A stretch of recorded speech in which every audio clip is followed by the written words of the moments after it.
762. The small martial arts club in Xianyu County of Qingyuan Commandery suddenly had a large number of guests. There was no news about the night ban in the county and it was not recorded in the records. When the county government got the news, they hurried to the martial arts club early in the morning to ask for customs clearance documents. No matter how good the relationship between the county master and Brother Su was, the government runners did not dare to turn a blind eye to it. If there was any mistake, they would lose their heads. There was a long list of people, from the county master to the prefect, all of them would be investigated. Some people would lose their official hats, which was no different from losing their heads. Fortunately, the martial arts club did not make things difficult for them. A young county military officer personally led the team. When he saw 3 unusual customs clearance documents, he immediately elbowed the head of a government official next to him. He leaned over and carefully read them. Then he respectfully returned them to the young woman. The young woman in front of him was not bad because she was from Jianghu. The other 2 customs clearance documents were actually custom made by the Ministry of Revenue of Dali and issued by the Ministry of Rights. Then the young military officer knew that even if he had 90 children with him, he could travel at will in Xianyu County of Qingyuan Commandery, let alone 9 children. Chen Pingan rarely got up so late. He walked out of the room late in the morning. As soon as he went out and stretched, he saw Pei Qian calmly doing the 6-step stance. Little fatty Qing Chaolu and 2 little girls were following him. Qing Chaolu walked seriously. Nalan Yuji and Yao Xiaoyan were just playing. Jiang Shangzhen covered his sleeves with his hands and squatted on the steps, looking at the martial arts club men who were either watching the boxing or watching the young women. Last night, he chatted with the young man who claimed to be an educated man. Without spending a single copper coin, he learned about the grudge between the young martial artist Shifu and a certain mountain fairy. Hearing this, Jiang Shangzhen sighed incessantly, repeatedly saying that he shouldn't have done that. As soon as Chen Pingan went out, he was stopped by Su Yuanxia with 2 pots of wine. Su Yuanxia said that the best thing in the world to cure alcohol was to drink a cup of wine. Chen Pingan had no choice but to go back to the room and drink with Su Yuanxia early in the morning. There were wine cups in the room and a few new books on the table. There were books of Confucian sages, Taoist classics, and literates' notes. A room that had been left for a friend had been tidied up neatly and tidily by an old man who was used to the pugilistic world over the years. Su Yuanxia heard about Chen Pingan's stories in Tongya continent. Su Yuanxia asked, "When you passed by Shen Qinghuang of Cai country, did you enter the city to offer incense?" The old man was glad that he did not forget about Jianghu etiquette, but he also thought that if the young man did not forget it, he would have a chance to say a few words. Chen Pingan took a sip of wine, put down the cup and said, "Of course I haven't forgotten." Su Yuanxia's master was of Jif Dali Commandery, she of Dali. Chen Pingan asked, "Are you really not going to Luopa Mountain with me to take a look?" Su Yuanxia smiled and shook her head. "No. You and Shanfeng can come visit me later. As a big brother in Jianghu, I have to give face." Although she said that, the old man had to wait for his 2 young friends to come and drink with him. Chen Pingan did not try to persuade her anymore. Su Yuanxia reminded him, "You will be very busy when you go back to your hometown, so you don't have to rush to get Shanfeng to drink with you. You can all do your own things. Let's try to drink 2 more times in the next 10 or 20 years. Otherwise, it will be 2 people drinking and staring at each other. It will be boring. It is better to drink with 3 people. Let's make a deal. The next time we drink, I will fight the 2 of you." Chen Pingan teased, 1 against 2. As long as there's a small dish to accompany the wine, he wouldn't say such drunken words. Su Yuanxia glanced at the long sword that Chen Pingan hung on the wall. She suddenly thought of an old immortal she had not seen for 10 years. However, although the words were good, they did not fit the situation. Su Yuanxia retracted her gaze and joked, "You know that I admire Su Zi's poems the most. In the future, if you have the chance to meet Su Zi, remember to help me say a few words." A collection of Su Zi's poems that I have carried around for many years helped a Jianghu wanderer named Su Yuanxia save a lot of money. Chen Pingan smiled and nodded, "No problem. In the future, when I see that Su Zi, I'll have to ask him to comment on your doggerel. If that senior is easy to talk to, I'll shamelessly ask him to help you write the preface to your travel book. However, when talking over wine, it's always best to boast first. Whether or not you take it seriously depends on the depth of your wine cup." Su Yuanxia shook the wine pot in her hand. There was not much left. She reached out and covered the wine cup on the table. She smiled and asked, "Same old rules?" Chen Pingan smiled and nodded. "Leave it for now." Su Yuanxia was silent for a moment. Seeing that Chen Pingan did not move, she asked doubtfully, "Kid, why are you still not moving?" It was not easy to return to vast heaven from the Great Wall of Sword Qi. It had been many years since he returned to Luopa Mountain. This kid must be in a hurry. Just like what Chen Pingan said just now, the first thing to do was to boast at the wine table. Last night, Chen Pingan drank too much and was a complete mess. His voice was not soft, but his alcohol tolerance was really good. Not only did he not get drunk, but he was also in high spirits. His eyes were brighter than those who did not drink.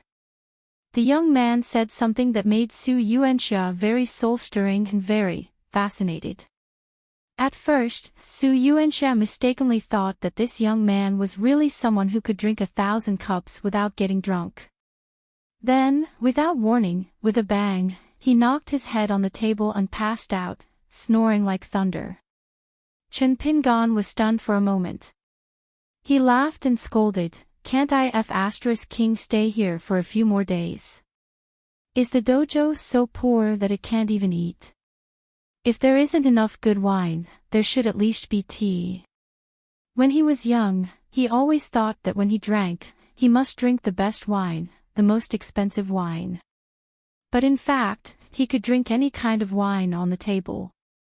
Time was unforgiving. When he could afford to buy any kind of wine, he began to drink more tea. Even if he drank, he rarely drank with others. Su Yuanxia laughed and said, "Well said." In the next few days, Su Yuanxia brought Chen Pingan and the others to tour Xianyu County and the immortal sect deep in the mountains outside the city. The main reason was because of the man named Zhou Fei. For some reason, he hit it off with one of Su Yuanxia's direct disciples. His name was Guo Chuanxi, who was heartbroken by a childhood sweetheart. He was in his 30s and was still single. He wished that he could soak himself in a wine jar every day. Otherwise, Guo Chuanxi would be the most promising of Su Yuanxia's direct disciples. He had the potential to become a fifth realm martial artist in this lifetime. In the Jianghu of a small country, he could be considered as a martial arts master who could establish a sect. Zhou Fei privately found Su Yuanxia and said that he wanted to bring Guo Chuanxi out for a walk. He knew some physiognomy and felt that Guo Chuanxi's face was that of someone from the mountains. He made a living in the dojo, practicing martial arts half-heartedly during the day and sleepwalking in a wine jar at night. It was a waste of talent. Su Yuanxia trusted Chen Pingan's friend and did not stop them. She let Zhou Fei take Guo Chuanxi away. The immortal sect on the mountain was called Qingji sect. Its founder was an old immortal master who was at the sea-viewing realm. It was said that there was also a chief consecrator at the Dragon Gate realm. The girl that Guo Chuanxi had been thinking about was not only a direct disciple of the founder hall of Qingji sect, but also one of the candidates for the next Hall Master. The immortal master of Qingji sect was actually the clearest about the depth of Su Yuanxia's kung fu. This was because Su Yuanxia had given her disciple Guo Chuanxi a Dharma saber and went up the mountain to lecture him. The sect leader of Qingji sect could be considered reasonable and did not really break up the couple. However, in the end, that woman's heart was no longer at the foot of the mountain. She and Guo Chuanxi were not fated to be together. As her master, Su Yuanxia was in a difficult position. Chen Pingan did not bring Pei Qian. He let her stay in the martial arts club to look after the children. Only Bai Xian, with his hands behind his back, followed them up the mountain to visit Qingji sect. The child followed beside Su Yuanxia and imitated Master Chao, calling Su Yuanxia elder brother Su. Su Yuanxia knew that they were all children from the Great Wall of Sword Qi, so she was very easy to talk to. She kept calling Su Yuanxia younger brother Bai, which gave Bai Xian a very good impression of Su Yuanxia. He made a private agreement with elder brother Su that he would be a guest elder of the martial arts school in the future. In the future, if anyone came to cause trouble, send a message to Luope Mountain. Jiang Shangzhen silently remembered that Bai Xian called Su Yuanxia brother Su a few times. Su Yuanxia replied brother Bai a few times so that he could ask for credit from his senior sister later. As for the messy-haired and bearded Guo Chuanxi, he was inexplicably wearing a new set of clothes given to him by Zhou Fei. It was blue and had a pattern of mountains, rivers, and clouds. It was said that it was some kind of silk craft. Anyway, Guo Chuanxi did not understand it. It was light and felt like he was not wearing anything. Guo Chuanxi was not used to it. However, he was also wearing a pair of leather boots that were mended by a disciple. The sleeves were not short, but he did not dare to roll them up casually. He was afraid that it would spoil his taste. The man did not know where to put his hands. He was like an old woman who was covered in rouge and powder. When he smiled or raised his head, he would reveal his timidity. If others saw him, he would have to hold back his laughter. Of course, Su Yuanxia knew that it was a set of robes from the mountain.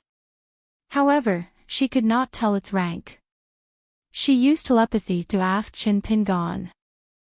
Chen Pingan replied, "It's a set of robes from the 18 sceneries of the Cloud Cave Blessed Land. It's made of fairy silk and has a pattern of mountains and rivers. It's very famous on Tonggishao Mountain.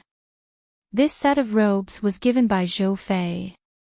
Therefore, it should be ranked as a magic treasure.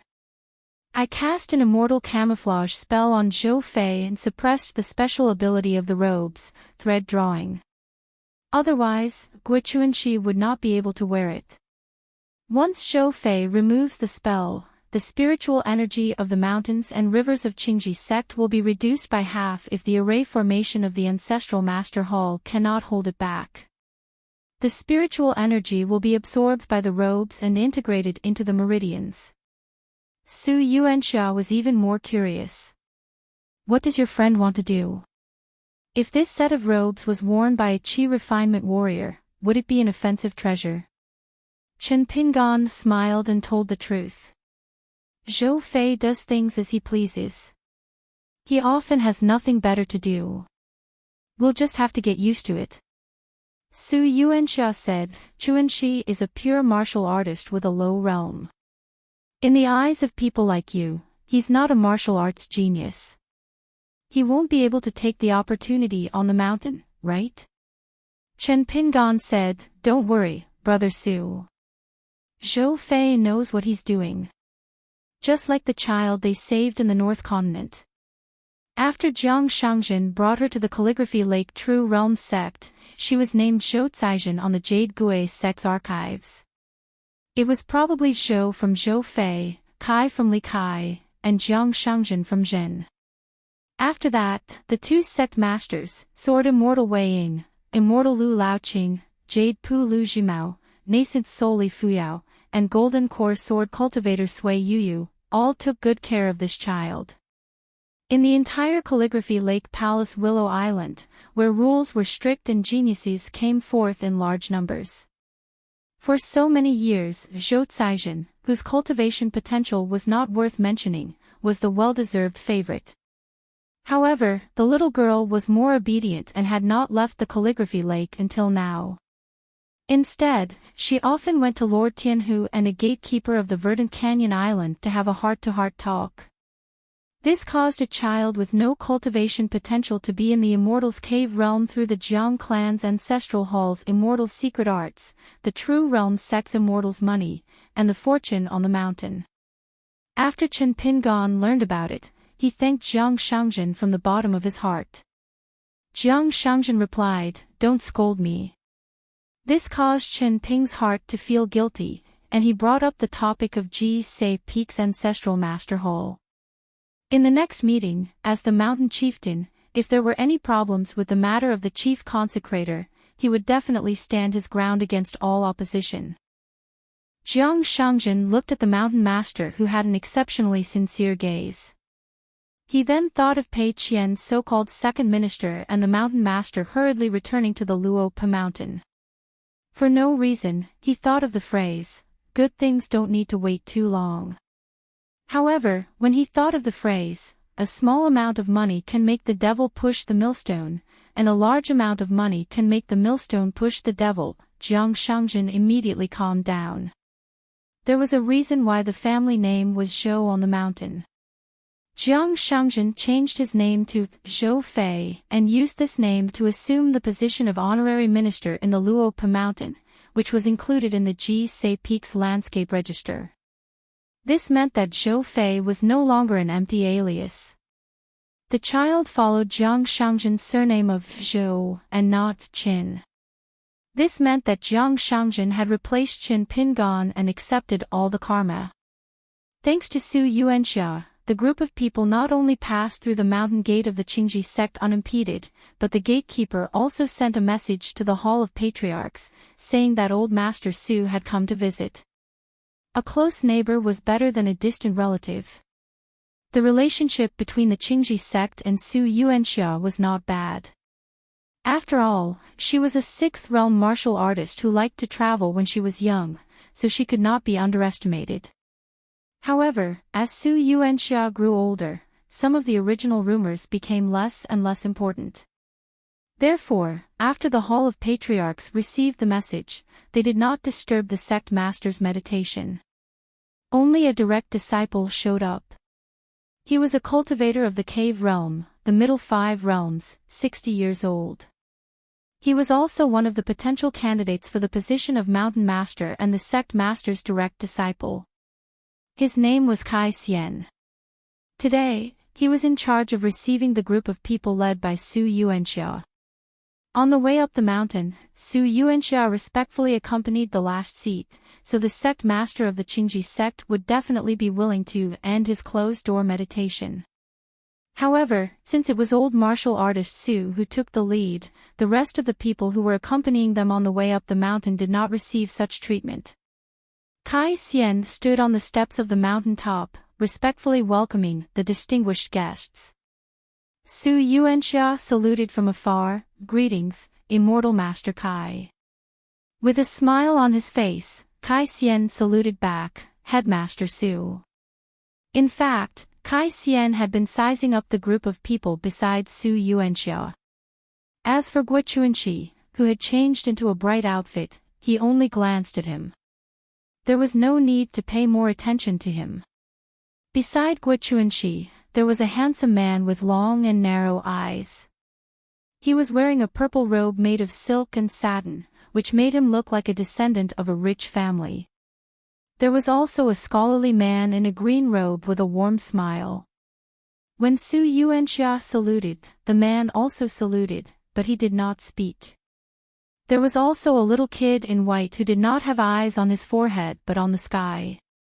With his hands behind his back, Su Yuanxia saluted and did not move. When the man in green robe saluted, the child then saluted reluctantly. At the top of the mountain, there was a large immortal mansion. Clouds and smoke lingered, and the immortal aura was faintly discernible. Chen Pingan looked around. Jiang Shangzhen smiled and said telepathically, "What's wrong?" Is there a secret? Chen Pingon answered, no. It's just a matter of time. Once bitten, twice shy. I'm worried that there's an otherworldly expert like Pei Min hiding here. Jiang Shangjin said helplessly, what do you mean? Chen Pingon smiled, isn't Sect Master Jiang standing right here? Jiang Shangjin rubbed his chin, that makes sense. On Qingji Sect's mountain, there was actually a game of mirror flower, moon in the water today. It was a game of chess between two fairies in a pavilion. However, it was not close.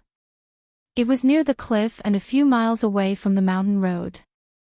Kai Xian originally wanted to make a pot of tea and send the guests down the mountain. However, after glancing at Guo Chuanxi, he changed his mind and invited the group to the cliff's observation platform. He only told them the rules of the mountain and told them to remember not to enter the eyes of the mirror flower, moon in the water. Kai Xian was very detailed and said that it was best to stay at least 90 steps away from the pavilion. The group followed the rules and walked along a tree-lined path on the mountain ridge. After the view suddenly opened up, they stopped early and saw the small pavilion with a raised eave and a horizontal board with the words, Gao Zai, hanging from it. There are pavilions with wings, danger is high, Gao Zai Pavilion. Chen Pingon felt that this name was not bad. When it came to naming things, whether it was the name of a sect, the name of a flying sword, or the carving of a mountain and river cliff, the person who came later would be at a disadvantage. It was similar to the principle of writing poems. Chen Pingon could not help but ask in his mind, in the vast world, is there a pavilion named Gao Zai Pavilion elsewhere? Jiang Shangjin smiled, if there aren't 100, there should be at least a few dozen. Chen Pingon nodded, then I won't be polite. Anyway, there was already a mountain and river pavilion on Ji Se Peak, so one more Gao Zai Pavilion would not make a difference. Chen Pingon looked at Guo Chuanxi. The middle-aged man looked absent-minded and his eyes were wide open. He was staring blankly at a young woman playing chess in the pavilion. Chen Pingon retracted his gaze and looked at the pavilion again. In fact, he was a little surprised because the fairy on the mountain who was playing chess with the female cultivator of Qingji sect in the pavilion was dressed like a Taoist woman. She did not wear a Taoist crown on her head. Instead, she had a bun in the shape of a plum blossom and a line of small words was engraved on it. Chen Pingon had heard of the Green Plum Temple in Nantang Lake. It was said that the plum blossom in the cottage was the thickest in spring. It was a small Taoist immortal home because he once met a female cultivator named Zhou Qianglin on the mountain road to the west of his hometown. At that time, she was with Song Yuan and Lu Yunrun.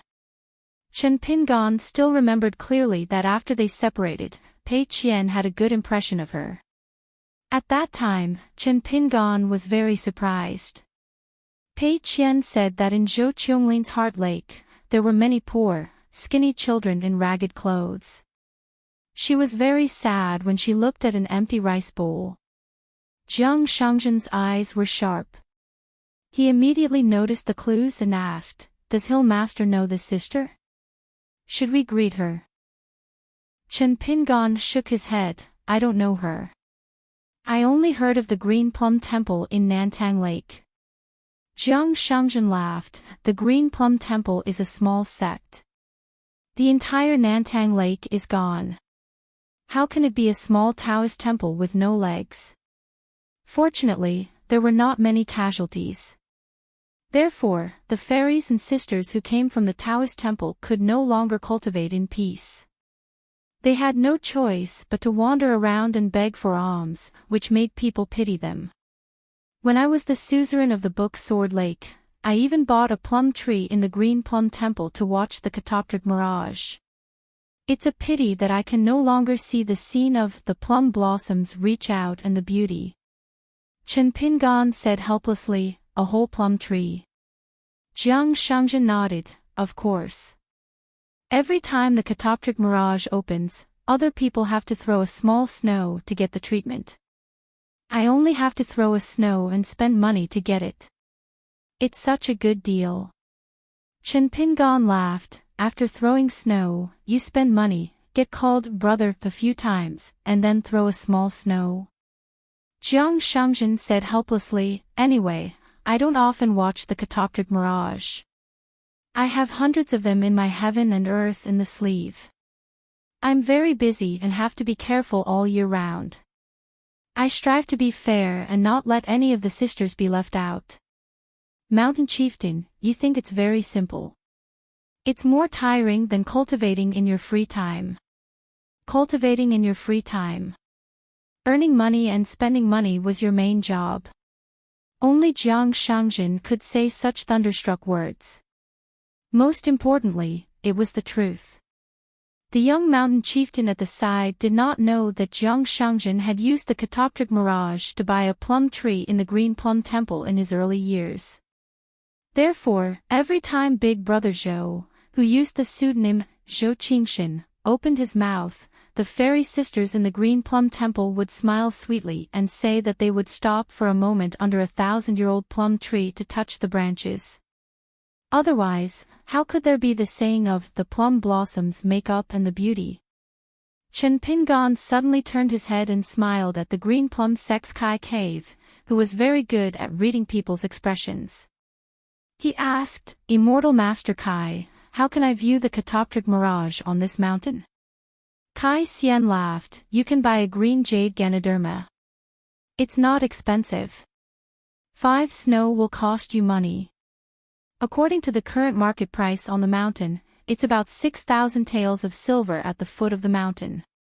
Since you're Headmaster Su's friend, we won't talk about the premium of the Immortal Master's money. If you buy this item, we'll give you a landscape book that explains the catoptric mirage. Kai Xian thought for a moment and added, it's just that I don't have the green jade Ganoderma with me. If you're really interested, I'll take you to the Ganoderma Hall later. In addition to the green jade Ganoderma, there are actually many more rare spiritual weapons on the mountain. In addition, we also sell some small and exquisite handpieces and stationery. They're all carefully refined and carved from our sect's unique green plum jade. The prices vary. Jiang Shangjin smiled. This Kai Cave was quite good at dealing with people. As a cultivation genius in the middle 5 realms, he knew how to take the initiative to give others a way out without being overbearing. No wonder Guochuanxi lost to Kai Cave. It wasn't just the difference between the clouds and mud at the foot of the mountain. That Qingji sect female cultivator was also in the immortal realm. She glanced over at Guochuanxi and nodded politely at him. Then she smiled at Kai Xian. They weren't a pair of immortal Daoist companions holding hands in the wind. They didn't have that kind of amorous gaze. Qingji sect was a small immortal sect. 2 young immortals in the immortal realm. Whoever became the headmaster in the future would be in the bag. The current headmaster would probably be happy to see it happen. Otherwise, if it were the other 2 direct disciples of the ancestral hall, they would fight and hurt the harmony. If one of them left in a fit of anger, it would be even more painful. However, it seemed that the immortal and Kai Xian hadn't done anything yet. In fact, there would still be accidents. For example, if Kai Xian broke through the realm too quickly and became the first cultivator in the Dragon Gate realm in the history of Qingji sect, she, as the headmaster, would have to look down on him from the top of the mountain again. It was exactly the same as how she looked down on Guochuanxi when she entered the mountain. It was a pity that the old immortal in the sea-viewing realm was arrogant and didn't show up. Otherwise, he would be able to see the unusual robe on Guochuanxi and things would become very interesting after that. For example, when the female cultivator went down the mountain to visit her family and passed by the martial arts school in Xianyu County, her down-and-out childhood sweetheart, the sloppy man, actually became spirited again and went out for a long journey. He disappeared without a trace. After returning to the mountain, the headmaster asked again. The more the female cultivator thought about it, the more mysterious it became. The more she thought about it, the more she missed him. Since then, she was worried about her gains and losses. A name that she had almost completely forgotten kept circling in her mind. Forget it, she would just take it as Brother Guo throwing flirtatious glances at a blind person. The mountain was long and leisurely. There was no hurry. There would be a time when they would meet again. Jiang Shangjin glanced at the female cultivator's Qi residence. It was more difficult for her to enter the Jindan realm, but there was a great chance for her to become a cultivator in the Dragon Gate realm. For a secluded immortal clan like Qingji sect, being able to find such a potential Daoist cultivator was already considered to be a blessing in disguise. However, Jiang Shangjin still felt more sentimental. The other person playing chess in the pavilion, the little girl from the Green Plum Monastery, had a hard time earning money. She even had to come to a small mountain like the Catoptric Deflection sect. Since he was acquainted with his own mountain chieftain, Jiang Shangjin secretly threw down a small coin. Then, using his thoughts, he sent a secret message to the mountain restriction of the Catoptric Deflection sect. Do you know Big Brother Zhou? The female cultivator from Qingji sect was confused, but she couldn't help but feel happy. The spiritual qi of the entire small piece of chess was rippling. The small pavilion was close by, but the spiritual qi was suddenly abundant, making people intoxicated as if they were drunk. The young female cultivator from the Green Plum Temple was even more excited. She put down the chess piece in her hand and suddenly stood up. Facing outside the cliff, she bowed and then asked, Zhou Qingshan. Immortal Master Zhou. Jiang Shangjin was just about to reply, don't call him Immortal Master Zhou. Call him Big Brother Zhou. However, he was elbowed by Chen Pingan. He had no choice but to throw another small piece of chess and change it to, Big Brother Zhou has something to do today. Let's talk next time. Chen Pingan frowned slightly and asked doubtfully, if the Green Plum Temple on the mountain is slightly relaxed, wouldn't it also be a kind of mountain and water bulletin? Jiang Shangjin smiled and said, this is a precedent set by the Dali Imperial Court. In fact, in the beginning, the Green Plum Temple and the Green Plum Temple were banned. However, the Aquarius continent ignored the rules of the Confucian Temple and restarted the Green Plum Temple. However, the Aquarius continent didn't care about the rules of the Confucian Temple and restarted the Green Plum Temple. However, the Aquarius continent didn't talk about the war. Otherwise, it would be recorded by the Ministry of Rights of each country. If the Dali cultivators came to find them, no one would be able to bear the consequences.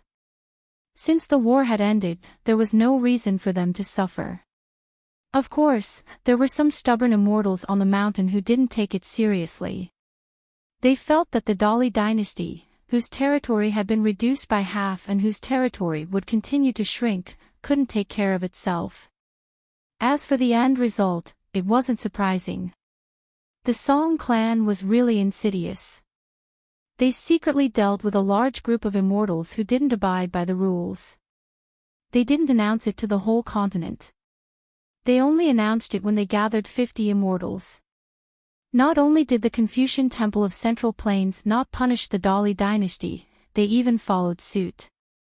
Two words popped up in Chen Pingan's mind, sticking to the pole and fishing. Jiang Shangjin lamented, on the Baopian Island mountain, it was said that Dali and the old minister of the Ministry of Rights, Lu Qingfeng, did this. This guy didn't leave any way out for himself. However, according to the behind-the-scenes news from the True State sect, it was actually the idea of Zhao Yao, the assistant minister of the Ministry of Justice in Dali's capital. The young people who came out of Lizhu Grotto Heaven, especially the scholars, are indeed ruthless. However, this shows that Lu Qingfeng has a heart of stone even more. Chen Pingan nodded and said, I've known Lu Qingfeng for a long time.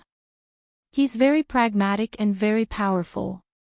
He walks the path of a saint inside and a king outside. He doesn't have the spirit of a scholar at all. Most of the time, he doesn't even look like a Confucian disciple. If Lu Qingfeng was a cultivator, Xiao Yao wouldn't have had much of a chance to become the imperial tutor. In fact, many of the ideas of scholars are too vague. Without a gradual ladder to climb, they can't support some strange ideas at all. Lu Qingfeng is completely different. He's very good at creating momentum, and he doesn't even rely on others. When I was able to leave the Summer Palace and go to the Spring Banner House in the inverted Xian Mountain, I paid special attention to Lu Qingfeng's official deeds.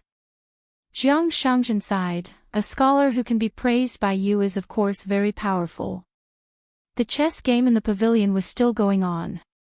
The young female Taoist priest of the Green Plum Temple and the female cultivator of the Qingji sect were playing chess while talking about the Zhou Qingxin, who spent a lot of money, and his relationship with the Green Plum Temple. Hearing this, the latter was shocked. Nalan little money grubber, Yao little muddle head, he nerd, you little Daoist, they're so suitable for this. Me, cross-eyed, and dead fish, I can't do it. Even Qing Chaolu, the little chef, is better than the three of us. Chen Pingon turned his head and ignored the little bastard who liked to give people nicknames. Gui Chuanxi, who was riding side by side with Jiang Shangzhen, suddenly said, Big brother Zhou, you and Chen Pingon are both from the mountain, right? If they weren't from the mountain, they couldn't take out so much immortal money. 2 treasures from the mountain, 10,000 taels of silver, were given to the Qingji sect without blinking an eye. Gui Chuanxi really didn't expect that his master would have such a Jianghu friend. Jiang Shangzhen took out a green jade Ganoderma from his sleeve and threw it to Gui Chuanxi. He laughed and said in his mind, take this with you. It can be a meeting gift in the future. Go to a place called Book Slip Lake Palace Willow Island and find an old woman named Li Fuyao. Tell her that you and a guy named Zhou Fei are good brothers. In the future, let her take you to the mountain to cultivate. Tell her that if you don't reach the cave realm in 50 years, even if my eyes are bad, it's brother Guo's fault for not being lucky enough. At that time, let her beat us brothers to death. Brother Guo, do you dare to go? Gui Chuanxi took the 5,000 to 6,000 taels of silver in a panic. The man couldn't even learn the secret Jianghu technique of condensing sound into a thread from his master. It wasn't that his master didn't teach him, but he couldn't and didn't want to learn. Other than drinking and talking nonsense, the man didn't even have the mood to talk to others. Gui Chuanxi laughed, what's there to be afraid of? It's hard to say whether I can live for another 50 years. I've never been to any Jianghu in my life. The farthest place I've been was the county town next door. The martial arts club didn't even call me because I drank too much. Indeed, I should learn from my master. While my legs are still nimble, I should go out and have a look. A living person can't be suffocated to death by urine. Jiang Shangzhen smiled and nodded, let's make it clear in advance. This trip to Book Slip Lake is far away and there will be many accidents. Remember to be careful along the way. If you die on the way, I won't collect your corpse. Gui Chuanxi laughed heartily, I've been dead for many years. Why would I be afraid of this? Bai Xian glanced at the man and gave him a thumbs up. In his hometown, there were many drunkards like Gui Chuanxi. Chen Pingon asked Jiang Shangzhen telepathically, Jade Gui sect, Cloud Cave Blessed Land, and Zhenjing sect, other than the Mountain Rivers Gazette that you guys control on the surface, how much do you have? Jiang Shangzhen laughed, there are many, no less than 10. To be honest, if it wasn't for me back then, the ancestral hall of the Divine Seal Peak would not have been willing to spend this money. Chen Pingon nodded, over at Tongyi Continent, Cloud Cave Blessed Land controls the Mountain Rivers Gazette. Lend it to me for a while. Of course, I have to settle the accounts cleanly. Every time I get the scribes on the mountain to write the Mountain Rivers Gazette, it will be recorded in the accounts. It will be settled once every 10 years. As for the Aquarius Continent and North Continent, I'll pave the way myself. Jiang Shangzhen asked, at the crucial moment, I'll get someone to scold you. Chen Pingan laughed. What else? Jiang Shangjin said, it's not easy to know what to do. Chen Pingan said, isn't the best thing to say in the world the words of justice? Jiang Shangjin sighed, the Mountain Rivers Gazette that I fiddled with previously, it just so happened that the word justice was missing. Chen Pingan laughed and replied, don't have the heart to harm others, but don't have the heart to guard against others. He was alone and stood side by side with her. After that, there were several others who followed, and finally, there were dozens of sword cultivators. Dragon Spring Sword Sect, Divine Graceful Mountain. The words, Heaven Opens Divine Graceful Mountain, were carved on the cliff, and clouds covered it all year round. Looking up from the mortal world, it was, Divine Graceful Heaven Opens Divine Sky. As for the woman in green who had become very unfamiliar, after ascending the sky, she put her hands behind her back and slowly untied her ponytail. She took one last look at the mortal world and left.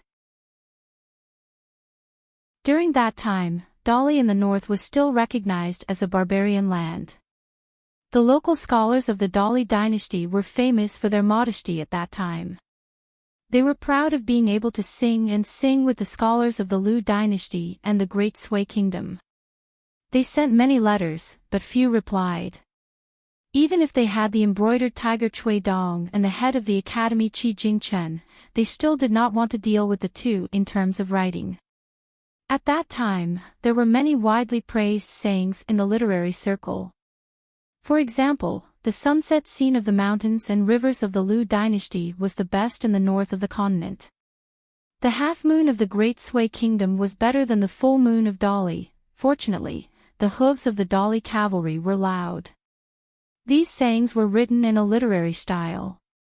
The wind at the border was strong, and the sound of the horses' hooves was blown away by the wind. After getting a definite answer from the ancestral temple, Song Jisun turned to look at Chen Pingan and asked with a smile, then I won't bother you anymore. If you really have something to say, say it now. If you want to go to the mansion and pedal later, you have to follow the rules of the mountain. So, do you have anything else to talk about? Chen Pingan first bowed to the priest in the temple to express his gratitude. He smiled at Song Jisun and said, since you talked a lot about the mud bottle alley, I have nothing to talk about with you. Song Jisun also didn't mind the presence of an outsider and whether or not he would lose face. He joked with Chen Pingan, a few night banquets have greatly depleted the vitality of my personal purse. So I won't go to your celebration in the future. Chen Pingan smiled and said, it doesn't matter if you don't go. I can't miss the ceremony in Pedu. Song Jisun shook his head, you're still a money grubber. Chen Pingan said, you're someone who's always had something in your pocket. You can't say that to me. The priest in the temple was shocked. He really did not know who this unfamiliar green-robed swordsman was. He was lucky enough to be so familiar with the vassal king Song Mu. It seemed that he was not an ordinary person. Could it be a fellow villager from Liju Grotto Heaven? For example, the previous priest in the temple, Lin Shui, had some personal friendship with the vassal king. When they chatted, it was not too official. But the priest in the temple did not talk about taboos, and was not as casual as the man in front of him. The number of times that Song Mu came to the temple to burn incense could be counted with one's fingers. It was not even once in 3 years. Every time, he liked to visit incognito, and did not like to put on a show. The vassal king of the entire Aquarius continent, who was above tens of thousands of people, actually personally asked for a house for someone, which was even more unprecedented. Now the Dali temple was in a delicate situation. His Majesty the Emperor's many actions, on the mountain and under the mountain, were extremely popular.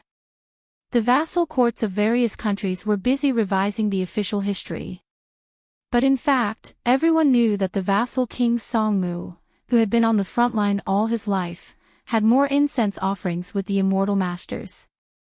Especially Song Mu's relationship with the Dali cavalry was even better.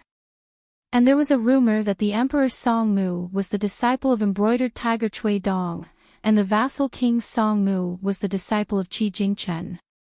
But the style of these two brothers seemed to be the opposite of the two gentlemen just now. The Emperor Song Mu let the mountains and rivers of the continent be like a spring breeze. The vassal king Song Mu killed decisively in the war. After being in charge of the capital for so many years, he was still iron-fisted, swift and decisive. The lord of Zhongyue Mountain, Jin Qing, violated a taboo once. It was only a warning from the vassal mansion, but it made a mountain lord personally come to the temple to apologize. The priest in the temple did not dare to stay for long. He said the address of the house, gave a key and left. Song Jisun said, "Let's go." He did not expect that Chen Pingan would send him all the way. Unexpectedly, Chen Pingan said, "I'll send you to the door." Song Jisun looked flattered. Did the sun rise from the west? Chen Pingan said, "Seeing that you did not disappoint Mr. Qi." Song Jisun rolled his eyes. "Don't, I'll just owe you." Chen Pingan said angrily, "If I don't send you, you can't ask for it. If I want to send you, I can't stop you." Song Jisun shook his sleeves and finally looked at this guy with his hands in his sleeves and smiled. "You're so arrogant. This is not like you." Chen Pingan reached back and took the long sword on his back. Song Jisun was startled and directly shouted, "What the hell are you doing? Chen Pingan, don't bully people if you want to fight." Chen Pingan glanced at the Lord of Dali, holding the sword in his hand and hanging it on his waist. He hesitated for a moment and did not hang it on the left side. Instead, he changed the position to the right side. This seemingly superfluous action made Song Jisun's eyelids tremble. Damn it, Chen Pingan was an imperceptible left-hander. Many times in the past, for example, when he saw Chen Pingan sitting at the door with both hands, even Song Jisun forgot about it.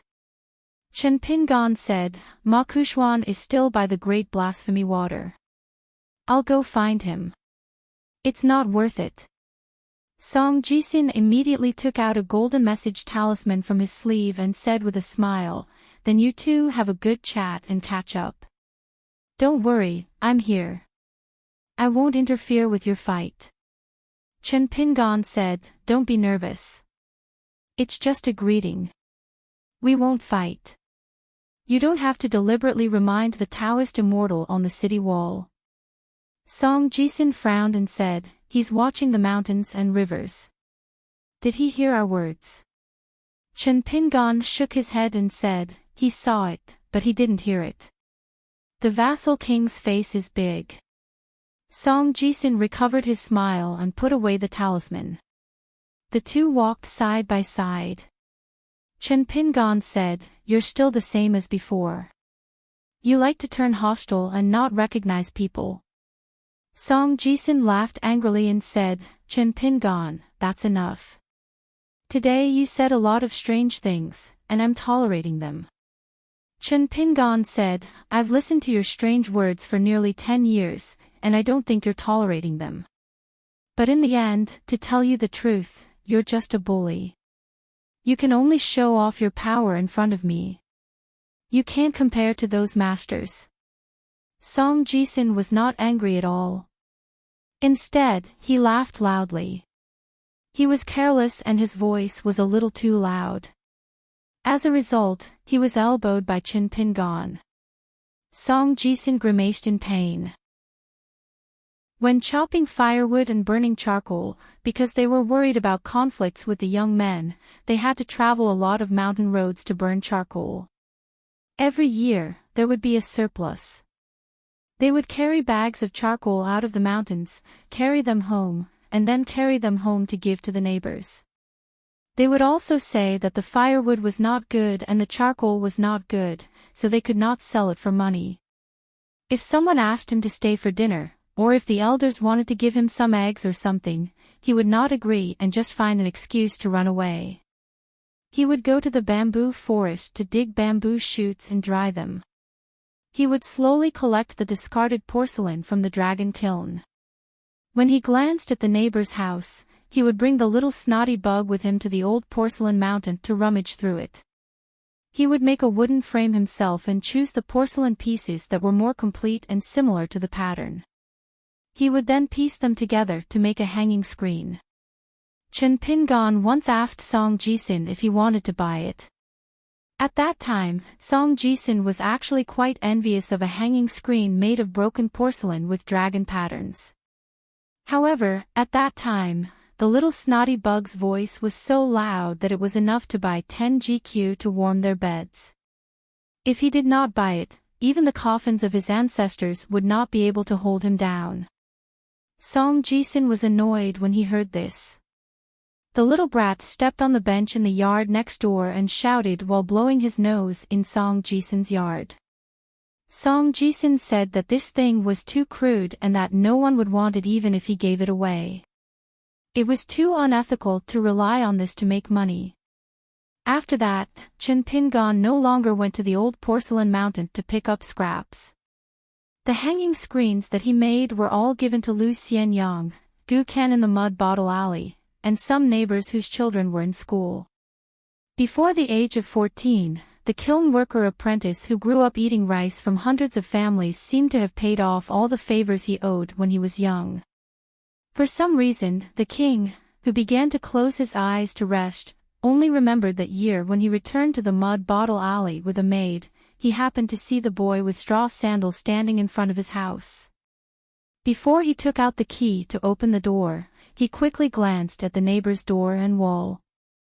When he opened the door, he could not help but take a few steps back and take a few more glances.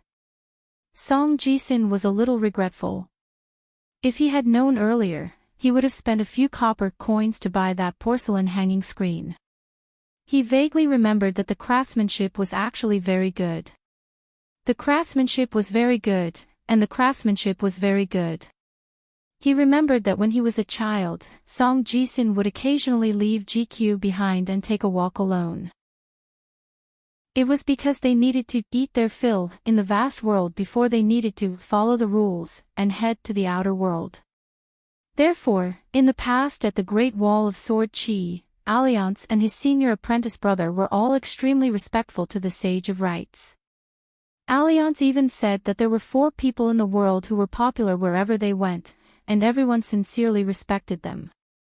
One of them was the Sage of Rites, who was the most reasonable and the best at fighting in the vast world. The rules were heavy, and the principles were heavy. They only fell on the experts at the peak of the mountain, but they were light on the shoulders of the ordinary teachers.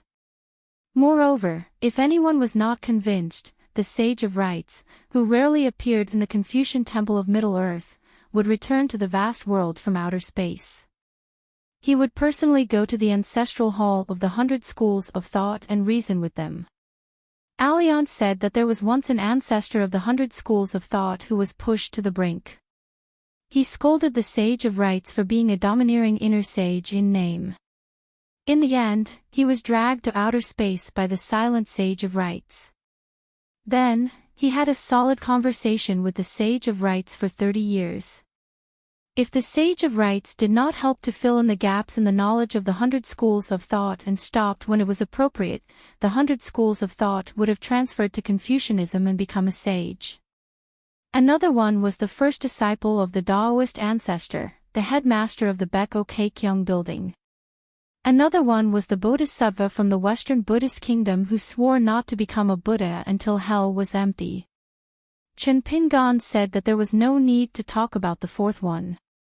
Alliance, who had worked hard to lay the groundwork for half a day, held back for another half a day.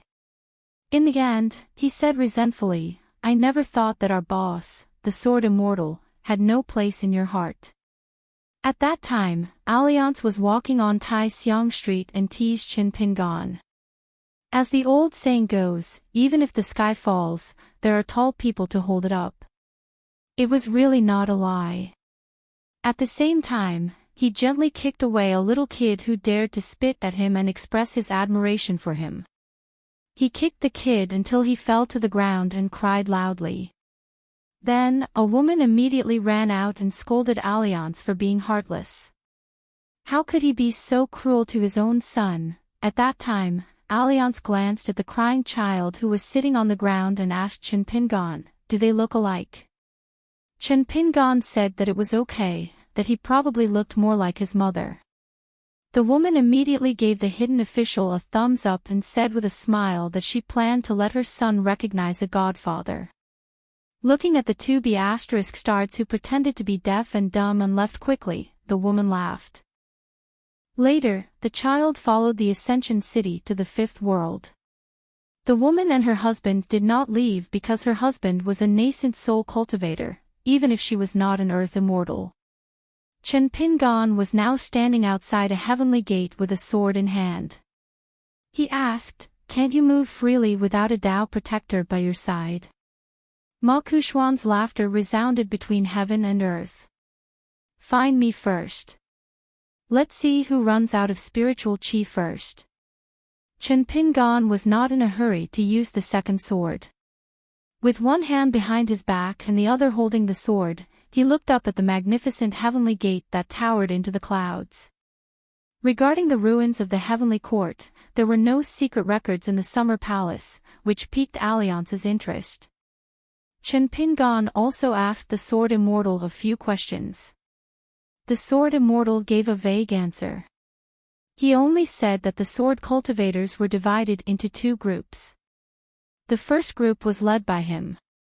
They felt that since there were no deities above their heads and they could not take over this territory, it was fortunate that they sealed it completely.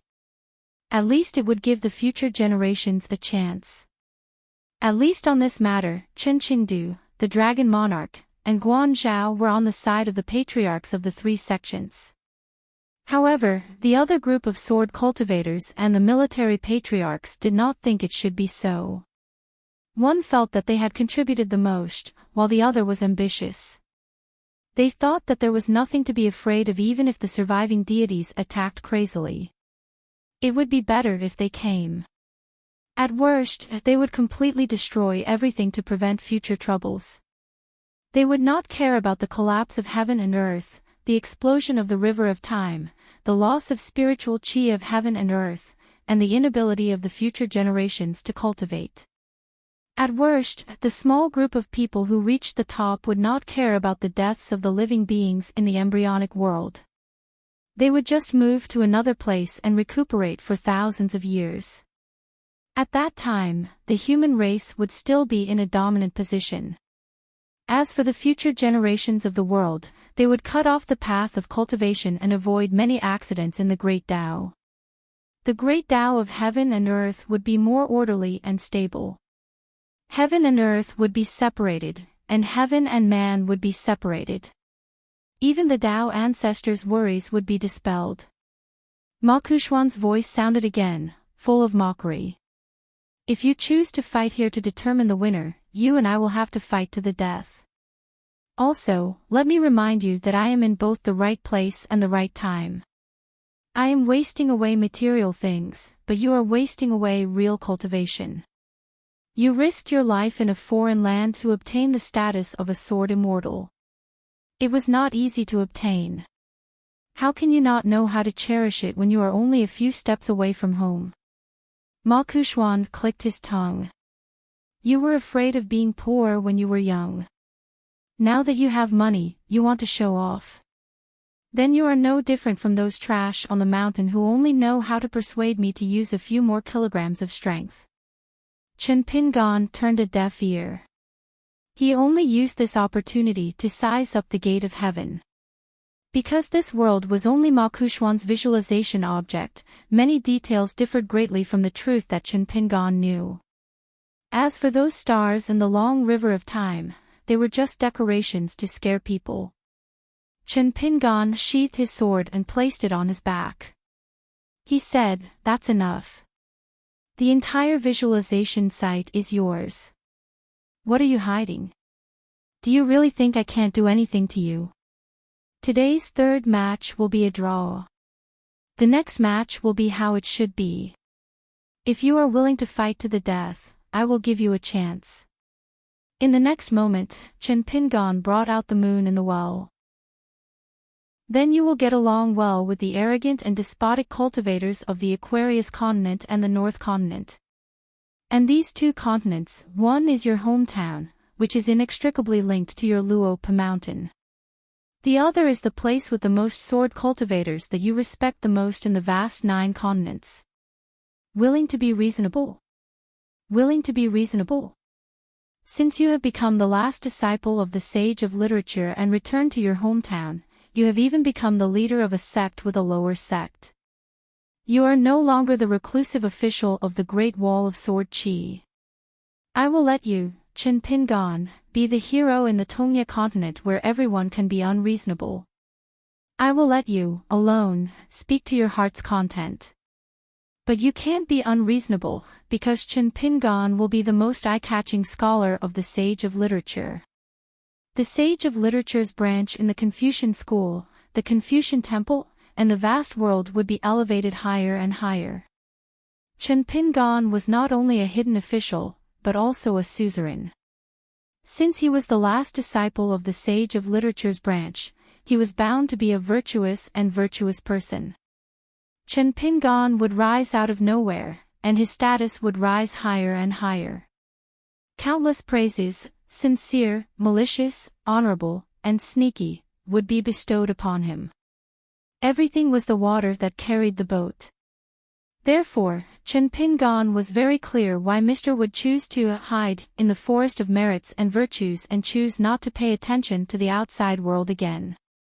Among all the paintings of time, Chen Pingon only did not finish reading one scroll. Every time he opened it, he would quickly close it, not daring to look at it too much. Tonight was no exception. It was a shabby alley that was about the same width as the clay bottle alley. It was a remote and secluded place in the Tongya continent. In the small rainy alley, there was a little girl holding a small oil paper umbrella. As she jumped and jumped, the oil paper umbrella would rise and fall, tilting and slanting. Her footsteps were light as she returned home. Chen Pingon suddenly withdrew his mind and closed the painting of time again. He pinched a page with 2 fingers. Chen Pingon took a deep breath and gently let go of the page at his fingertips. He simply closed the book. Chen Pingon stood up and walked to the window. He put 2 fingers together and gently pressed against the window. He muttered to himself, I know that this is a chess game between me and you. Embroidered Tiger's chess skills are very good because you are not here. There are only the remaining pieces of the chessboards of Tongya, Baoping, and Beijiulu left. Chen Pingon said softly, Mr. Qi. Cui Dong, as the eldest senior brother, is too much of a bully. Little senior brother, aren't you going to do something about it? The world was silent, and the night was silent. Chen Pingon asked and answered his own question. I guarantee that the eldest senior brother will lose this time. And this time, Cui Dong actually hoped that his senior brother would lose and his junior brother would win. He hoped that it would not be like the heart-questioning game at the Book Lake, where Dolly Imperial Tutor had won without feeling happy. However, it was easy to imagine how difficult it would be to win against Embroidered Tiger on a chessboard. In fact, after Chen Pingon experienced the battle at the Great Wall of Sword Qi, he could accept the life and death of many powerhouses. However, when faced with those weaklings, countless people like himself in Mud Bottle Alley, Lu Xianyang in his hometown, and the little slug, Chen Pingon felt that under the overall situation, the departure of countless weaklings was still wrong and still unacceptable. Therefore, even until now, Chen Pingon did not dare to look at the last painting in the Heart Lake. It was as if he did not look at the result, the little girl holding the umbrella would continue to walk in the alley and live on. Or perhaps she had already returned home and put away the small oil paper umbrella. There would be family members sitting idly, there would be amiable lights, and there would be a family reunion. Even if one did not talk about people's hearts, just the matter of cutting off people's livelihood in the Tongya continent was an irreconcilable enmity. It involved the gains and losses of vital interests. Perhaps one day, Chen Pingan and the lower sect would make a choice that would cause conflict with the Jade sect's divine seal Peak and Wei Ying. In the end, it would cause the old sect leader Jiang Shangjin and the worshipper Zhou Fei to have to make a choice that would definitely not be a happy one. This was also why Chen Pingan would change his mind at the last moment.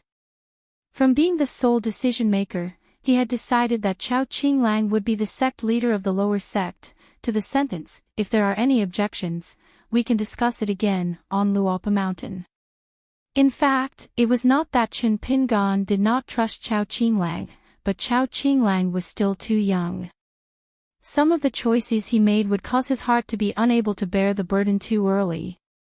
Chen Pingan knew that it was not a good feeling, and some hardships were really just hardships without any benefits. Moreover, if he could not bear it, he would not be able to bear it. Therefore, Chen Pingan had already made a decision. The position of the sect leader of the lower sect would be empty for the time being.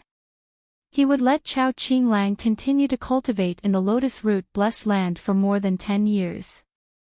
After being a hands-off shopkeeper for too many years, Chen Pingan also wanted to make up for his mistakes. He would just treat it as, "It's not that I don't want to repay it, but it's not the time yet." Although the lower sect would not have a sect leader for the time being, he would not show himself too much. He would only let a certain deputy mountain leader put on a fierce attitude from the beginning. "I came to the Tongya continent only to make money peacefully." For example, Cui Dongshan. Anyway, sharing the burden of one's teacher was also the meaning of being a student. Unknowingly, it was already dawn. Chen Pingan narrowed his eyes. Outside the window, in the distance, stood a young woman with a smile but sharp eyes. Zhenlong, Wangzhou, Ascendant Realm.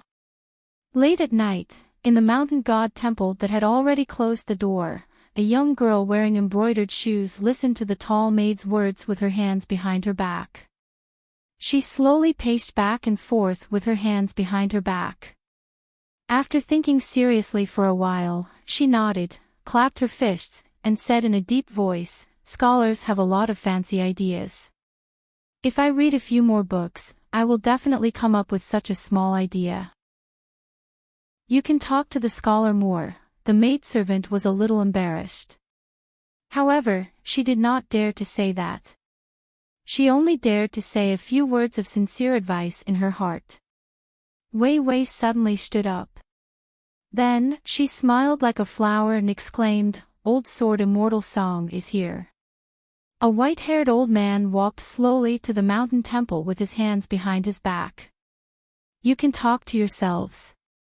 I am just revisiting an old place. I am not going to look through the almanac tonight."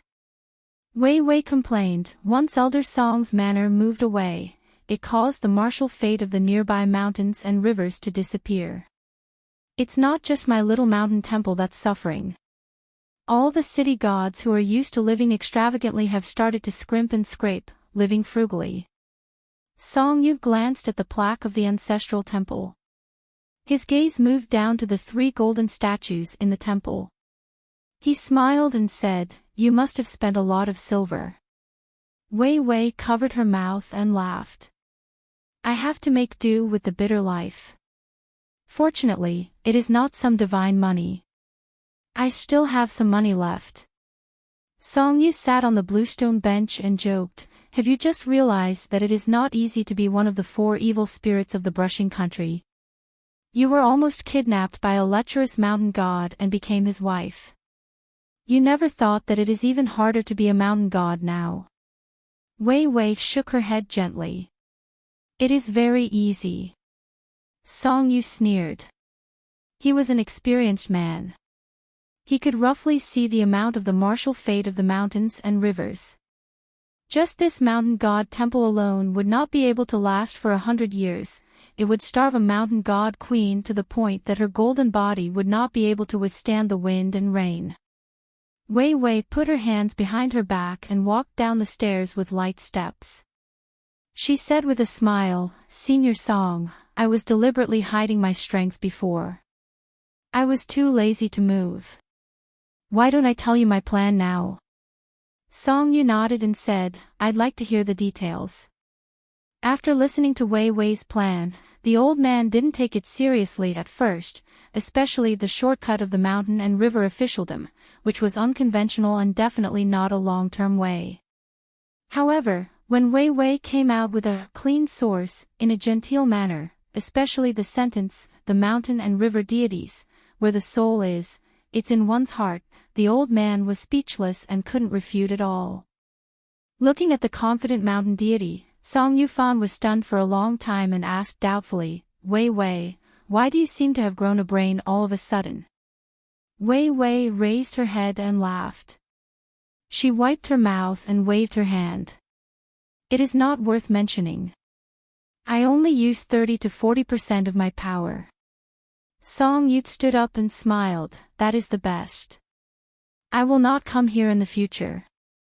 When he was young, he felt that the mountain and river journey was just a few steps away.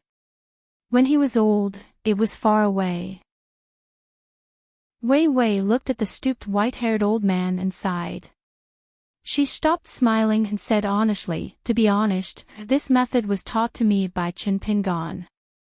How could I have thought of this? Song Yushan nodded and said calmly, I have guessed it already. The old man turned and left. The tall woman came to the mountain god and sighed, Senior Song is really good at predicting things. Wei Wei laughed and scolded, he guessed nothing. Didn't you see that Song Yu was walking up the mountain and running down the mountain? The old man did not go straight to the mountain god temple. Instead, he went back to the small town near the village and found the restaurant. The old man sat in the same place. The shopkeeper had changed again and again. It was his grandson who was in charge of the business. The hot pot ingredients were actually a little skimpier. Song Yusha knew that it was no longer the same taste as before, but he didn't say much. There was nothing to say in the first place. On the contrary, he hoped that the business of this restaurant would be better in the future. Maybe one day when he made enough money, he would pay attention to the food again. Even though the young manager recognized Song Yuxiao, the old sword sage from Combe country who had a good relationship with his grandpa, he still felt a bit guilty after serving all the hot pot ingredients to the table. Therefore, he didn't want to establish a relationship with Song Yuxiao. After exchanging some pleasantries, he quickly left. Song Yu didn't ask for 2 sets of chopsticks and bowls, but he asked for 2 wine cups. One of the wine cups was placed on the opposite side of the table, but he didn't pour any wine. The old man took a sip of the wine and cursed a few times. This stinky brat actually dared to hide from him. After a few cups of wine, the old man could not help but stand up and fill the cup. He sat down again and murmured something. It was unclear whether he was scolding or something else. Song Yu suddenly turned around and smiled, Why are you 2 here? It was his grandson Song Fengshan and granddaughter-in-law Lu Qian. They sat down and Song Fengshan smiled, it was Wei Wei who sent the letter. On the way here, Lu Qian made a bet with me that you would come here first. I didn't believe her, so I punished myself by drinking 3 cups. Song Yu said impatiently, just tell me if you want to drink. Song Fengshan drank the wine while Lu Qian cooked the hot pot. Neither of them spoke. The old man held back for a long time and said with a smile, Say it. Have you seen that kid already? Song Fengshan and his wife looked at each other and smiled. Then Song Fengshan used telepathy to talk to his grandfather. Song Yu listened carefully. He did not drink or eat. After listening, the old man picked up a big chopstick and drank the wine in the cup.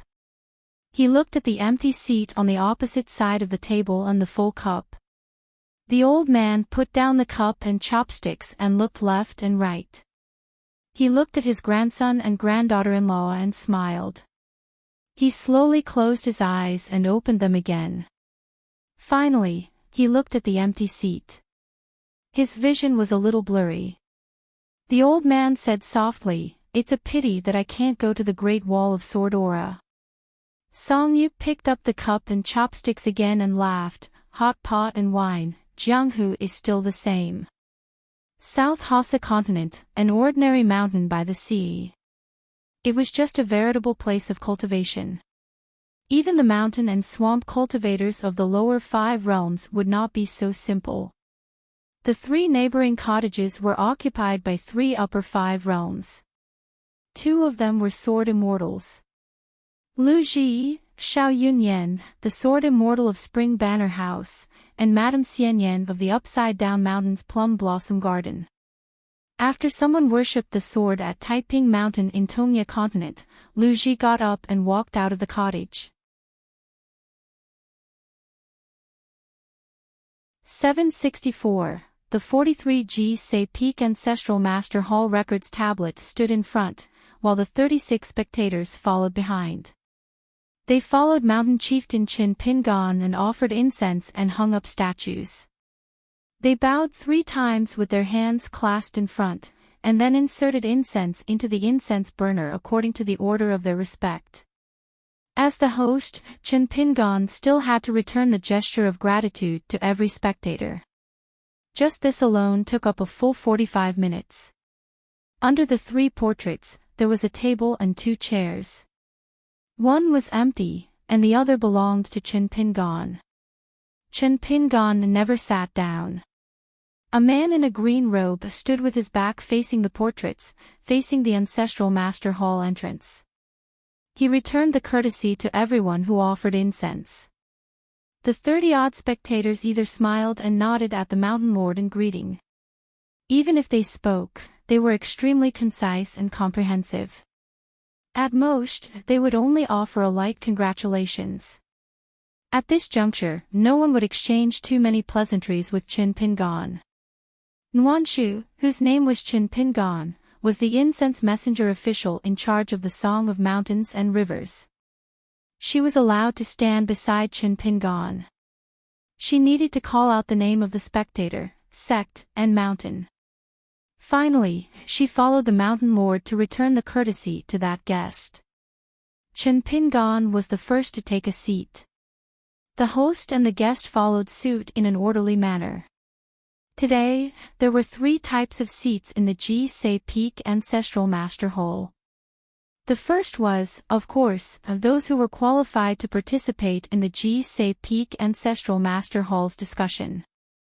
They already had an unshakable seat in Luopa Mountain's Ancestral Master Hall. Apart from Mountain Lord Qin Pingon, there were also Cui Dongshan, first disciple Pei Qian, and Chao Qinglang. Apart from them, there was also head steward Zhu Lian. Mountain protector consecrated Zhou Mili. To the right of Sui, Lu Baixiang, Wei Xian. Zhou Fei, Zhong Qiu, Xing Dafeng. Chen Lingjun, Chen Rishu. Of course, a few more of these chairs would be added today. For example, Administrator Chang Ming, Accountant Wei Wenlong. Mi Yu, consecrated Cui Wei, Pei Xiang, Hongxia. Next were the direct disciples who were listed in the Ancestral Master Hall's landscape register. For example, Cin Yuanji, Yuan Bao, Yuan Lai, and the others. Then there were the normal consecrated and guests. For example, Jia Xing and his 2 disciples of Dragon Riding Alley, Du, and Pang Lanxi. Luo Mountain's honorary guests. Finally, there were more than 30 guests from various continents. The last 2 types of chairs would only be moved out for people to sit on days like today. Today, the Ji Say Peak's Ancestral Hall would definitely have a large number of guest elders. They would all come from the guests who came to observe the ceremony. Qin Pingon was alone, sitting on a chair under the portrait, looking at Cui Dongshan who had just rushed back from the Central Plains Divine Continent. He nodded his head. For the first time, Cui Dongshan changed his snow-white robe into a green Confucian robe. He stood up and said softly, "Pei Qian, Chao Qinglang." Pei Qian and Chao Qinglang stood up at the same time. Chen Pingan also stood up. Cui Dongshan took out the Golden Book and Jade Archive from the Confucian Temple and passed them to Pei Qian and Chao Qinglang respectively.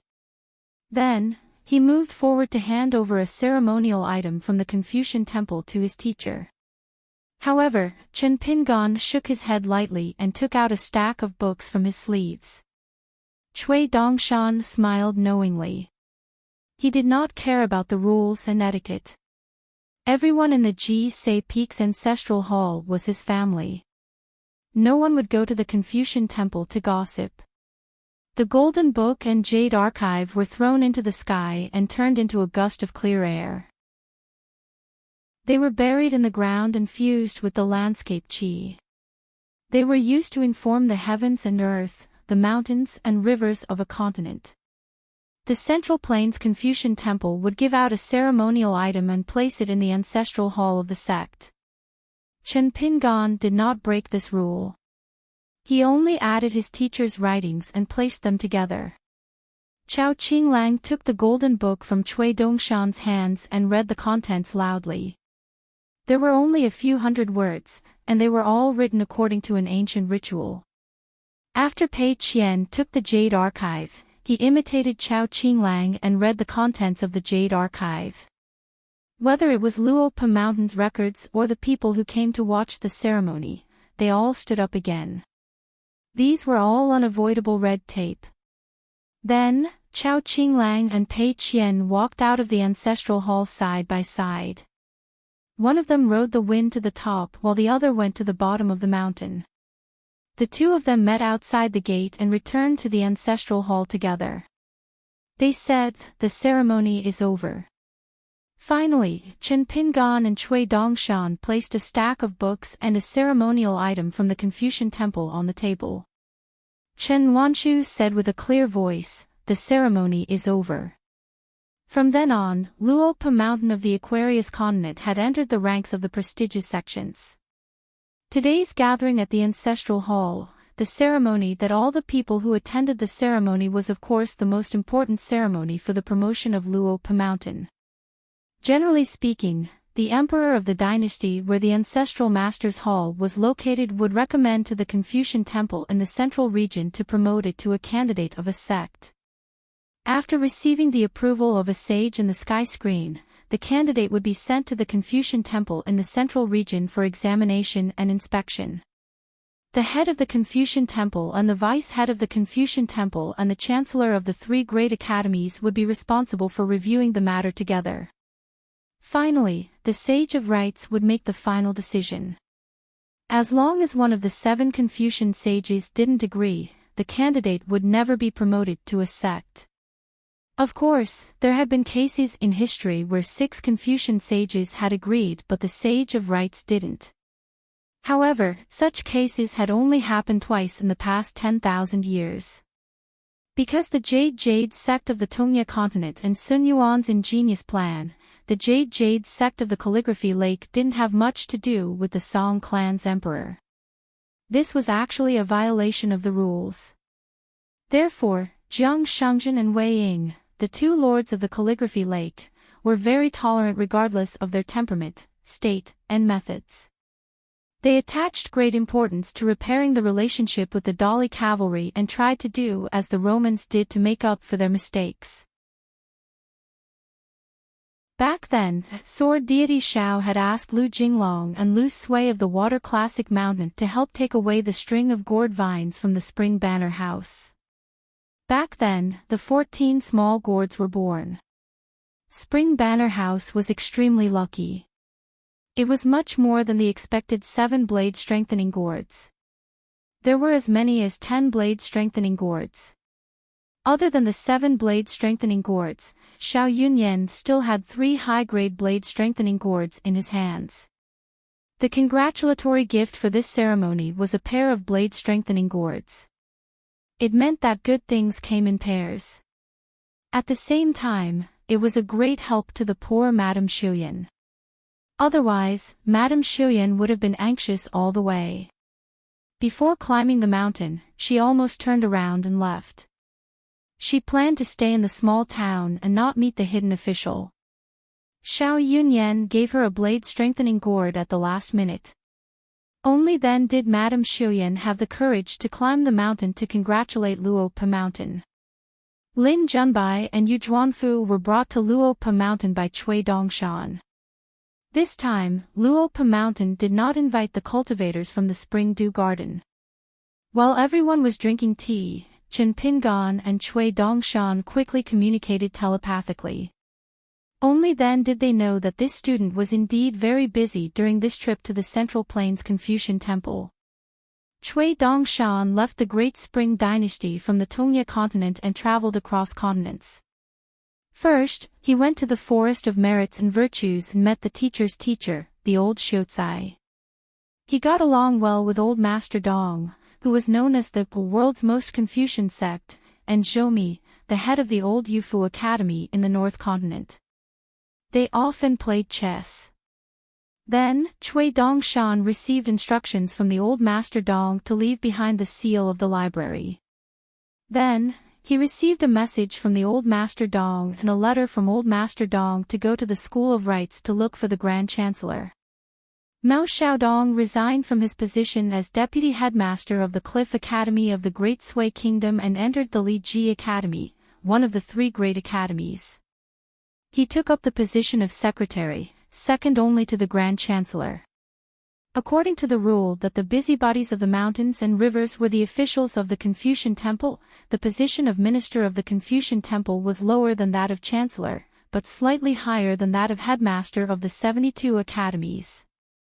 The headmaster of the Confucian Temple, the minister of the Confucian Temple, the Grand Chancellor of the Confucian Temple, the associate hierarch of the Confucian Temple, and the hierarch of the Confucian Temple.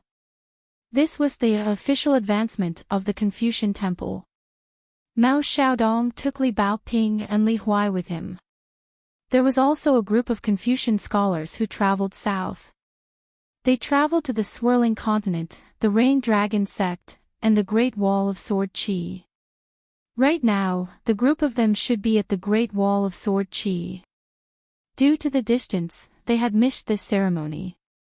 Cui Dongshan and the Grand Chancellor of the Academy came together and recommended Luopa Mountain to be promoted to a sect in the name of Rites Academy Mao Sai.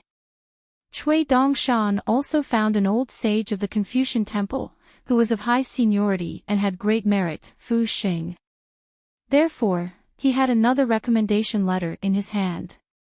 Finally, he also had the letter of Zhou, who was about to head to the Tongya continent to take up the post of a headmaster of an academy.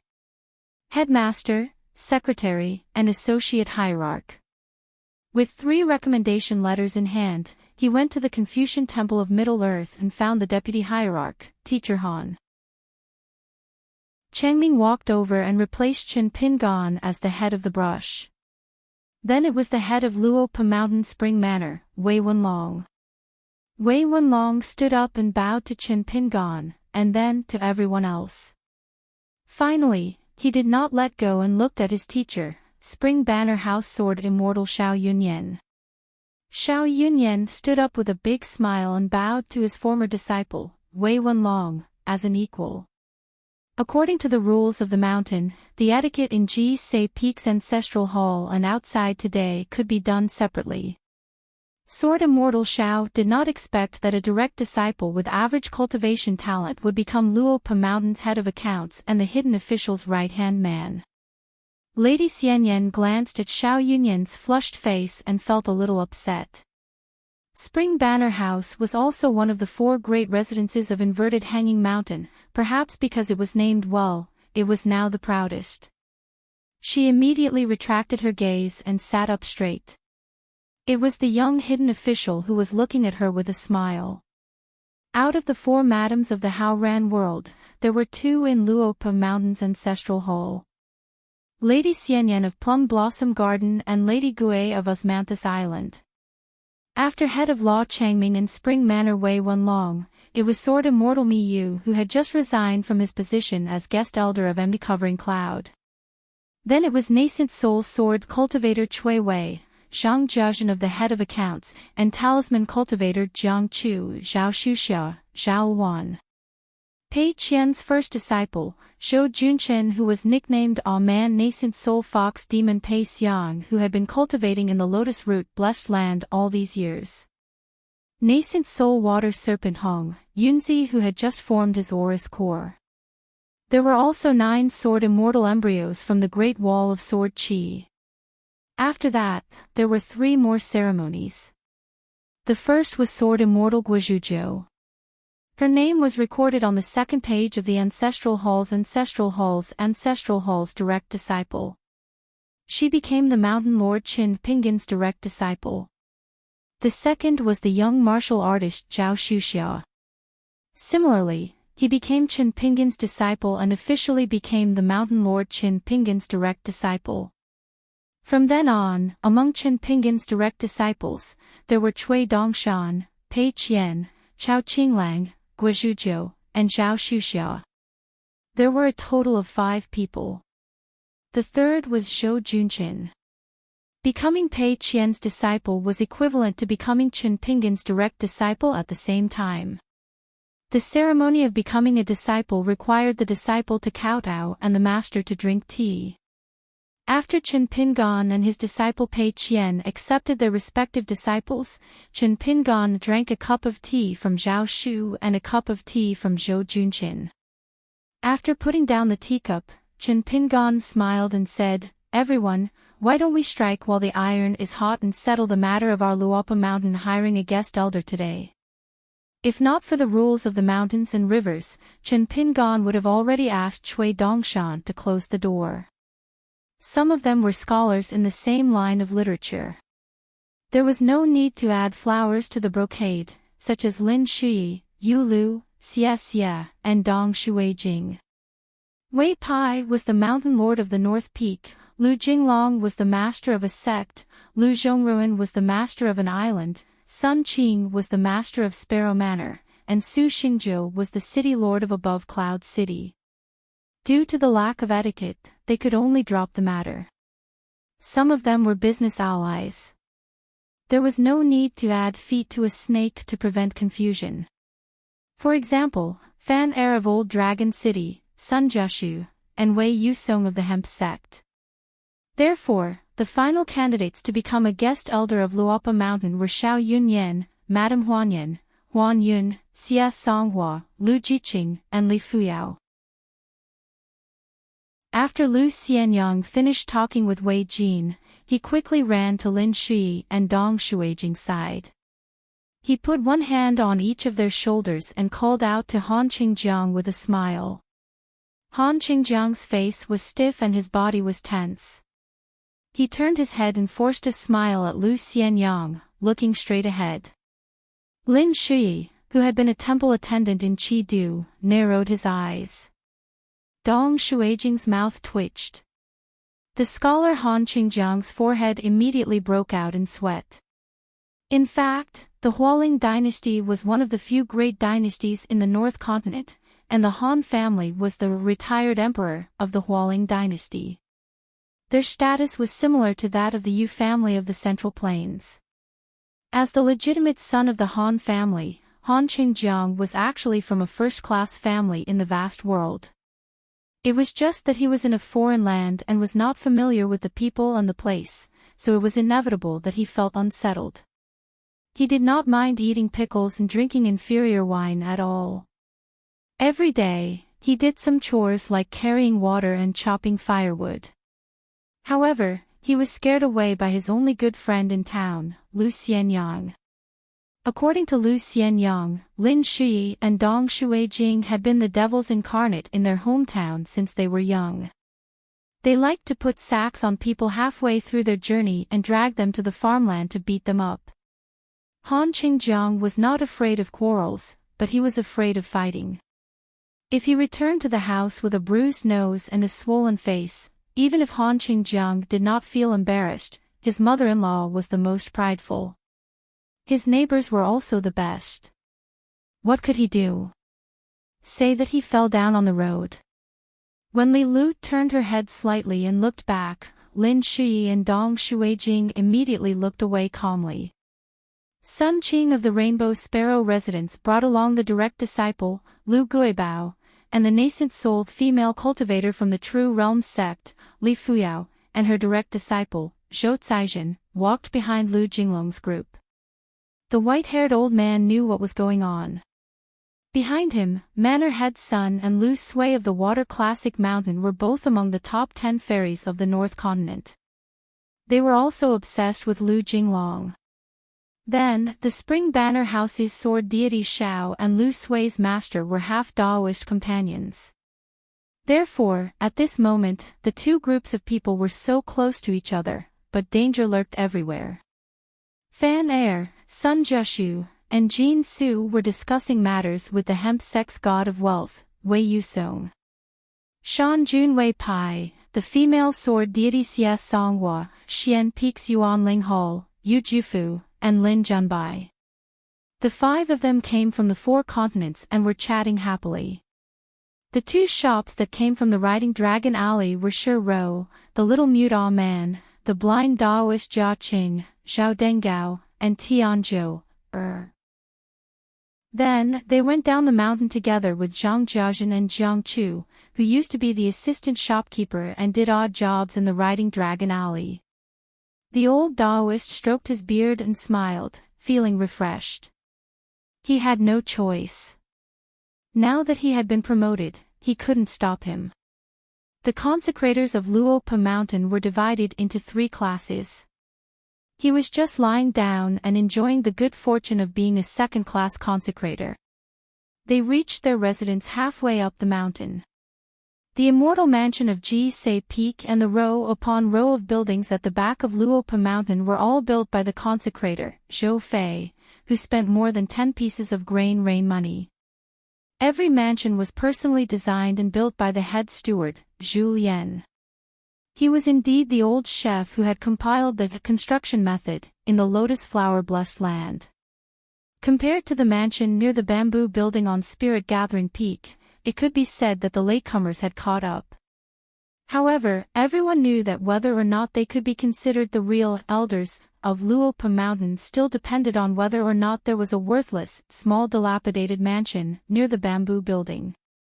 This was the same logic as whether or not one was familiar with Luopa Mountain depended on whether or not one could eat melon seeds. All the guests who were watching the ceremony realized that the group that was originally chatting on the road didn't need to be separated because the collapsed areas were adjacent. Therefore, most of them continued to choose a certain mansion and continued to chat. The cultivators cultivated on the mountain and came from all over the world. There weren't many opportunities for them to gather together like today. And these were all meticulous arrangements made by little Wanshu, the old chef, and accountant Wei after careful discussion. Just the drafts on the paper alone filled a paper basket with the little steward, Chen Wanshu. Because they were going to participate in the meeting of the ancestral hall, Wanshu had given a few keys to Tian Jiu Er, and little Ah Man's sister Jiu Er had always been meticulous. Although Ah Man looked like a little mute, he was actually very smart. And Ah Man, whose real name was Zhou Junchin, only had a good relationship with the steward, Shi Rou, at the foot of the mountain. On the mountain, he only spoke a few words with Wanshu. Even when he was with his master, Pei Qian, Ah Man still liked to be mute. In a large courtyard, the little hidden official, Chen Li, sat diagonally at a stone table and looked at the little hidden official, Bai Xian, who had his hands behind his back. Chen Li asked, Bai Xian, have you reached the sea viewing realm? Bai Xian felt as if he was struck by lightning. Then, he cursed in his heart, how the hell are you talking to me like that?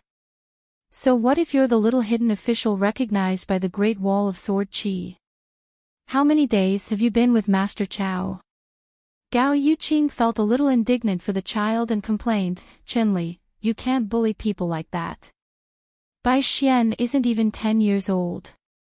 The young man sat on the steps with a green bamboo cane on his knees and smiled as he watched the show. He was now a Dragon Gate realm sword cultivator. His bottleneck was 1 realm lower than Chen Li's. The girl, Chaomu, who was also Xie Songhua's direct disciple, had just reached the sea viewing realm. Chen Li gave him a sidelong glance and Gao Yuqing immediately stopped talking. Chen Li asked again, "What were you looking at in the ancestral hall and on the way down?" Bai Xian rolled his eyes and said with a mischievous smile, "I admired the little hidden official's elegance." Chen Li said, "Cultivate well in the future." Bai Xian resisted the urge to roll his eyes and cupped his fists with a smile. "It's a small matter." Nalan Yuji and Yao Xiaoyan were familiar with Gao Yuqing. The most important thing was that the cultivators in Luopa Mountain were all very young, but their realms were unimaginably high. Chen Pingan held the teacup with 2 fingers, gently swirled it, and began to close his eyes to rest. He was distracted by countless thoughts, and he did not restrain himself. Pei Xiang and Hongxia, these 2 new faces, did not even dare to breathe. Cui Wei was actually not relaxed. This young mountain master was the hidden official who had guarded the Great Wall of Sword Qi alone for many years. He was also one of the 10 young people in several worlds, and now he was the master of a sect in the vast world.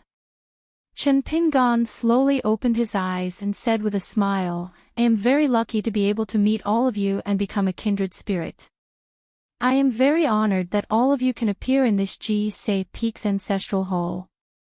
The ancestral hall was so silent that one could hear a pin drop. Only Meili clapped her hands silently. Chen Pingan's eyes were gentle, and when Xiaomi stopped moving, he continued, "In the near future, our Luopa Mountain will not be too big of a fanfare. What we say to the outside world is that Great Sword Immortal Me left the cloud-padding mountain and supported our Luopa Mountain, so we were promoted to a sect in one fell swoop. As for whether the outside world believes it or not, we don't care. As for why we hide it again and again, I will explain it to everyone in detail later." Mi Yu's face was dull. Jiang Shangzhen praised, "It's all thanks to Mi Jianxian that we were able to deceive everyone so easily without leaving any traces behind." Cui Dongshan nodded vigorously, "Yes, yes, Great Sword Fairy Mi is not the chief consecrator. It is unreasonable." Jiang Shangzhen was dumbfounded and shuddered. What the hell? In the previous secret letter, what happened to the chief consecrator? What happened to crying and throwing a tantrum at your husband's place? Chen Pingan said with a smile, "So the first important thing in today's meeting is to discuss who will be the chief consecrator of Luopa Mountain." Pei Qian said, "Master, I have no opinion on who will be the chief consecrator. I will only listen to Master and the Law Master. Anyway, I suggest that Zhou Fei be the second chief consecrator, so as not to reveal Zhou Fei's identity as the old sect master of Jade Gui sect." The old sect master of Jade Gui sect. Was it the Jiang Shangzhen who was from the Tongya continent but had made a name for himself in the North continent? The great sword fairy who could almost defend the divine seal peak with his own strength in the end? Chen Lingjuan's eyelids trembled. He immediately began to carefully calculate whether he had said or done anything offensive when Zhou Fei and his brother came to Luopa Mountain in the past. Hongxia and Pei Xiang's faces were pale. Jiang Shangzhen, the previous sect master of Jade Gui sect. The first person to turn the tide in Tongyi continent. Zhou Meili's mouth was wide open. The little girl quickly turned her head and cast the most sincere look of appreciation at Jiang Shangzhen. This consecrator with the pseudonym Zhou Fei was very generous, but he didn't look old. Jiang Shang was truly worthy of being a person surnamed Zhou. Sigh. Zhu Lian smiled and said, "Brother Zhou, being the second chief consecrator is very convincing. If anyone is not convinced, they can fight me. I admit defeat, but I will still insist on my opinion. Except for Brother Zhou, I am not convinced that anyone is the second chief consecrator." Lu Baixiang echoed, "Sect Master Jiang is busy after all.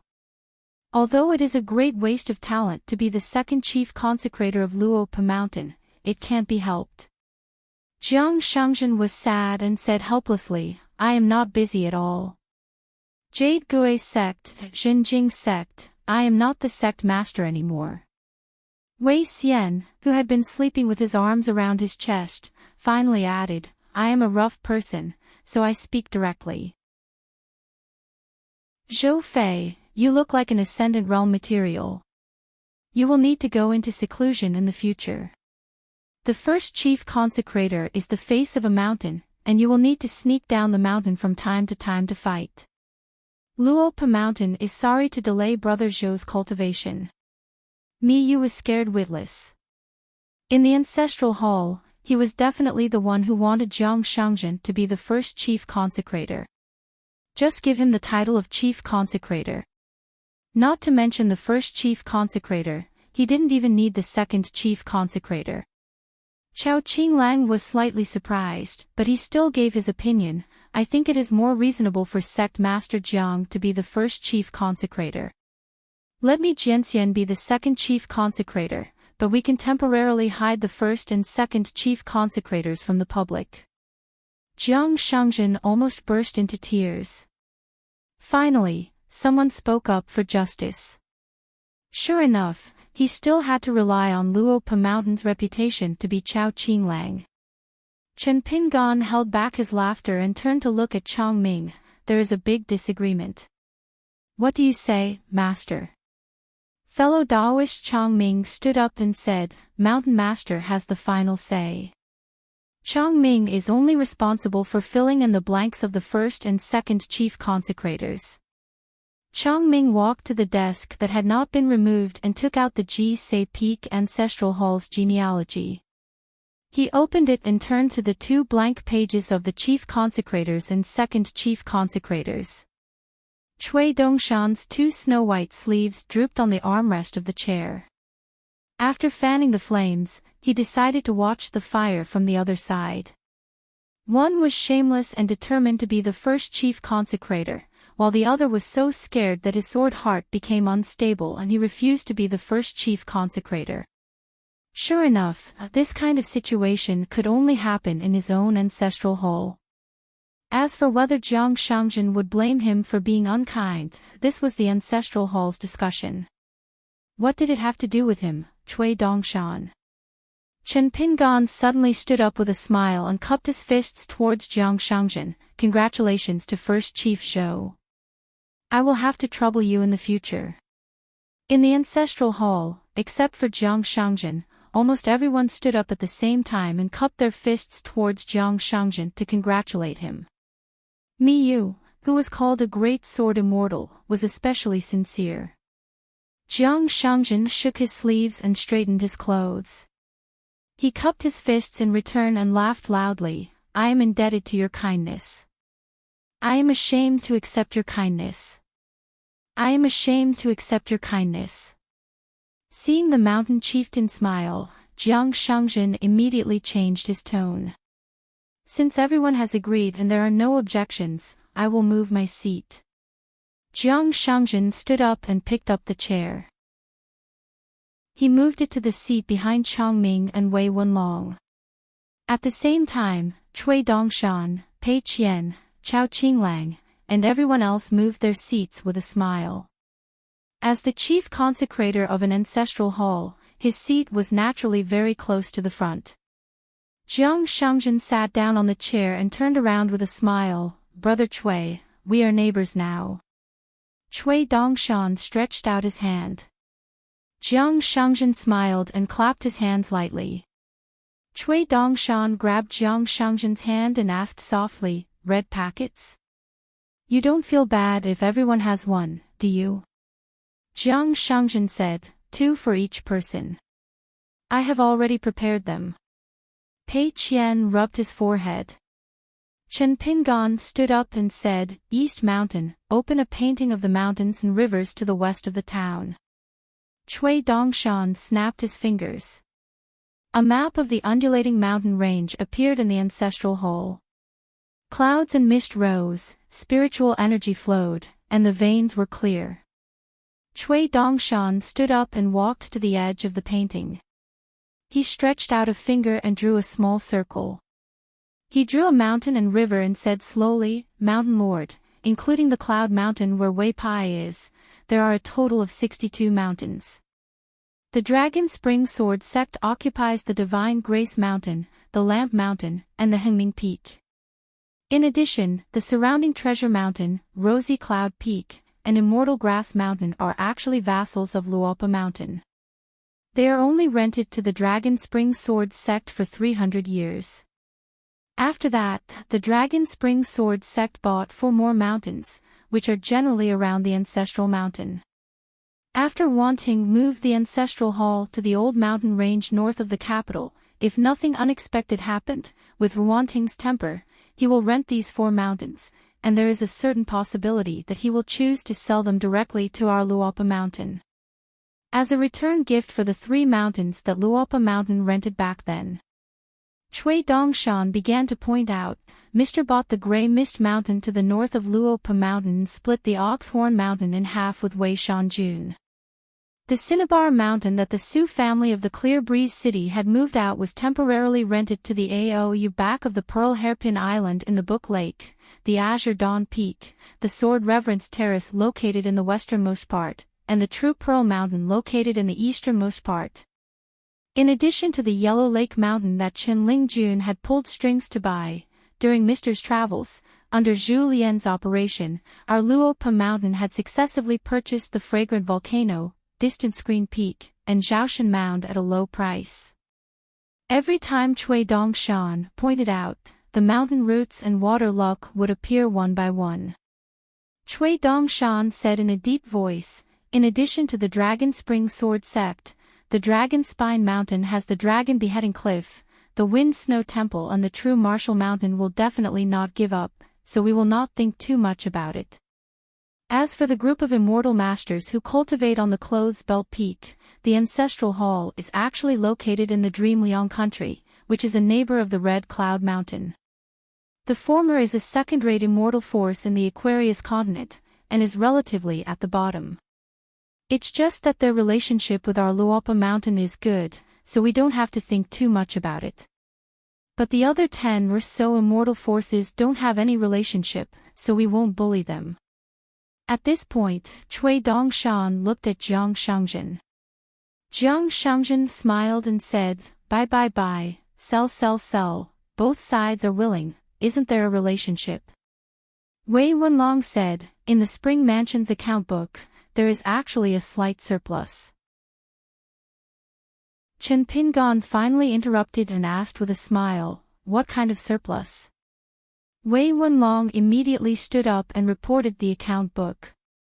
The first line of trade with Skeleton Beach's Hemp Sect, Spring Dew Garden, Sparrow Manor, and Cloud City, plus the second trade route with the newly opened Hemp Sect, Floating Duckweed Sword Lake, and Dragon Palace Grotto Heaven, plus the third trade route with Red Candle Town Sanjiang, Dong Shui Jing, Old Dragon City's Fan Family, and Sunjiashu.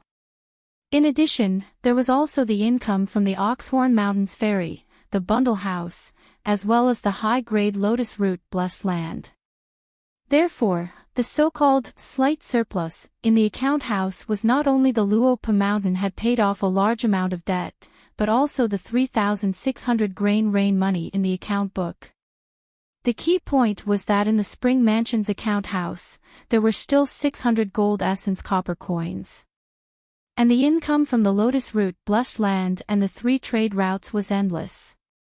Chen Pingon thought for a while, then stood up and walked to the edge of the picture scroll, a total of 62 mountains. We will strive to cover at least half of them within 100 years. Simply put, other than Wei Shanjun's Pinning Cloud Mountain, Master Ruan's Dragon Spring Sword Sect, Wind Snow Temple and Jinwu Mountain's Dragon Spine Mountain, and Yi Dai Mountain, other than that, the rest of the mountains occupied by the immortals can be discussed and discussed.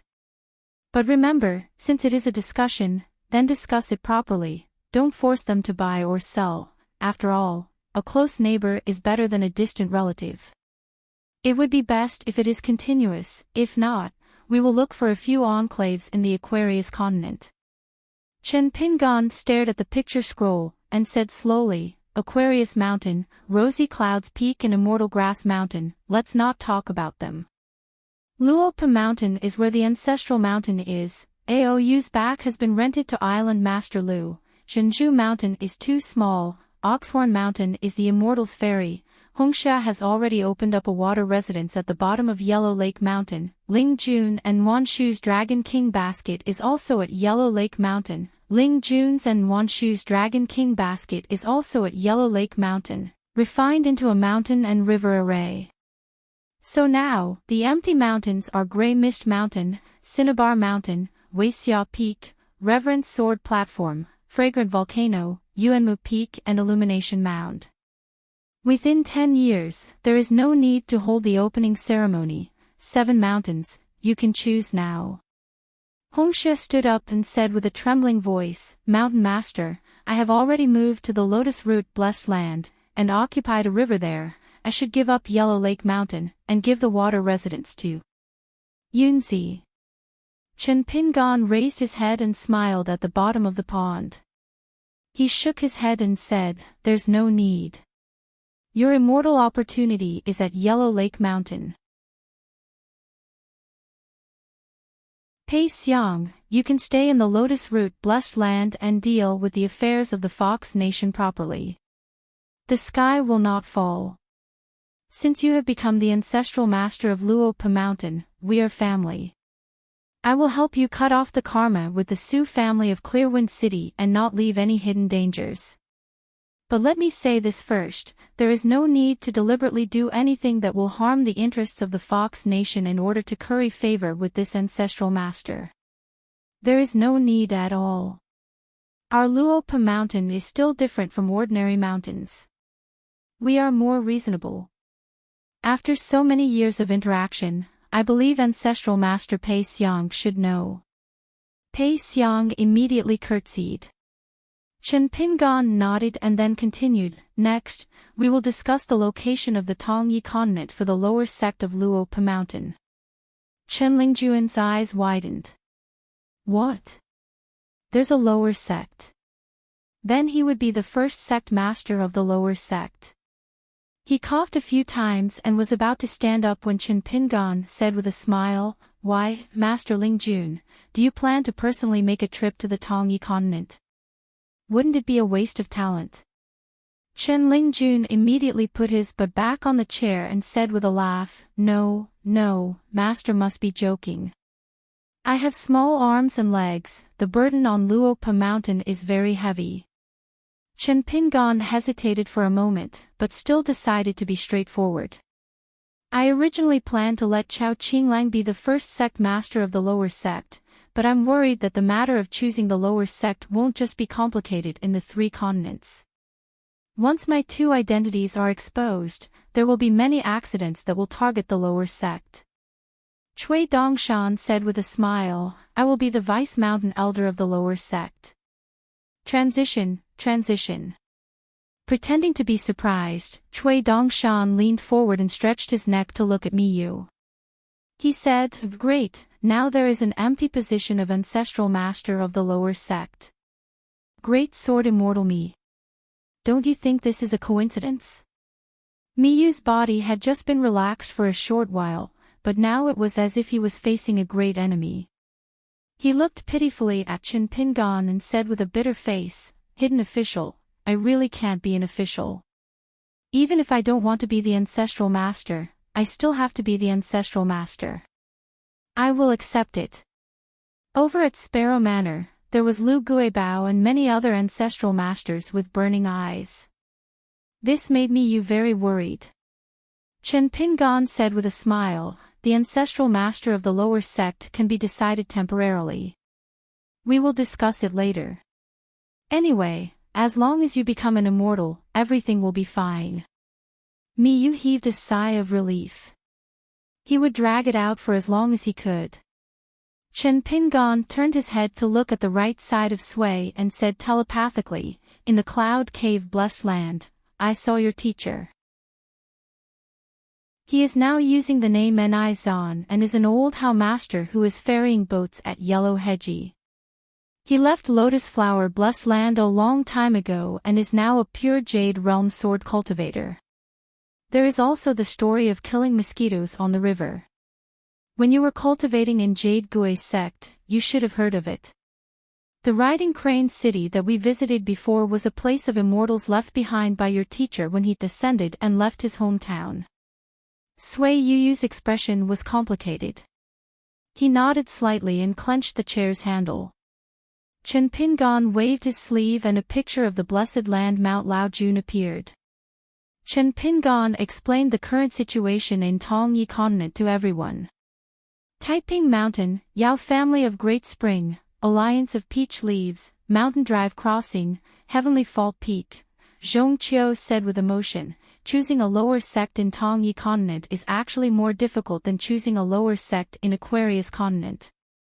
If we are not careful, we will become enemies with the cultivators of Aquarius Continent and North Continent. Now that the cultivators of the two continents are coming south to infiltrate Tongyi Continent, it is easy to have conflicts of interest with them. If they are just seeking wealth and mind their own business, it will be fine. We might even be able to form an alliance. But if Luopa Mountain wants to be reasonable, it will be difficult.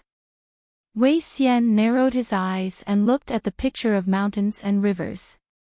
Difficult? I don't think so. After choosing a lower sect, we will cut the Gordian knot according to the Mountain Master's wishes.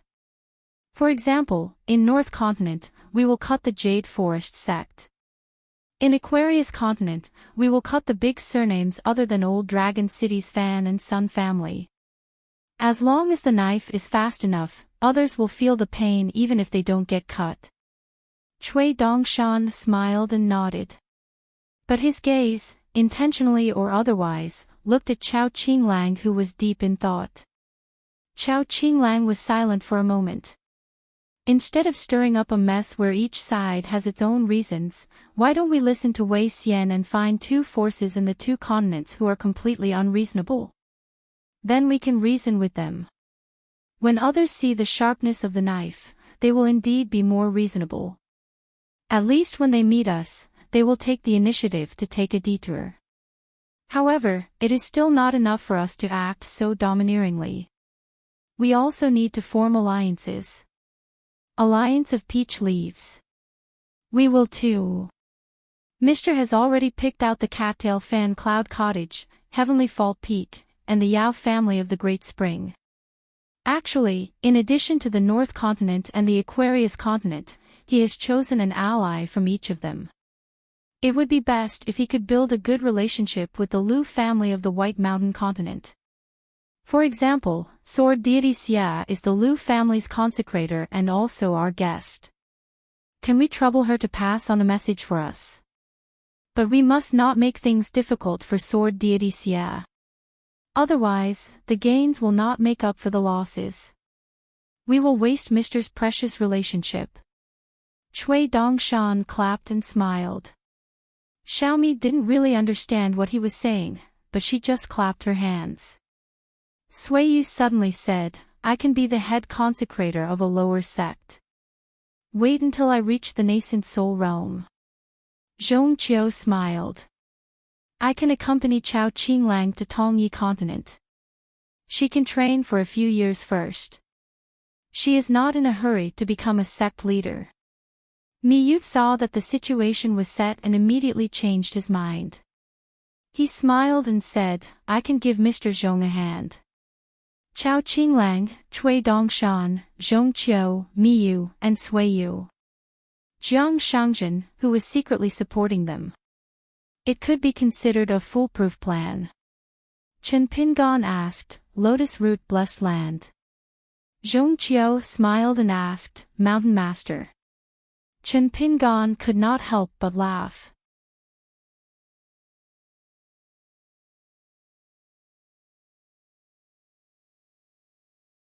Chen Pingon hesitated for a moment. It's not good to be too noisy. I'll return the favor later. 1 or 2 people from each residence will accompany me to visit. Let's go down the mountain together and I'll call the roll. Those who have finished their business can go back first. In fact, on New Year's Eve, the small town had the custom of Wenyi dinner. Every household would visit each other. After the New Year's Eve dinner, before the sky turned dark, the tables would be filled with food and wine. The strong young men would play finger-guessing games, drink wine, and eat. The children didn't join in the fun with the adults and played by themselves. They formed groups and went to each household to get candy and melon seeds. They would always bring a small cloth bag. As long as it wasn't a family that had a grudge, the children would rush over and call them uncle and aunt.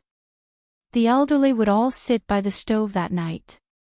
The children's greetings messed up the seniority. Whether they called them too high or too low, the elderly wouldn't care.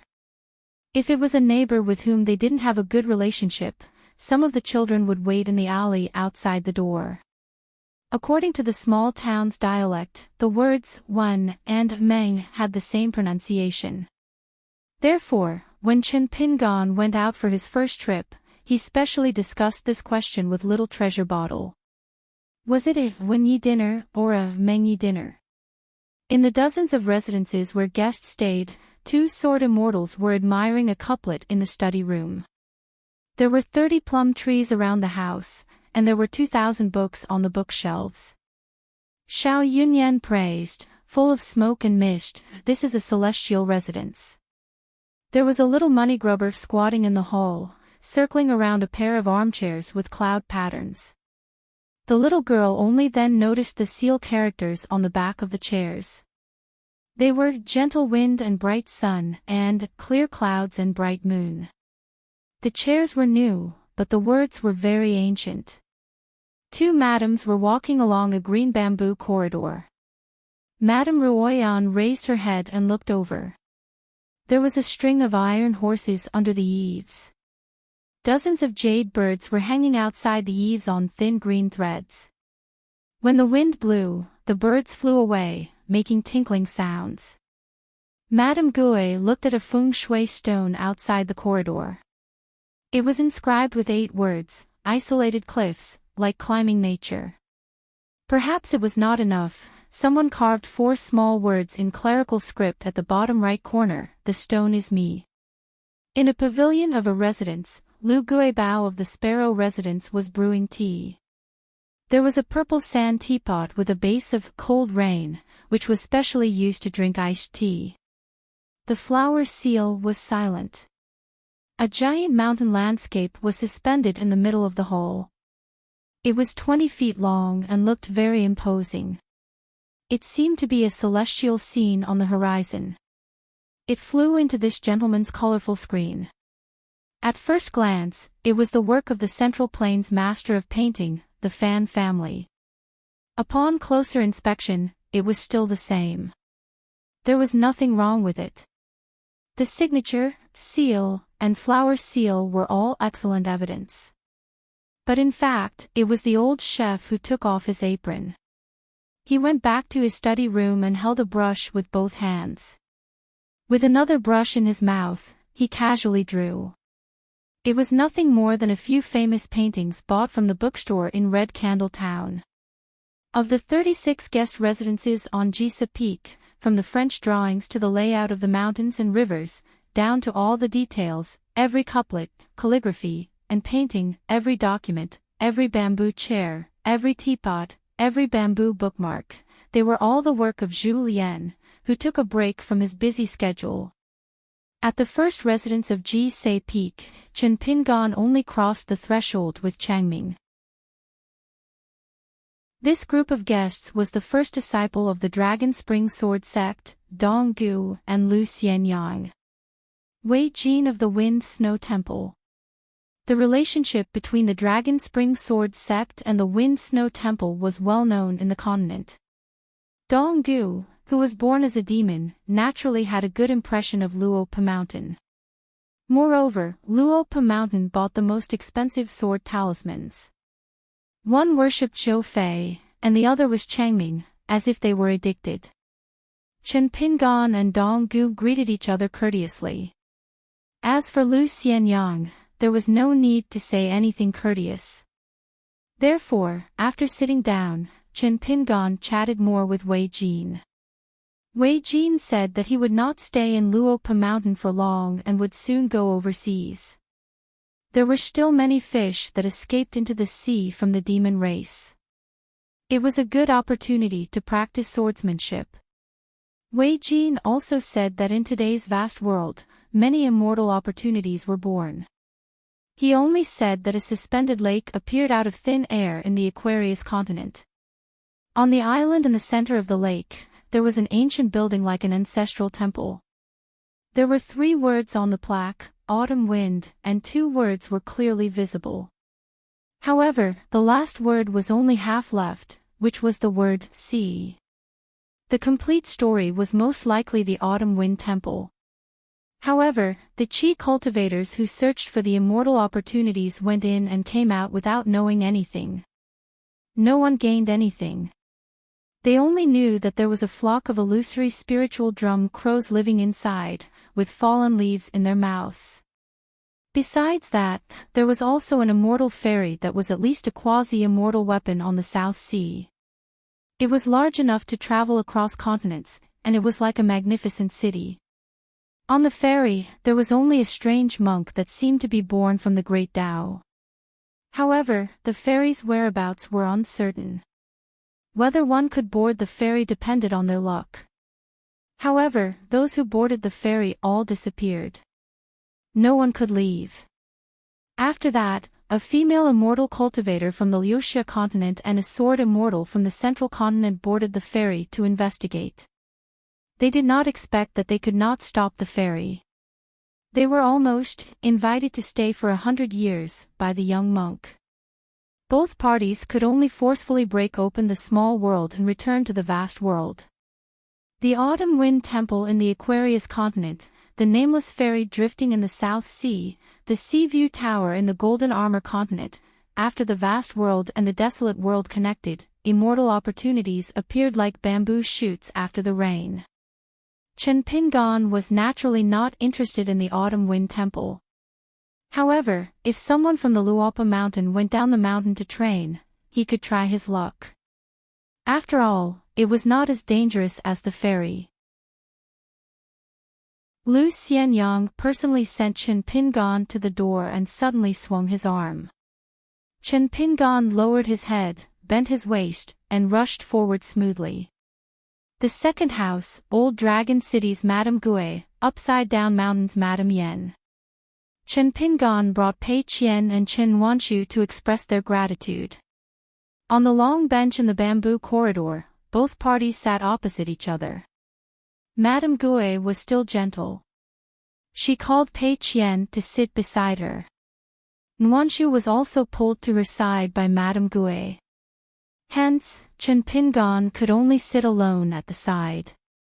He chatted with Madame Gui about the Golden Osmanthus Temple in Qinghuan country. The old osmanthus tree on Qinghuan Mountain was undoubtedly planted by the Moon Palace. It was similar to the relationship between the Cloud Mountain's bamboo and the Bamboo Sea Grotto Heaven.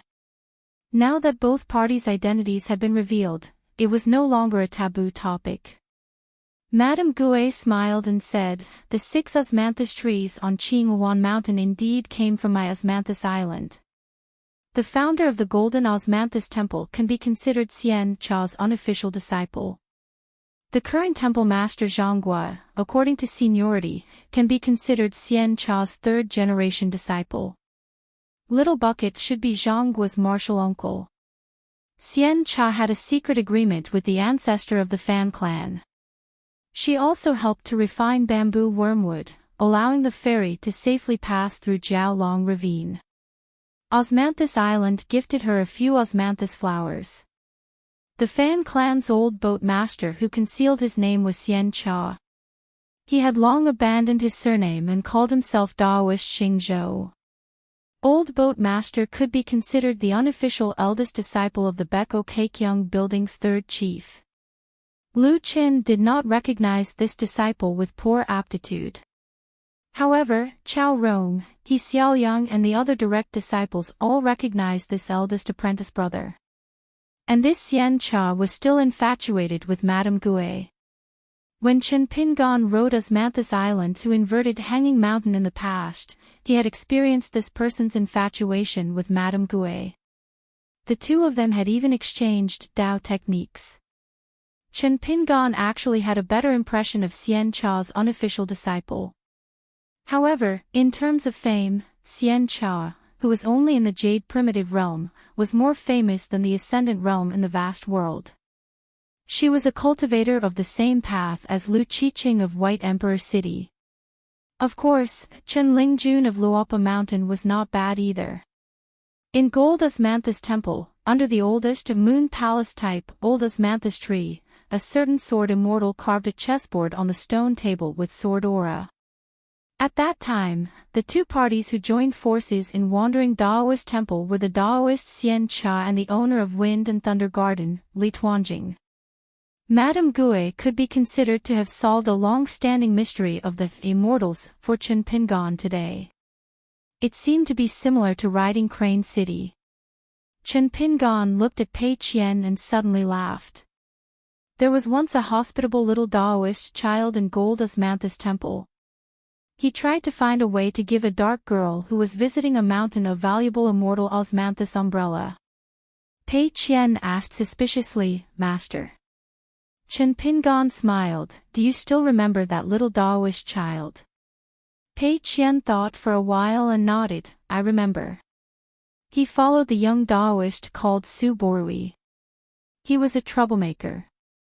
Madame Huanyan was a little envious of Madame Gui for being able to speak so freely with this black-hearted hidden official.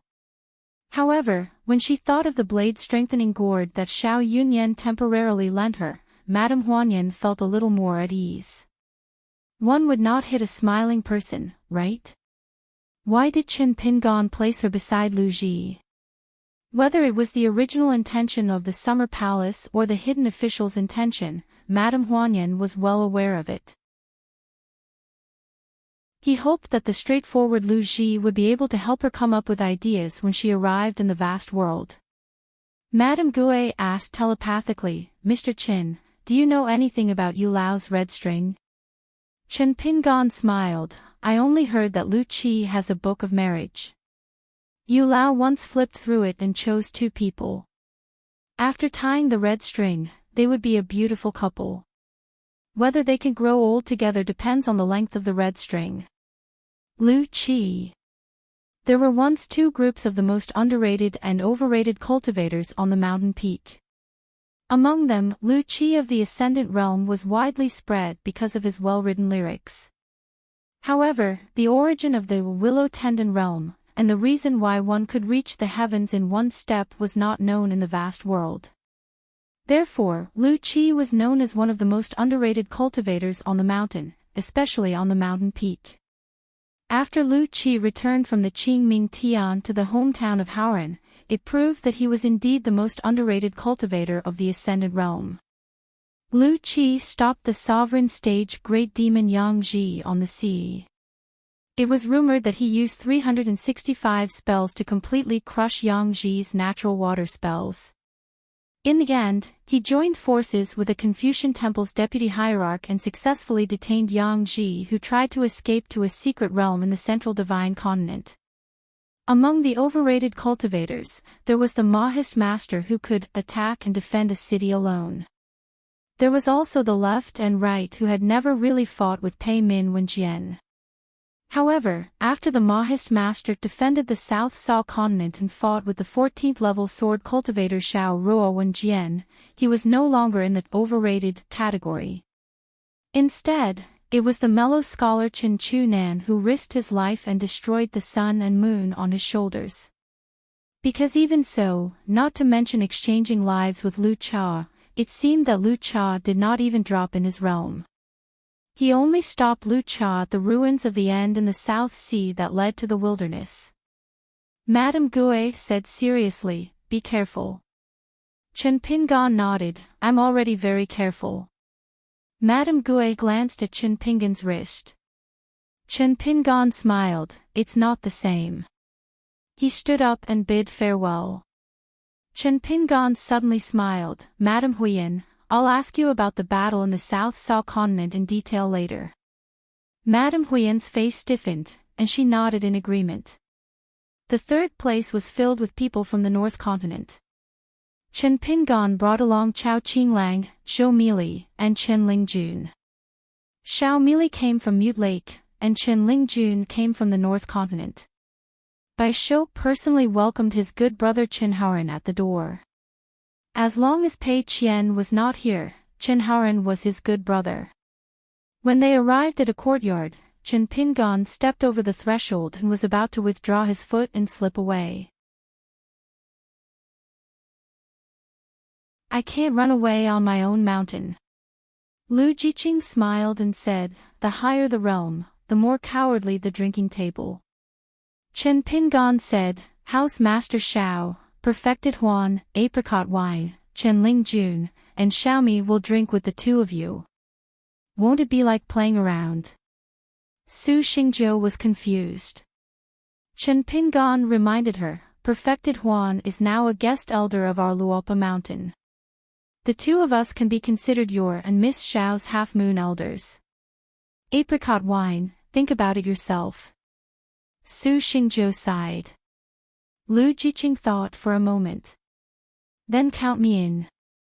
Mr. Lu can hold his liquor well anyway. Lu Jinglong put his hand on the wine pot in front of him. Let's call it a day. Chen Pingan left the place by a hair's breadth. After leaving, he took Mi Yu and Cui Wei to the next residence.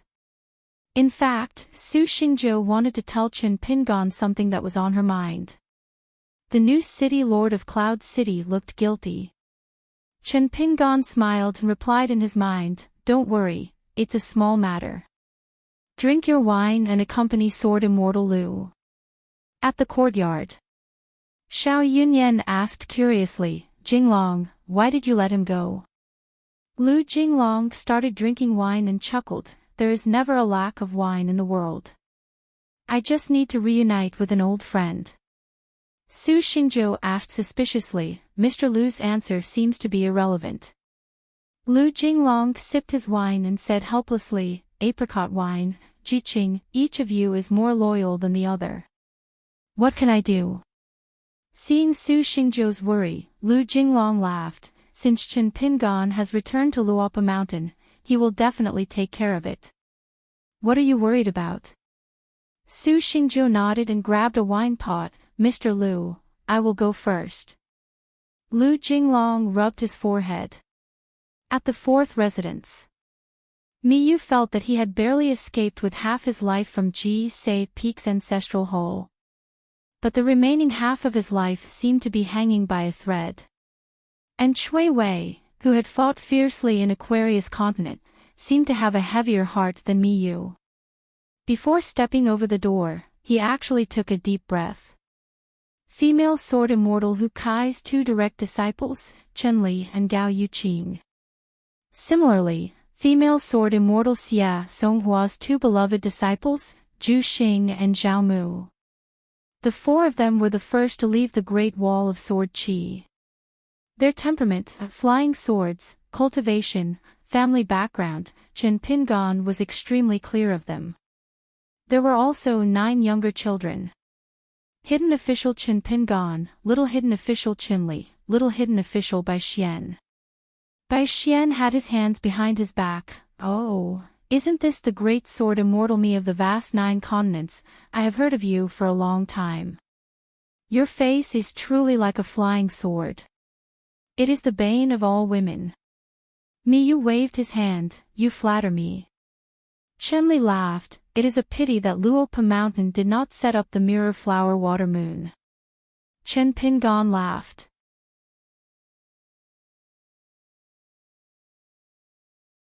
Every time Zhou Caijin went to Verdant Gorge Island, she would pass by the account house at the ferry, but the door was always locked. Sister Hong Su and Sister Hu Jun had different words when they talked about Mr. Qin. Master Li Fuyao, current sect leader Lu Laoqing of the True State sect, Lu Jimao, who was promoted to head priest, and Sister Sui. Everyone talked about Mr. Qin differently. Sun Qing bowed and said, Mountain Lord Qin, there's no loss in doing business with you. Anyway, whether or not Sparrow Mansion can become a sect in the next 100 years depends on Luopa Mountain. We can learn from Pearl Island on Aou's back and become your vassal mountain. When the time comes, Luopa Mountain can rent a few priests and guests to help us keep up appearances. Sparrow Mansion has many women. As long as the cultivators of Luopa Mountain have skills, not looks, I'll be happy to see anyone become Daoist companions on the mountain. I won't stop you. Chen Pingon smiled. Okay. It was a pity that Jing Dafeng was not on the mountain. Otherwise, he would be drooling. A few years ago, Miyu changed his name to Yumi and went to the Palace of Sparrows, which was famous for its robes. He brought Sun Qing and the others an excellent robe from the Golden Jade City in the wilderness. Under the light, the robe was gold and green, like the plumes of a peacock. It had the reputation of yin and yang in the waterway. Even the dragon robe of the king stage monster Yang Ji was made with the weaving methods of the Golden Jade City. Therefore, by repeatedly dismantling the robe, the Sparrow Mansion's robe skills improved further. With the support of the Tai Hui Sword Sect, the city above the clouds, the Dragon Palace Grotto Heaven, and many other immortals, many mountain and river deities in the North Continent, especially the officials of the City God Pavilion and the Civil and Military Temple, such as the God of Night, were very fond of the Sparrow Mansion's robe. Most importantly, Sparrow Mansion added flowers to the robe by cooperating with Hemp Sect. With Wei Pai of Cloud Pole Mountain as the middleman, Sparrow Mansion finally made a huge deal with the Dali dynasty. They ordered thousands of robes from Sparrow Mansion in one go. In the past 10 years, all the cultivators on the mountain, including Mansion Master Sun Qing and Master Wu Jiong, did not cultivate for a few days. They were all weaving maids. Even the Qianglin sect was envious of this great business deal on the mountain where the profits were rolling in and the profits were guaranteed. They had secretly sought out the Sparrow Manor several times, wanting to get a share of the profits. The Qianglin sect promised that as long as the two sides agreed to cooperate, they would first give a large sum of Guyu money as a deposit. 3 times, the price was higher each time. But Sun Qing refused. Not to mention the secret alliance with Luopa Mountain, if she was really blinded by money and agreed, she would not have the face to see Mr. Lu. Sun Qing hesitated, but still went straight to the point. Mountain Lord Qin, are you planning to completely ignore Spring Dew Garden? Luopa Mountain did not even invite Spring Dew Garden to this ceremony. In fact, if it were not for that rogue business, Spring Dew Garden was Luopa Mountain's business ally in the North Continent, second only to Hemp Sect. Not to mention Cloud City, even Sparrow Mansion would have to stand aside. Chen Pingon shook his head. I don't plan to do that. I will make a trip to Spring Dew Garden. Sun Qing said generously, even an upright official can't resolve family matters. Mountain Lord Qin, you can worry about it yourself. I can't help. As for that old woman, I can't be bothered to argue with her. Chen Pingon smiled and did not speak. There were 3 trade routes in Luopa Mountain. 2 of them were deeply connected to the North Continent. One of them was the southeast route. It started at the Hemp Sect at the Skeleton Beach and ended at the Spring Dew Garden at the Great Blasphemy Estuary. It only extended slightly and was connected to the Sparrow Manor and the city above the clouds. The other route was from the south to the north. It also passed through Hemp Sect, but it mainly cooperated with Floating Duckweed Sword Lake and Dragon Palace Grotto Heaven. It involved more than 80 immortal mountains of all sizes. Most of the Luopa Mountain would not directly connect with them.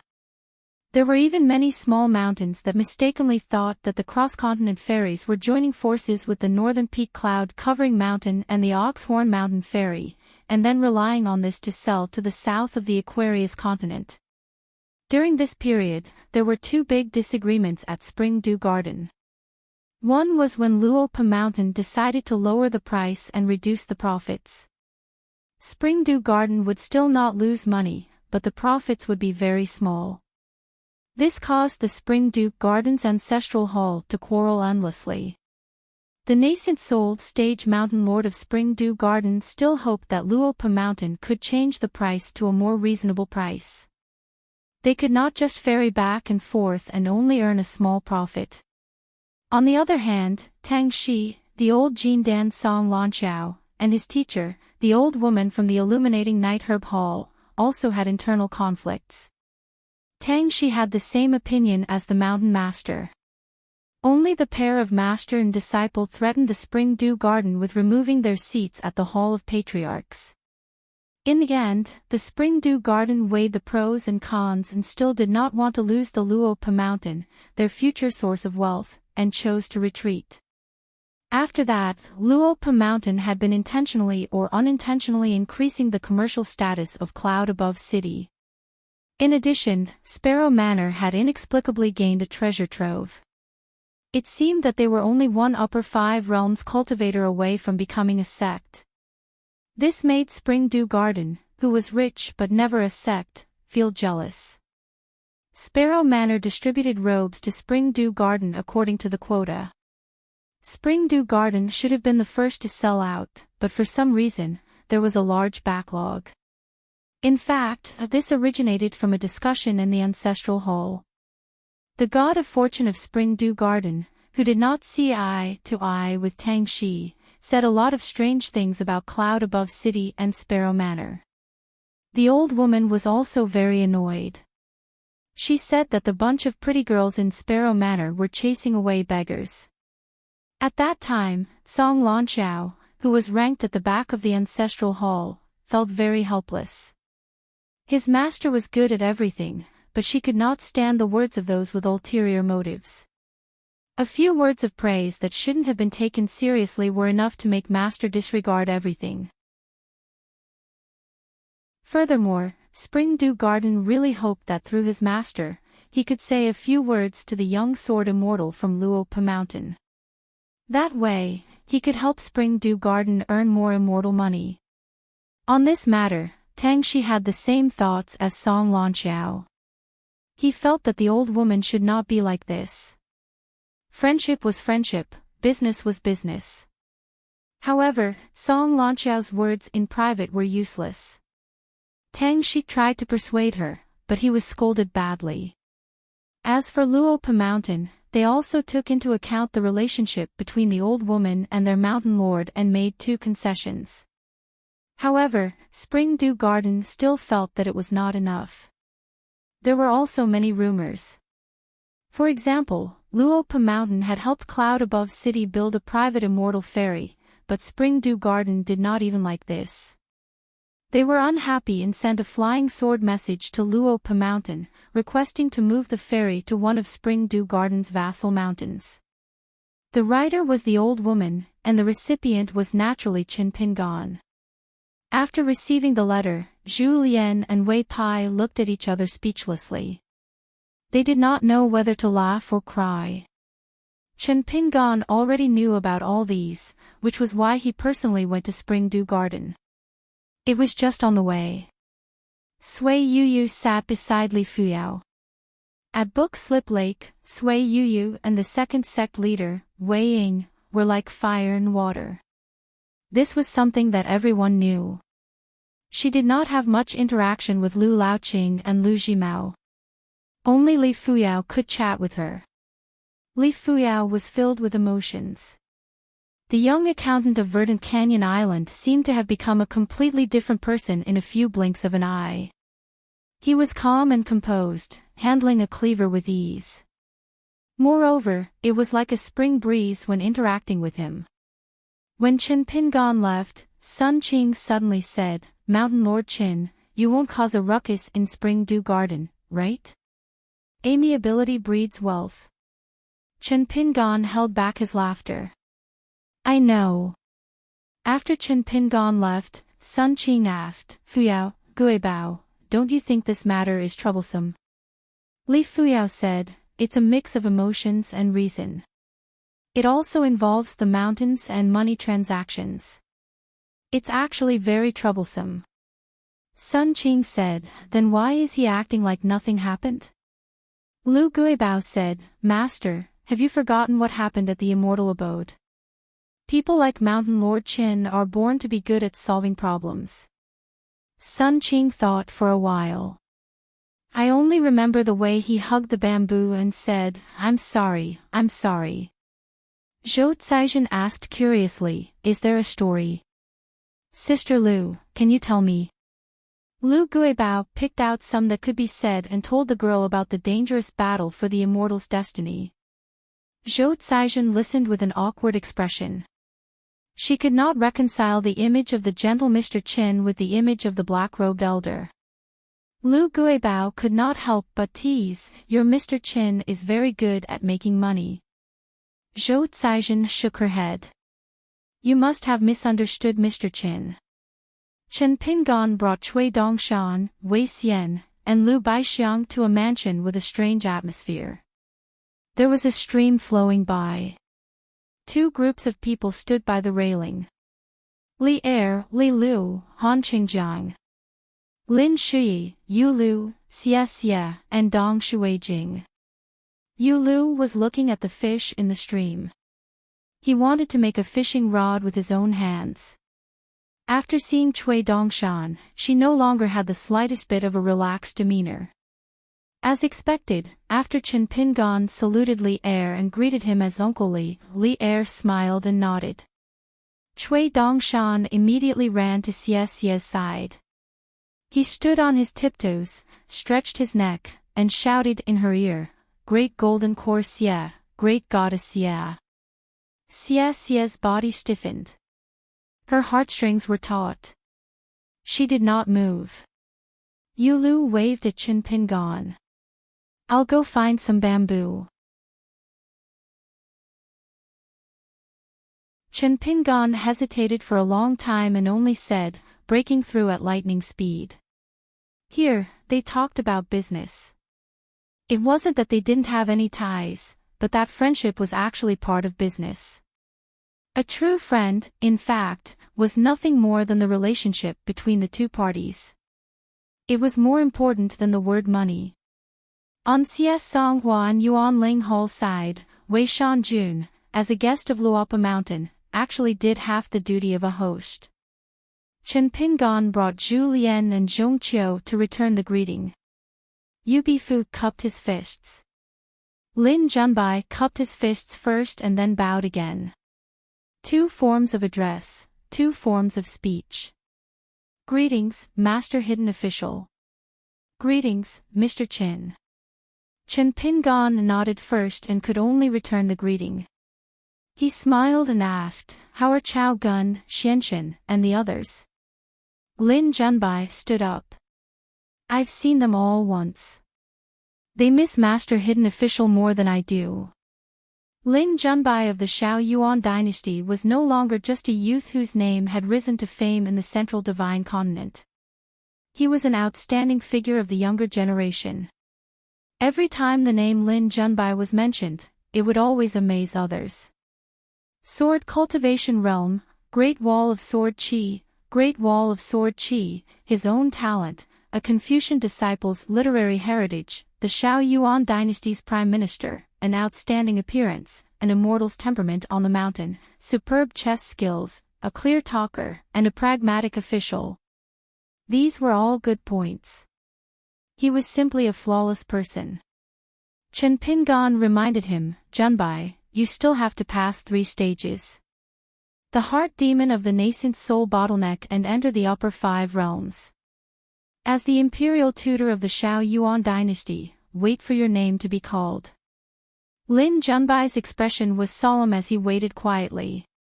The last stage would probably be even more difficult. Chen Pingon said, do I need to say more? Of course, hurry up and find a wife. Don't be a bachelor. Chen Pingon glanced at the girl beside him from the corner of his eye. Yu Bifu laughed angrily. Ask Fist. Lin Junbai nodded. I bet that miss you will win. As long as Master Hidden Official agreed to the Ask Fist, Lin Junbai felt that even if he lost money to watch the show, it would still be worth it. Chen Pingan turned a deaf ear and said to Lin Junbai seriously, "Now that my chess skills have improved greatly, I'll get Dongshan to play a few games with you." Lin Junbai looked helpless. What was Master Hidden Official thinking? Chen Pingan said, "Miss Yu, thank you for taking care of Pei Qian these past few years." Yu Bifu shook his head. "On the battlefield of Jinjiao continent, Pei Qian saved me more than once." Chen Pingan also shook his head. "That's not how you calculate things. Without you, Pei Qian's experience outside would only be more difficult." Yu Bifu ridiculed, "You're clearly calculating things." Xie Songhua said, "My family is strict. What can I do? Miss Yu, you have to be considerate." Chen Pingan was very afraid of this female sword immortal from Snow White continent, so he hurriedly took his leave. After that, he finally did not return the favor. He brought Pei Xiang and Hong to see the riding dragon alley. Jia Qing, the old immortal from the Dragon Gate realm, seemed to have opened his heavenly eyes as he looked at the Mountain Lord. The old Taoist sighed and stroked his beard. Looking at the Mountain Lord's aura, his power is heavy but his qi is light. Let's not talk about his high cultivation base. Just talking about his way of dealing with people, the Mountain Lord seems to be one with the heavens and earth. It can be said that he has reached perfection. Chen Pingan was speechless. Fortunately, there were no outsiders here. They were all direct descendants or descendants of his family. Yuan Bao, Yuan Lai, Qin Yuanji. Zhao Shuxia, Zhao Luan. There was also Yunzi, who could not speak here.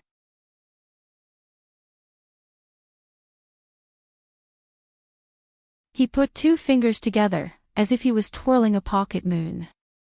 He smiled and said, "Miss Kuiyu, I'm returning it to you.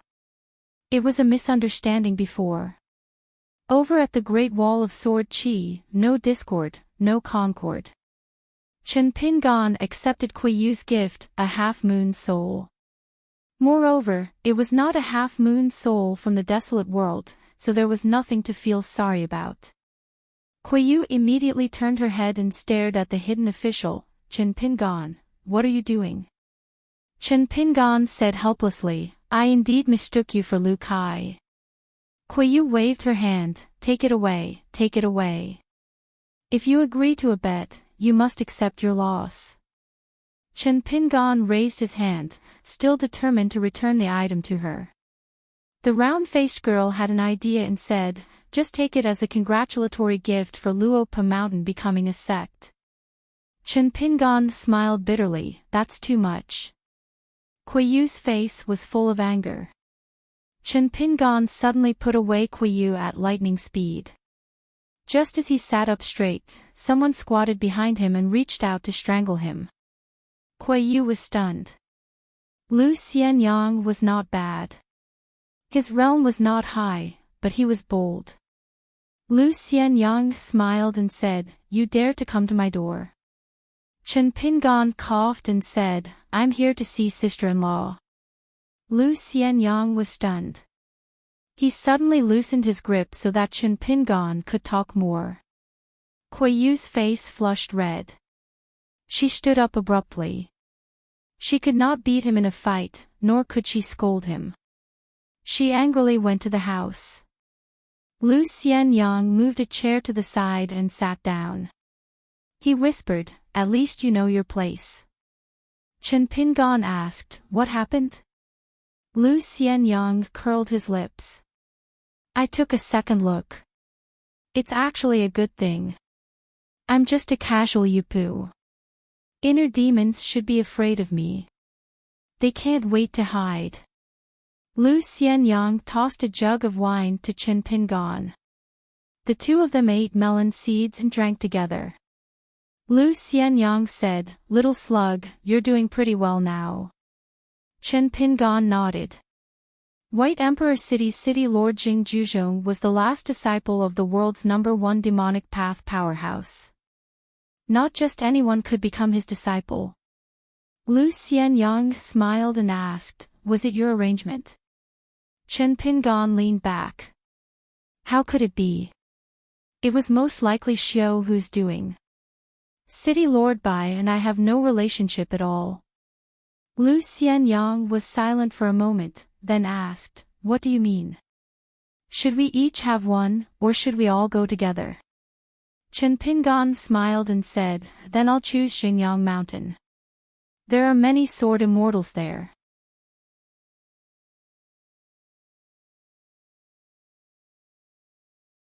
Whether it was the old sword bar hanging under the bridge or Chen Pingan next to him, in the eyes of outsiders, they were all inconspicuous things that they were accustomed to.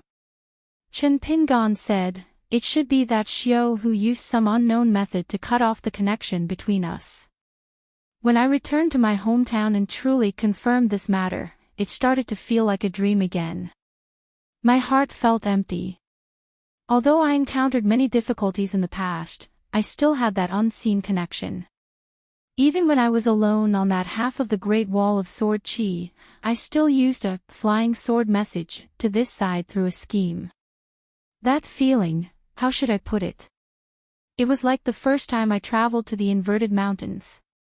Even if I lost and died in the Battle of Jiaolong Gully, no matter who it was, even if it was Lu Qin, the third headmaster of the Beko Keikyong building, as long as I was willing to be cut into pieces, I would still pull you down.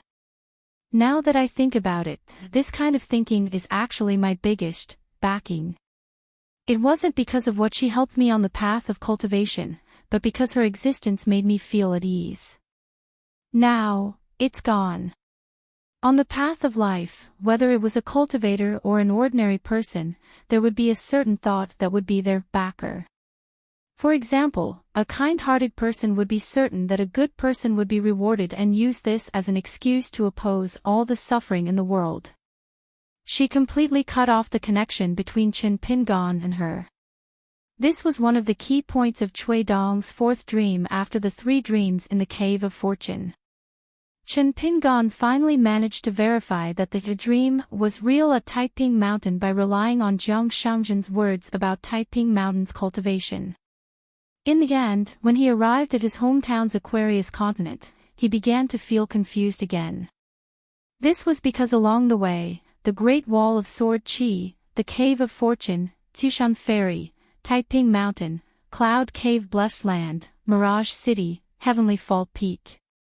The further north he went, especially when he took the cross-continent ferry to the southern peak of the Aquarius continent, there was not a single trace of connection. Chen Pingan walked all the way to the Aquarius continent's great blasphemy temple before he truly dispelled this worry. Cultivating the sword, seeking the sword in the sky, sword immortals ascending. Practicing martial arts, I am at the peak of the mountain, there is no one in front of me. These were all principles that Chen Pingan believed to be extremely reliable and thorough in his heart. After playing chess with Cui Dong, Chen Pingan flipped through books in the Chidu temple for an entire night before he suddenly realized that he was too afraid of the imperial tutor, Cui Dong. Even if Cui Dong became the Dao Protector's senior brother, as long as Cui Dong was in the chessboard opposite him, Chen Pingan always felt that he could only hope to lose less. Wind Thunder Garden's Li Tuanjing had been dead for more than 20 years, and Jingyang Mountain had another young sword immortal, Wu Tijing. Li Tuanjing, Wu Tijing. Was Jingyang Mountain reminding Wind Thunder Garden's Wang He? I'm half a Li Tuanjing. This hidden mastermind's way of doing things was as disgusting as ever. With an enemy like Ma Kushuan from the Apricot Blossom Alley, Chen Pingan did not feel too burdened. Whether it was victory or defeat, life or death, he would do as he should. He was like that, and so was Ma Kushuan. It was refreshing. Chen Pingan had originally planned to let Chief Disciple Zhou make a trip down the mountain at a later time. For example, he could wait until he left for the North Continent so that Jiang Shangzhen could familiarize herself with the mountain. But when he thought of Wu Tijing and his friend Liu Baqiao, Chen Pingan immediately changed his mind. He took out the sword case and sent a message via flying sword to the newly built sword room at the peak of Luopa Mountain's Ji-Se Peak.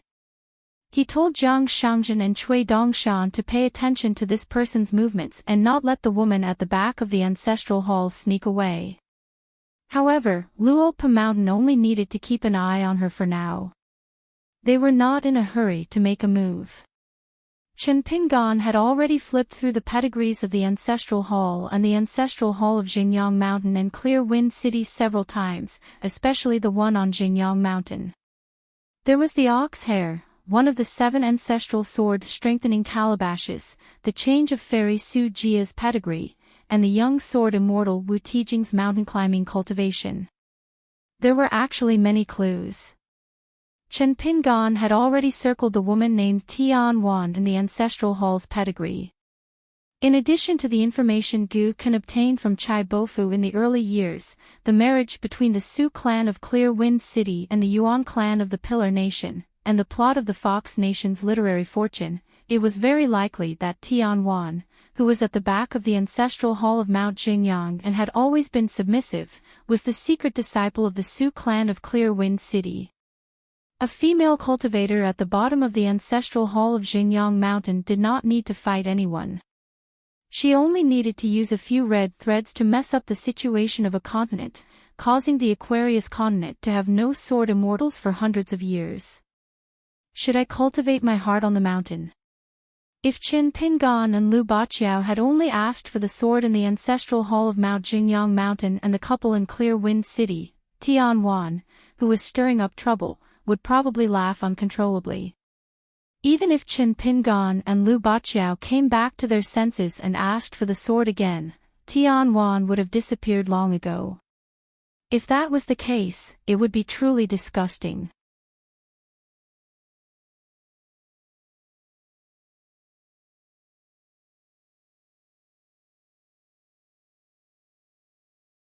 One could quarrel and scratch one's face, but one couldn't harm others behind their backs. As for her daughter getting married and then breaking the marriage contract, that was even more unacceptable to the woman. Daughter, no matter how much you cultivate on the mountain, aren't you still my daughter? There were great principles on the mountain, but they couldn't be more important than being Li Lu's mother. Chen Pingan drank quite a lot this time, but he was only a little tipsy. Han Qingjiang, on the other hand, was drunk. Li Lu's voice was soft, asking him to stop drinking, but she didn't stop him. Han Qingjiang stood there, shaking the big white bowl, saying that he must drink with Mr. Qin. It seemed that he was really drunk. Li Er looked at his son-in-law who couldn't hold his liquor and smiled instead. If he couldn't hold his liquor, he would make up for it with his liquor. Even if he lost, he couldn't lose. This was the old principle. That Jinju mountain wasn't far from Li Er's house. Chen Pingan walked to the foot of the mountain and slowly walked to the top of the mountain. He climbed to the top and looked at the small town's night sky. The lights were continuous on Fulu Street and Peach Leaf Alley. Other than that, the lights were dim and scattered. Chen Pingan then traveled with the wind and went to the state capital. There was no night curfew. He handed in his documents and went to the city to find Dong Shuijing. It was actually not easy to find. After many twists and turns, it was a small house located in a remote part of the city. Dong Shuijing stood at the door and waited for Chen Pingan. Today, Dong Shuijing had hired 2 Earth Immortal cultivators from the army to be his guests. In fact, they were his personal retainers. Over the years, among the various forces that had their eyes on his business, it wasn't that there weren't people who didn't use underhanded means. As long as they could avoid disasters by spending money, Dong Shuijing wouldn't even frown.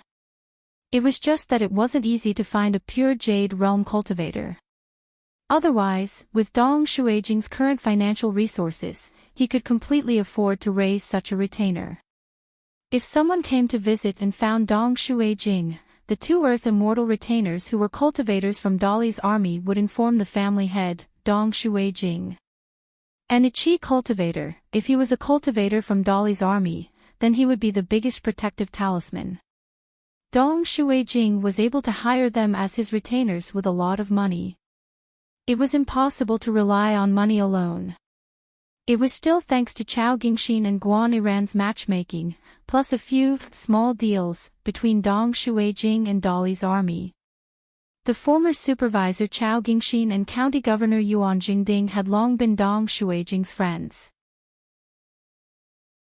The general of Dolly's cavalry stationed at Slip Lake, Guan Iran, later transferred to the Ministry of Revenue in the capital, as well as the Sun family and the Fan family in Old Dragon City. Further north, in the North Continent, Dong Shuijing had business friends. Up and down the mountain, in the imperial court, in the Jianghu, they all existed. Dong Shuijing now managed over a dozen businesses, and regardless of their size, they were all inconspicuous.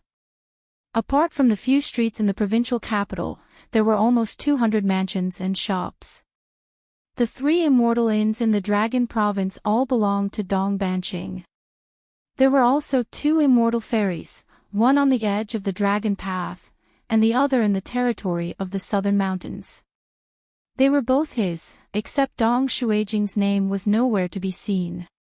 One of Dong Shuijing's main tenets in business was to help his friends earn some silver, immortal money that was both very clean and under the table. Entering the house, Dong Shuijing asked with a smile, "Want a bowl of wontons?" Chen Pingan nodded. "I've been thinking about it for many years now." At the dining table, each person had a bowl of wonton. Chen Pingan joked, "I heard that in the Great Li, there's a pillar state and a hunting envoy, both of them are fighting over you to be their son-in-law." Dong Shuijing smiled. "If I really agreed to it, I wouldn't be able to do much business. Oftentimes, a certain choice was just making enemies." Dong Shuijing put down his chopsticks and said helplessly, "You're rubbing salt in the wound." "That's not very kind of you." Chen Pingan smiled and said nothing more. Dong Shuijing said, "Someone from the Dali Imperial Court will definitely come looking for you very soon. I think it's more likely to be Zhao Yao." An old man appeared in the courtyard. Dong Shuijing turned around and smiled. "Just get to the point. There are no outsiders here." The Earth Immortal Protector said, "A group of esteemed guests have just arrived at the provincial governor's estate in the provincial capital. They didn't take the ferry on Oxhorn Mountain." Dong Shuijing nodded. Chen Pingan finished his wonton and put down his chopsticks. He stood up and smiled. "Speak of the devil. Dong Shuijing, you're really something." Dong Shuijing said, "Since we're both still hungry, I'll make you another bowl of wontons to sober you up. You don't have to move." Chen Pingan thought about it and decided not to leave the house. He sat down again. When the two of them finished their second bowl of wontons, a guest knocked on the door. Dong Shuijing smiled.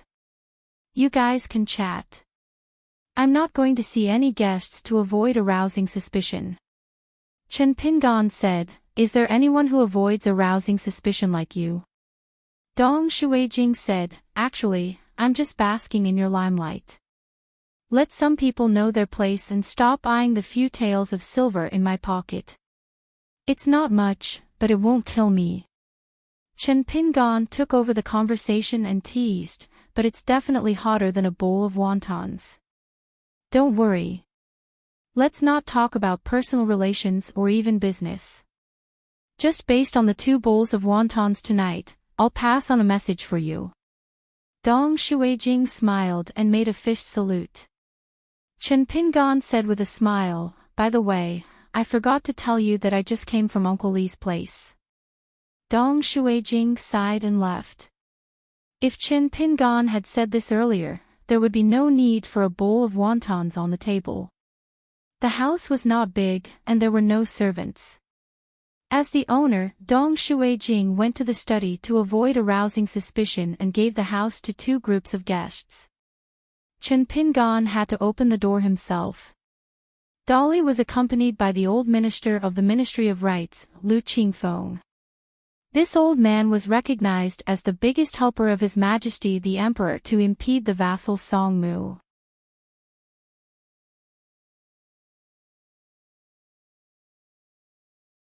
(767) After entering the house in the alley, Lu Qingfeng and Qin Pingan caught up with each other along the way. However, compared to Qin Pingan and Zhao Yao, who were from the same hometown, Lu Qingfeng was more distant. They mostly talked about the local customs of Qinghuan, Lu Qingshan, and Lion Garden. After Lu Qingfeng's younger brother, Lu Qingshan, married Lu Boqi, the priestess of the Saber Division, he had been traveling for many years. During this period, he had gone to the inverted hanging mountain once. It was a bit like visiting relatives. Being apprenticed to a master on the mountain was like being reincarnated. Lu Boqi's master was the old priestess of the inverted hanging mountain who was guarding the gate.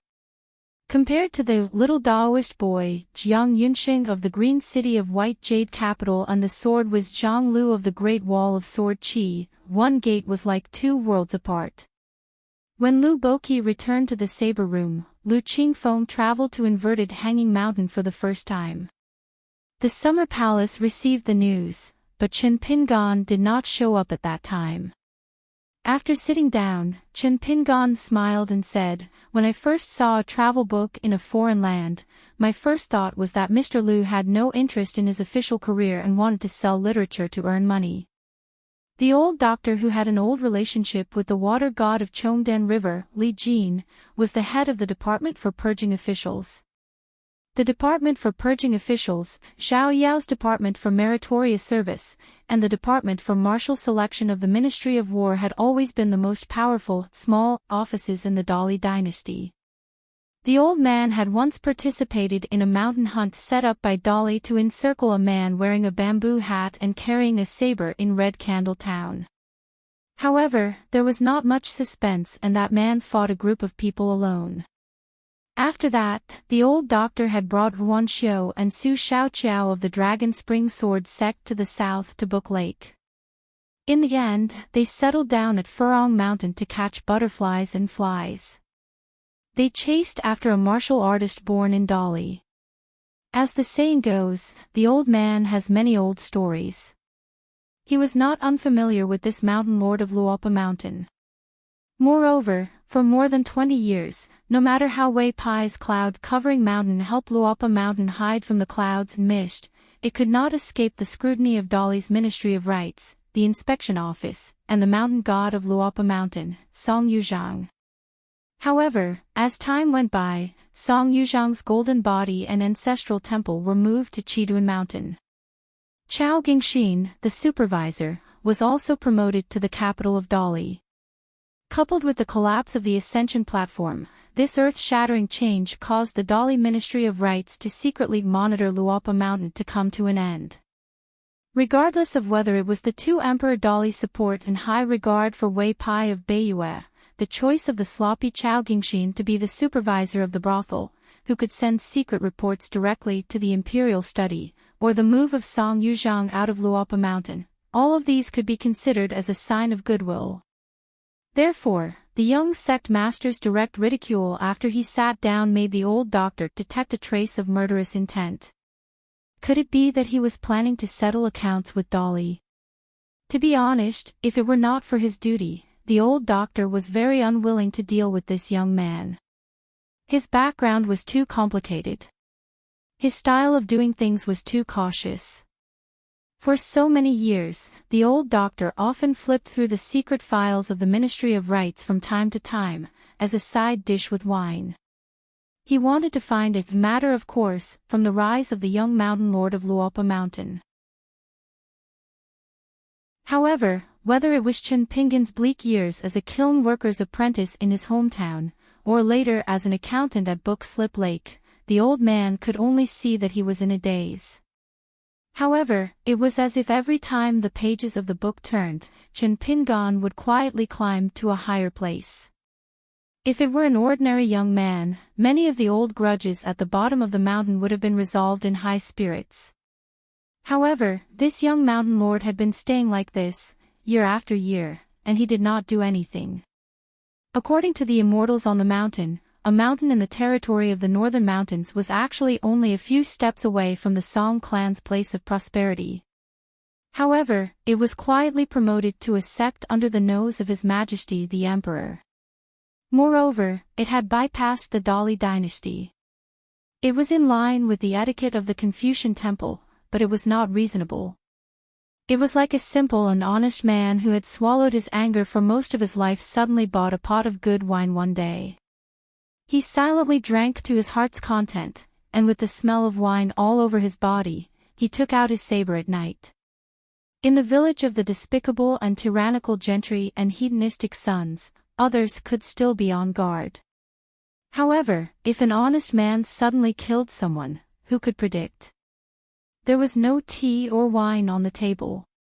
Anyway, Chen Pingan was also a guest. Lu Qingfeng said with a smile, "If I was really the ghostwriter, except for the first few thousand words, I would not change a single word.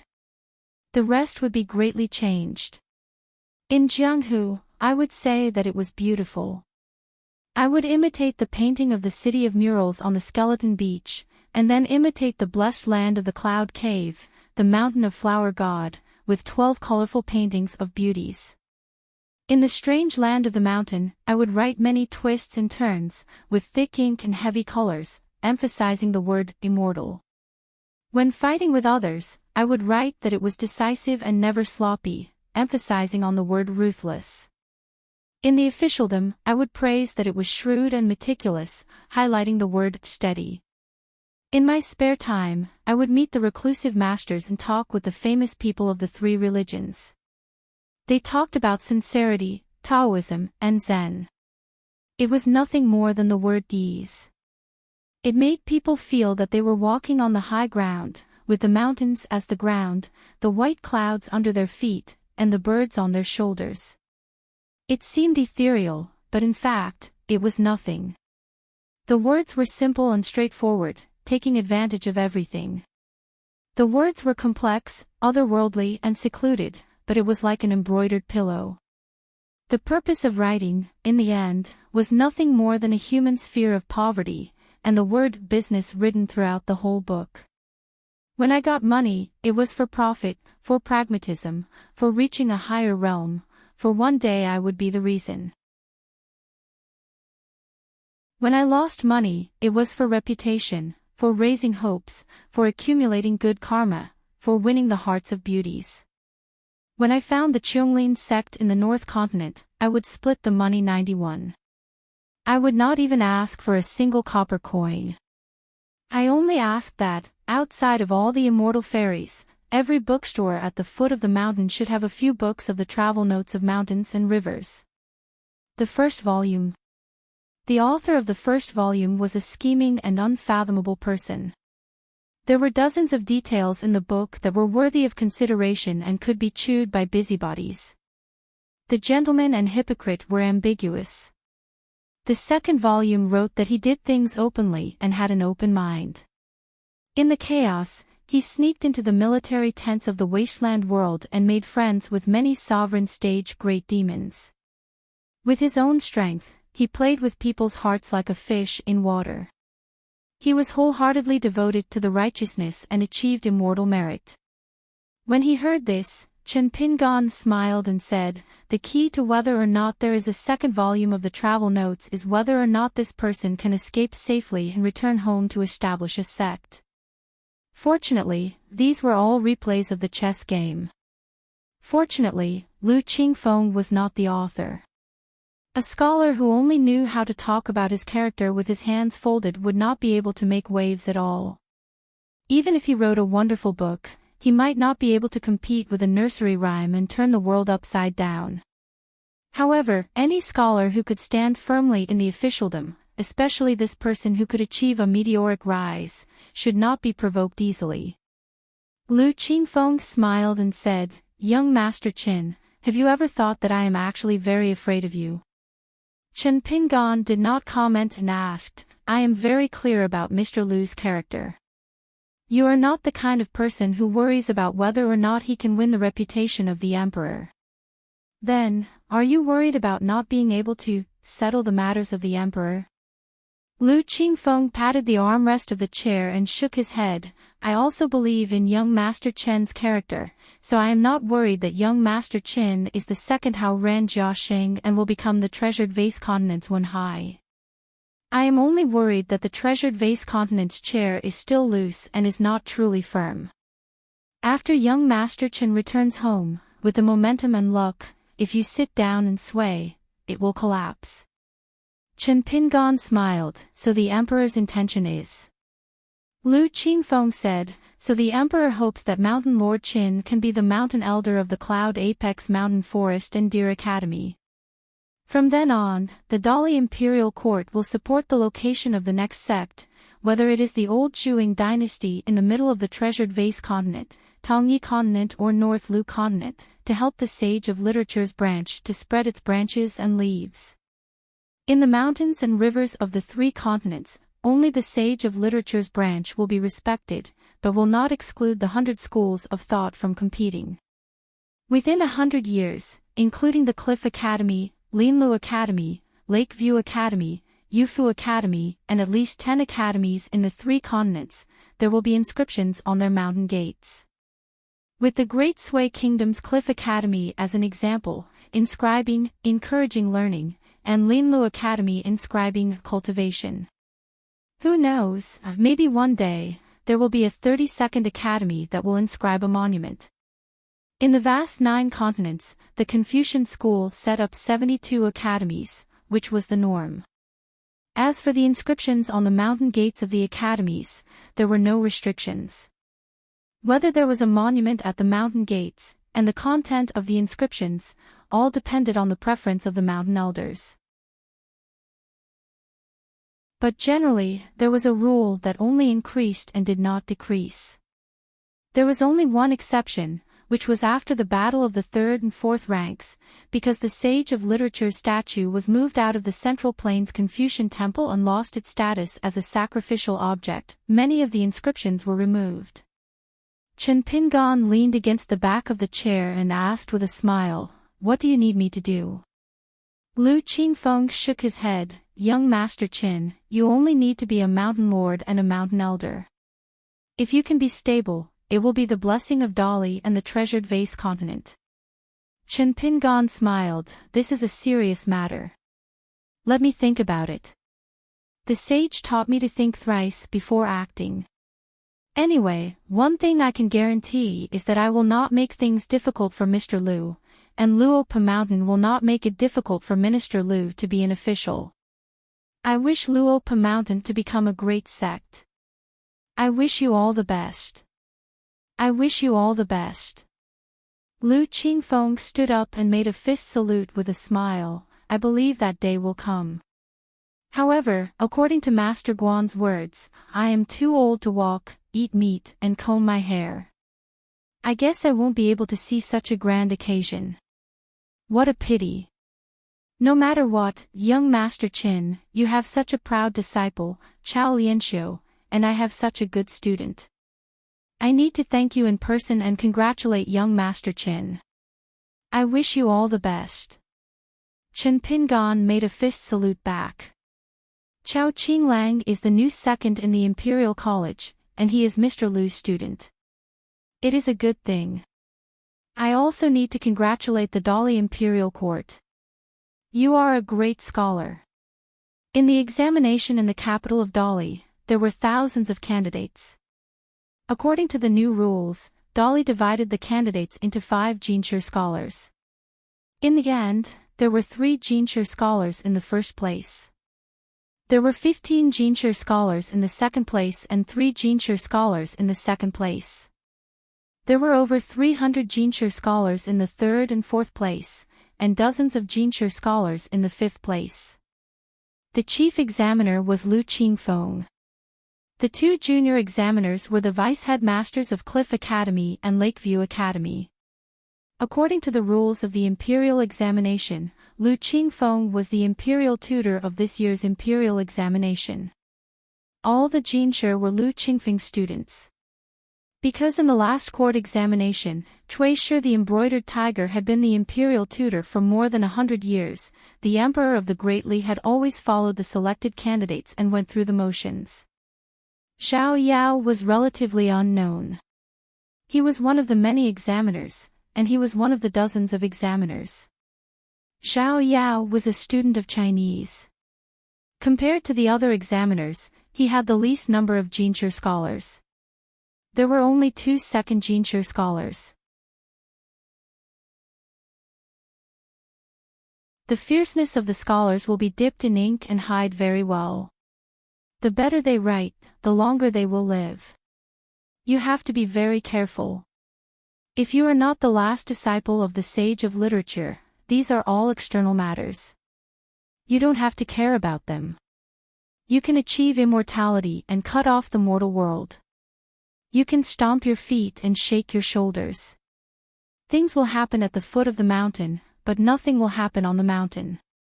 You will still be you. When they entered, it was the minister of the Ministry of Rights of Dali who had experienced the turmoil of the officialdom. He was talking about official business with the master of Luopa Mountain. When they went out, it was just a scholar in his twilight years, Lu Qingfeng, who was talking about the world and people's hearts with his peers. It was unclear whether Qin Pingan, the master of a sect, was still a scholar who had not suffered much and did not understand that when in Rome, do as the Romans do. He could clearly distinguish that when in Rome, do as the Romans do, but not be vulgar. This was the young man who had read thousands of books and traveled thousands of miles. He was a poor young man in the shabby alley in the past. Chen Pingan said, "Mr. Lu, please don't worry. In addition to Lu Qingshan and Lu Boqi, who are friends, there is also the lion garden of the Lu family in Qinghuan Kingdom, and the future scholars. I will try my best to protect the people and things that should be protected." Lu Qingfeng said helplessly, "I don't mean that." Chen Pingan smiled and said, "Unfortunately, I do mean that." Lu Qingfeng was not the kind of person who was pedantic. He smiled knowingly and thanked him for his kindness. Lu Qingfeng was silent for a moment. He stood at the intersection of the alley with Qin Pingan and asked, "Together with the 3 people who live in seclusion in Mount Huimeng, you always like to find trouble for yourself. What do you want?" Chen Pingan thought for a moment and joked, "The road is muddy because of the sudden heavy rain. Who doesn't want to be a drowned rat?" Lu Qingfeng nodded and said, "After the rain, it is the hot summer season. Then it is also a little cute in winter." There was a carriage not far away. Both parties bowed and said goodbye. Lu Qingfeng walked out a few steps and suddenly stopped. He turned and asked, "Our Dr. Zhong?" Chen Pingan looked confused. "Who?" Lu Qingfeng said, "I don't remember things because I am old. The Dr. Zhong has just left." The old man turned and asked with a smile, "How high is the position of the hidden official of the Great Wall of Sword Qi?" Chen Pingan replied, "His position is not low, but his power is not great." Chen Pingan leaned against the wall of the alley with his hands in his sleeves. He watched the old man get on the carriage and slowly leave in the night. If there were no accidents, he would not have the chance to meet Mr. Lu again. With the nourishment of medicinal cuisine and elixirs, it could at most slightly prolong the life of a mortal master who had never been on the mountain. When faced with the end of life and death, there was nothing he could do.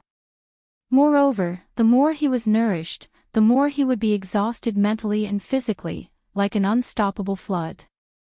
If he tried to prolong his life by force, it would be like a poison. He could only exchange his life for a kind of final radiance of the setting sun. There was no medicine for regret in the world. In fact, there was no immortal elixir that could cure all diseases. As soon as Lu Qingfeng left, the vassal King Song Jisin in the capital would probably be relieved. However, the emperor in the capital would have a headache about the marriage issue. It would be troublesome if it was too high, and he would feel guilty if it was too low. Dong Shuijing came to Chen Pingon and asked, Chen Pingon, do you already know my identity as a loner? Chen Pingon shook his head and said, I don't know. Dong Shuijing did not hide anything. That year, Mr. Su went to the wonton shop on the mountain and found me. He asked me to consider the loner. After weighing the pros and cons, I agreed. I have been walking barefoot for too many years, and I don't want to wear straw sandals for the rest of my life. Chen Pingon laughed and said, we are close friends. Don't talk nonsense with me. You just feel that you don't have the money to marry a wife, and you are worried that Lin Shui is a disciple of the academy and an immortal on the mountain. You are determined to make a lot of money and save enough money for a wife. Only then can you have the confidence to go to Uncle Li and propose marriage. In my opinion, you are too shy. If it were me, my uncle and aunt's water tank is never empty. Li Huai went to the Great Sui Kingdom. I followed him. My uncle and aunt went to the North Continent. At worst, I will leave a little later and follow them. Anyway, I will pester them. Dong Shuijing almost had internal injuries. Only Chen Pingon was an exception. Otherwise, who would dare to touch the pot that did not boil?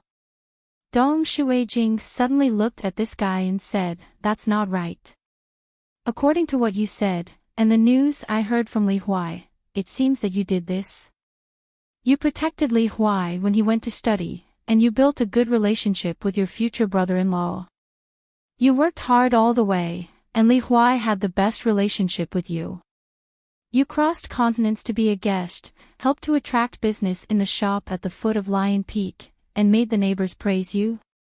Chen Pingon laughed angrily and said, how can I be the same as you and Lin Shi?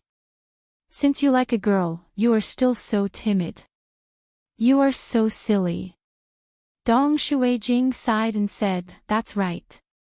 You said you were going to the Great Wall of Sword Qi, and you did. Dong Shuijing actually admired Chen Pingon the most. When he was young, he carried a sword on his back and traveled to the Great Wall of Sword Qi alone, just to meet the girl he loved. He had to let her know that he liked her. It was best if she liked him. If she did not like him, it seemed that the young man was not afraid of her knowing. Dong Shuijing could not do it, and Lin Shi was the same. So in the end, the two cowards could only drink together and put on some bluff. Dong Shuijing suddenly said, to be able to walk so far, you are not afraid of thousands of mountains and rivers. Then what about the Shinshu mountain? It is so close to the Luopa mountain. Why didn't you go there once? Chen Pingon was silent.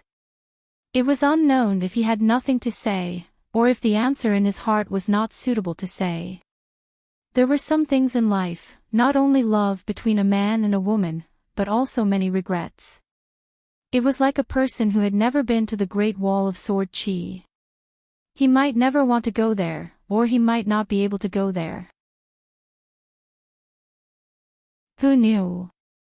Anyway, he had never been there. Chen Pingon concealed himself and rode the wind back to the Luopa mountain from the state capital. The archive room in the main mountain spirit gathering peak was the head of justice's territory. Jiang Shangzhen and Cui Dongshan had carefully looked through the secret records of Xingyang Mountain and Qingfeng City. There were dozens of books, and they were categorized into 9 categories. They involved the mountains and rivers of the 2 sects, the vassal forces, the big and small sources of wealth, the realm of the many guests, the roots of the sects, the intricate grudges on the mountain, and the strength of the enemies of both sides. On the secret records, there were detailed annotations and circles. Beside the contents were written in vermilion words such as confirmed, doubtful, extensible, and must be dug deeper. Although Zhang Jiazhen was the bookkeeper of the Quan residence, it was actually Zhang Jiazhen who had been assisting Zhang Changming in sorting out the files and information for so many years. Seeing Chen Pingon knock on the door and enter, Zhang Jiazhen said softly, Mr. Chen. It was a habit. Just like those sword immortals, when they saw Chen Pingan, they still liked to call him Master Chao. Chen Lingjun still liked to call him Master. Chen Pingan smiled and nodded. He came to the table and flipped open a secret record book with the words Xingyang Mountain Incense written on it. He found the entry of the Dali imperial court and circled the name of the vassal, Song Mu, and wrote beside it, "This person does not count. The vassal remains." Chen Pingan then took out the genealogy record of the Xingyang Mountain Ancestral Hall and circled the name Tianwan. He asked for a separate page from Changming and began to write. Jiang Shangzhen was amazed. Cui Dongshan said that it was good. Finally, Chen Pingan put the piece of paper in the book. After closing the book, he reached out to hold the book. He stood up and said with a smile, "It's such a person. Compared to our Luopa mountain, she's even more secretive. She's very senior in the way she does things. That's why I mobilized so many people and asked the two of you to explore the way together. Don't let her run away. As for whether it will alert the enemy or not, don't force it. If she sees that the situation is not good and decisively runs away, you can directly invite her to Luopa Mountain. No matter how big the commotion is, don't bother. This Tianwan's importance is no less than that of Xingyang Mountain, which is full of sword immortals." Jiang Shangzhen said, "Han Yushu." Chen Pingan nodded and said, "It's very likely." Jiang Shangzhen rubbed his fists and said in high spirits, "Now that we have the Tongya continent and the Aquarius continent, then the mastermind behind the North continent must be hiding in the Chonglin sect, a sect that doesn't earn any money." He only looked at the dozens of columns on the mountain and at the foot of the mountain that the mountain-moving ape had been serving as the guardian of Xingyang Mountain for 1,000 years. He read them twice. Zhang Jiazhen became more and more uneasy. She said softly, "Mr. Qin, it's my fault. I shouldn't have ridden so carelessly." Chen Pingan smiled. "Carelessness? Ning Yao and I were at that time. It was very difficult to fight a mountain-moving ape. We had to fight with our lives." Jiang Shangzhen sighed. Moving away Mount Biyun, Song Changjing of the Wenquan fished, accepting Qin Yingguan and Ning Yao of Ascension City's Wenquan's joint Wenquan, one after another, each more frightening than the last. The years I spent in the North Continent were all in vain. I tried my best to get into trouble everywhere, but I can't even compare to the wealth that Grand Master Yuan accumulated in just a few days. If he traveled the Central Divine Continent, who would dare to disrespect him? Who wouldn't be afraid? Comparisons are odious. Chen Pingan closed the book. "Don't be angry." Cui Dongshan smiled. "Because ancestral patriarch Ban Shan is not human." Jiang Shangzhen nodded. "Then I'm worse than a beast." Zhang Jiazhen couldn't get a word in edgewise. Zhang Changming was all smiles. Chen Pingan brought Jiang Shangzhen and Cui Dongshan to the ancestral temple at the peak of the mountain. First, he asked Cui Dongshan to set up a golden lightning pool around the white jade railings on the peak of the mountain. Only then did Chen Pingan take out a scroll that was covered in layers of restrictions from the objects in front of him. He held the white jade scroll tightly in one hand and gently shook it open. The scroll unfolded. Chen Pingan let go of his hand and gently raised his sleeves. The scroll soared and floated in the air before slowly rotating. Cui Dongshan and Jiang Shangzhen looked at each other and smiled. Both of them were enlightened. Back then, Chen Pingan asked Pei Min outside the Heavenly Palace Temple. In fact, Cui Dongshan and Jiang Shangzhen were both puzzled by a crucial part of the story. How did their respective masters, the mountain chieftain, manage to withstand Pei Min's one or two full-powered strikes? How did he manage to protect the white jade hairpin before Cui Dongshan got his hands on the hairpin? Even if Pei Min failed to kill Chen Pingan with one strike, he could still shatter the white jade hairpin and kill Chinpingan. Now, the scroll that was most likely to become the protective array of Luopa Mountain was the answer. Inverted Hanging Mountain, Reverend Sword Pavilion, Sword Immortal Painting. These half-sword immortal spirits had once accompanied the young hidden official to guard half of the Great Wall of Sword Chi. Chinpingan took out 3 incense sticks and gave one each to Cui Dongshan and Jiang Shangzhen. Chinpingan bowed and said in his heart, "Passing Inverted Hanging Mountain, the sword is noble." Then, Jiang Shangzhen and Cui Dongshan left Luopa Mountain to scout ahead. Whether it was Jiang Shangzhen or Cui Dongshan, any one of them was enough to make people feel at ease. With the two of them together, Chinpingan did not even know how to write the word worry. Chinpingan walked to the bamboo house and took out a pot of wine. He was a little hesitant. Zhu Lian came to the stone table by the cliff and sat down. He asked softly, "Young master, is there something on your mind?" Chinpingan wanted to find old chef to talk about this matter. He told Zhu Lian about the mental scenes that Pei Qian saw when he was young. He also told Zhu Lian about the 5 dreams and 7 hearts of the 3rd sect master of the Beko Keikyung building, Lu Qin. They were the dream of the Confucian master Zheng Huan. In the dream, the skeleton revives dreams. In the dream, the oak tree is alive. In the dream, the spirit turtle is dead. In the dream, the butterfly is unknown. Other than the 5 dreams, there were 7 hearts. They followed Lu Chen's great Tao and were born in succession. Wooden rooster, spring tree, mole, Kuan-peng, oriole, swan and butterfly. Of course, there was also Ding Ying's lotus crown in the Blessed Land. Zhu Lian cupped his fists and smiled. "First of all, I thank young master for treating me with sincerity." Then both of them were silent. Chinpingan turned his head and found Zhu Lian looking at the stone table with a calm expression. He was leaning against the stone table and looking out of the cliff. There was a smile on his face, and there was even a hint of relief. It was as if he had finally woken up from a dream. It was like a tired person who had not been able to sleep for a long time and finally had a sweet dream. He was in a mysterious state. This was definitely not a state that a pure martial artist would be in. It was more like the state of a cultivator who had attained Tao. Got it. Wei Pai sensed something and immediately appeared on Luopa Mountain. However, he did not dare to approach the stone table. He only stood under the bamboo house's corridor.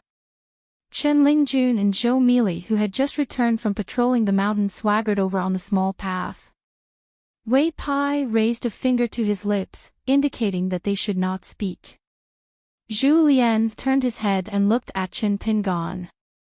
He said, "If Lu Qin had a dream and I helped Lu Qin reach the 15th level, what would you do?" Chinpingan did not hesitate and replied, "What would I do? It's very simple. Zhu Lian must still be Zhu Lian. Don't fall asleep and wake up. Other than that, I'll just travel with my sword and ask about the Beko Keikyung building." Zhu Lian stood up. Chinpingan also stood up. He reached out and grabbed old chef's arm. "It's a deal." Zhu Lian smiled and nodded. "I finally know where the dream is. Then, I have a target. Interpreting dreams is actually not difficult. Because I already have half the answer." Chinpingan said, "My senior apprentice brother Xiuhu and student Dong Shan." Back when Lu Qin returned to his hometown, he set up a fortune-telling stall in Lizhu Grotto Heaven for many years. It was very likely that he had conveniently observed the Tao. He was waiting for the difference between Cui Dong and Cui Dongshan's souls, as well as Cui Dongshan's creation of porcelain figurines. Zhu Lian realized that Chinpingan was still holding his arm. He smiled and said, "Young master, I'm also not a beautiful woman. Don't be like this. If word gets out, people will misunderstand." Wei Pai heaved a sigh of relief. Just as he was about to speak, he saw Zhu Lian turn his head with a smile and look at him. Wei Pai could only swallow his words. Chen Pingan loosened his grip and said with a smile, "Do you really think I'm stupid?" Back then, Sure Ro's attitude towards you had changed so much on the plank road at the border. She must have seen something. Otherwise, with her temper, she definitely wouldn't have been enlightened by your reasoning. His nose was bruised and his face was swollen. For the first time, he did not put his hands behind his back. Bai Xian covered his face with one hand and said vaguely, "Master Hidden Official, I still want to practice boxing, but can you not let Pei Qian teach me boxing? She's not kind. She doesn't pressure the realm." Chen Lingjun lowered his head and tried hard to hold back his laughter. Zhou Mili scratched her face and stood up to make room for the taller Bai Xian.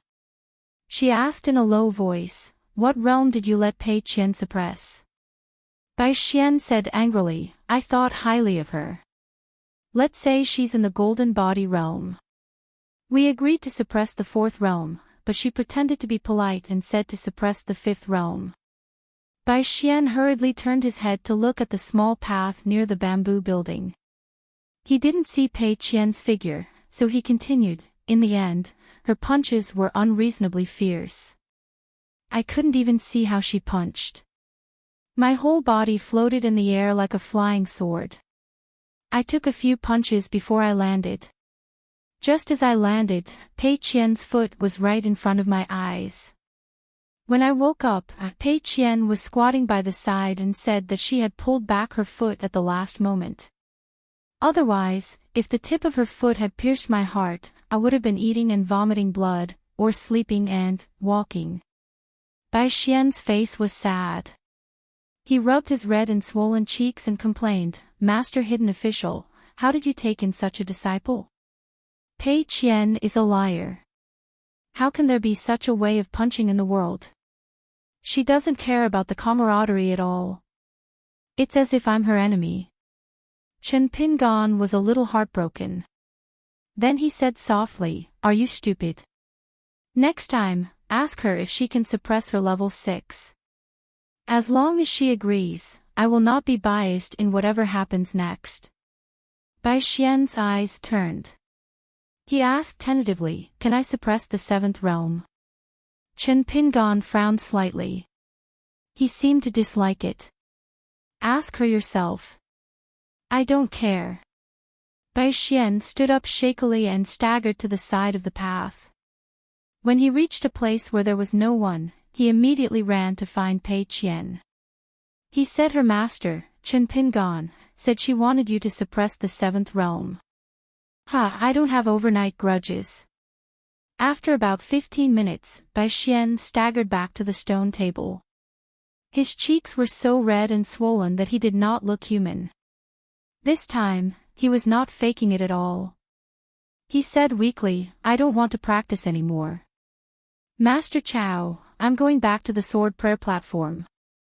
Can you have Wei Shanjun give me a ride? I'm observing the sky at night. It's not good to fly on the sword today." Chen Pingan smiled. "It's not good to practice halfway. Let's find someone to teach you in the future." Bai Xian sat in the seat that Xiaomi gave up. He put his face on the stone table. When he felt the pain, he immediately shivered. He was silent for a moment. "If I want to practice, then I want to practice. Pei Qian is Pei Qian. One day, I will let her know what a true martial arts genius is." Bai Xian thought of something and asked in a sickly voice, "Hidden Official, what realm is Pei Qian?" She said hundreds or thousands of Pei Qians couldn't beat her master. Chen Pingan said helplessly, "You really believe that?"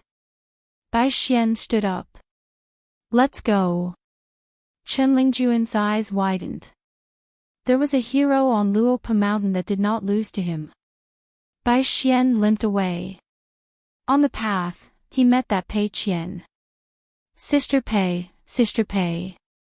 Bai Xian's shoulders shook as he quickly walked forward. Then he turned sideways and walked to the edge of the path.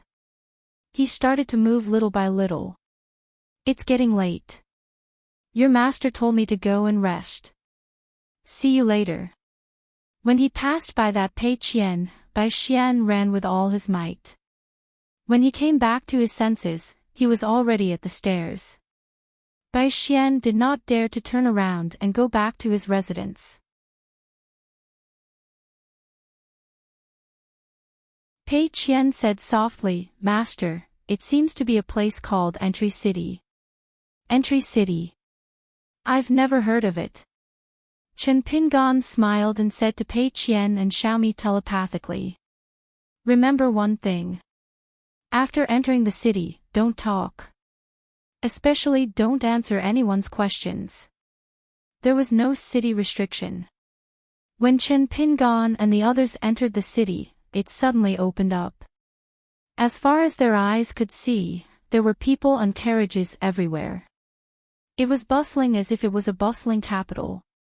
Chen Pingan turned his head and looked. Bai Qian was holding a walking stick and carrying a basket on his back. Xiaomi was standing in the basket and carrying a golden pole. He patted Bai Qian's head and then patted Xiaomi's head. He smiled and said, Don't be particular about that. Just ask and answer. The world is big, we can do whatever we want.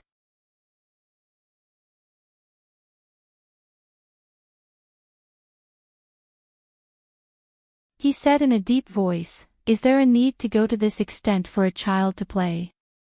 If not for the man holding the umbrella, who had a unique accent of the North Continent, he would have drawn his saber and slashed at him. After all, he was in the right. If the matter reached Jingyang Mountain and the nearby Dali vassals, the imperial court would not be afraid. It would only be the other party who would suffer. Although the current Aquarius continent did not forbid fights between martial artists and immortals, after 20 years, it was a habit that was hard to change in such a short time. Cui Dongshan held the umbrella with one hand and placed the other on his waist. He said righteously, I'm not old. I'm still a child. Jiang Shangjin raised his thumb and pointed at the sword behind him. He sneered, If this was my hometown, that little brat would be dead by now. An old cultivator with a calm temperament immediately said to the crowd telepathically, from his accent, he is indeed a cultivator of the North Continent. As for whether he is a sword cultivator, it's hard to say for now. The current North Continent was the Aquarius continent's brother continent. As for the Tongya continent, it could only be considered the Sun continent. In the water of the ferry, a strange phenomenon occurred. Flames shot out like lightning, like a fire dragon emerging from the water. It was a high-grade spiritual weapon with flowing light. It was a small awl made of bronze, more than a foot long, with 9 dragons engraved on it. It was the child's natal item. Before he climbed ashore, he had already taken out the small awl and stabbed it at the black-robed youth holding the emerald lotus umbrella. Everyone watched as the youth laughed, good timing. He suddenly closed the emerald lotus umbrella and held the handle with both hands. It was as if he was holding a sword with 2 swords. He used his swordsmanship to slash downwards. However, he was only hit by the small awl. The youth's chi and blood surged and his soul became unstable. His face immediately turned red. He could only shout angrily and gather his chi in his dantian. His feet sank into the soft mud soaked by the rainwater. However, the tip of the bronze awl still blocked the umbrella's body. He slid back more than 10 feet before stabilizing himself. The child stood on the shore and formed a seal with 2 fingers. He quickly recited the incantation in his heart. He stamped his foot and shouted the word, draw water. He operated the spiritual energy of heaven and earth in his natal chi palace. His fingers and the small awl seemed to be pulled by a thread of golden light. The exquisitely carved small awl's 9 dragons were like eyes that opened and started to move. However, the child was still too young. His refinement was not good enough and his movements were not fast enough. As soon as he opened his mouth to suck in the rainwater, the black-robed youth bent over and turned sideways. The green-robed youth grabbed his shoulder and with a few light touches, they fled far away. Neither side dared to walk on the main road of the ferry. They chose the reeds by the water and stepped on them. The child was unwilling to let those two bastards go. He moved his finger and stared at the two people's backs. He silently recited, "Wind gallops, black dragons meander, big waterfall 10,000 feet high." 9 finger-length black dragons coiled around the small bronze awl. They spat out 9 swift and fierce arrows made of rainwater. The two people on the reeds dodged left and right. They were in a very difficult situation. The old cultivator smiled and said, "Chun Tang, that's enough. Put away the small awl. Don't use it so easily. Where it's possible to make mistakes, let them go." The child stopped his finger gesture and took a deep breath. His face was slightly pale. The faintly discernible rope also disappeared. The small awl flashed and hovered beside him. The child took out an inconspicuous small cotton pouch from his sleeve and put the small awl with the inscription, 7 miles long, into the pouch. There was a 300-year-old white flower snake and a 200-year-old black snake in the pouch. They would use their own blood to help their master nourish the small awl. The child named Chun Tang hung the small pouch on his waist. His face was gloomy. He rubbed his cheek. It was burning with pain. The old cultivator stretched out 2 fingers and twisted his wrist. With a gentle touch, the big umbrella that fell on the muddy road floated up and floated to the child. The child took the umbrella in his hand. In a fit of anger, he directly threw the umbrella into the water far away. Out of sight, out of mind. Anyway, it was an ordinary item. It wasn't worth much. The old cultivator also deliberately pretended not to see Chun Tang's childish behavior. This old golden core cultivator who was respected as the state protector in his native vassal state only looked in the direction where the two people left. He felt that something was amiss. The man with the Dharma saber sneered and said, "2 ordinary martial artists. How dare they pretend to be sword cultivators in North Continent? What are they thinking?" The old cultivator explained, "They're most likely from North Continent. Otherwise, they wouldn't be so rude. It's better to avoid unnecessary trouble. Remember to restrain Chun Tang. Don't seek revenge on Jingyang Mountain. Now that the peak opening ceremony is about to begin, it's a joyous day. No one wishes for such unlucky things to happen. You're Chun Tang's guardian. If you can't control him, I'll have to use the precepts of the ancestral master hall to control you." The man said helplessly, "Ancestral master, I know the severity of the situation here." In the reeds far away, the two people squatted by the water like squatting pits. Jiang Shengzhen held the umbrella on his shoulder and asked with a smile, "What's going on?" Cui Dongshan held the emerald lotus umbrella horizontally and lowered his head to exhale. He used his sleeve to wipe away some traces. He had a pained look on his face. Then, he used 2 fingers to pick up a spiritual light. It was peeled off from the small bronze awl. He looked at it and said casually, "It's boring. I was just having fun." Jiang Shengzhen said, "Look at the child's small awl and cloth pouch. Is it the dragon raising technique? Is there a place called Killalong in the Aquarius continent? I've never heard of it before." In ancient times, the path of dragon raising and flood dragon raising was once respected. The leader was one of the 6 great ceremonial officials of the Confucian school. In the later generations, there were many branches. When there were no more true dragons in the world, the so-called dragon raising was just some mountain, swamp, tortoise, turtle, water, fish, and snakes. Moreover, this branch was in the vast world. During the true dragon calamity 3,000 years ago, the fish in the moat were implicated. Therefore, there were no longer any sections. Because the descendants of the true dragon and the flood dragons were all mixed together, it was an extravagant hope to turn into a flood dragon, let alone a true dragon. All the chi cultivators of the dragon-raising branch were reduced to water without a source. They were in an awkward situation. Their incense gradually withered, just like the gods of the mountains and rivers who had lost their incense. Cui Dongshan crushed the insignificant spiritual light and placed the emerald lotus umbrella under his armpit. His hands covered the scattered spiritual light and rubbed it gently. He then observed the spiritual light spreading in the meridians in his palms. It was like a winding mountain range.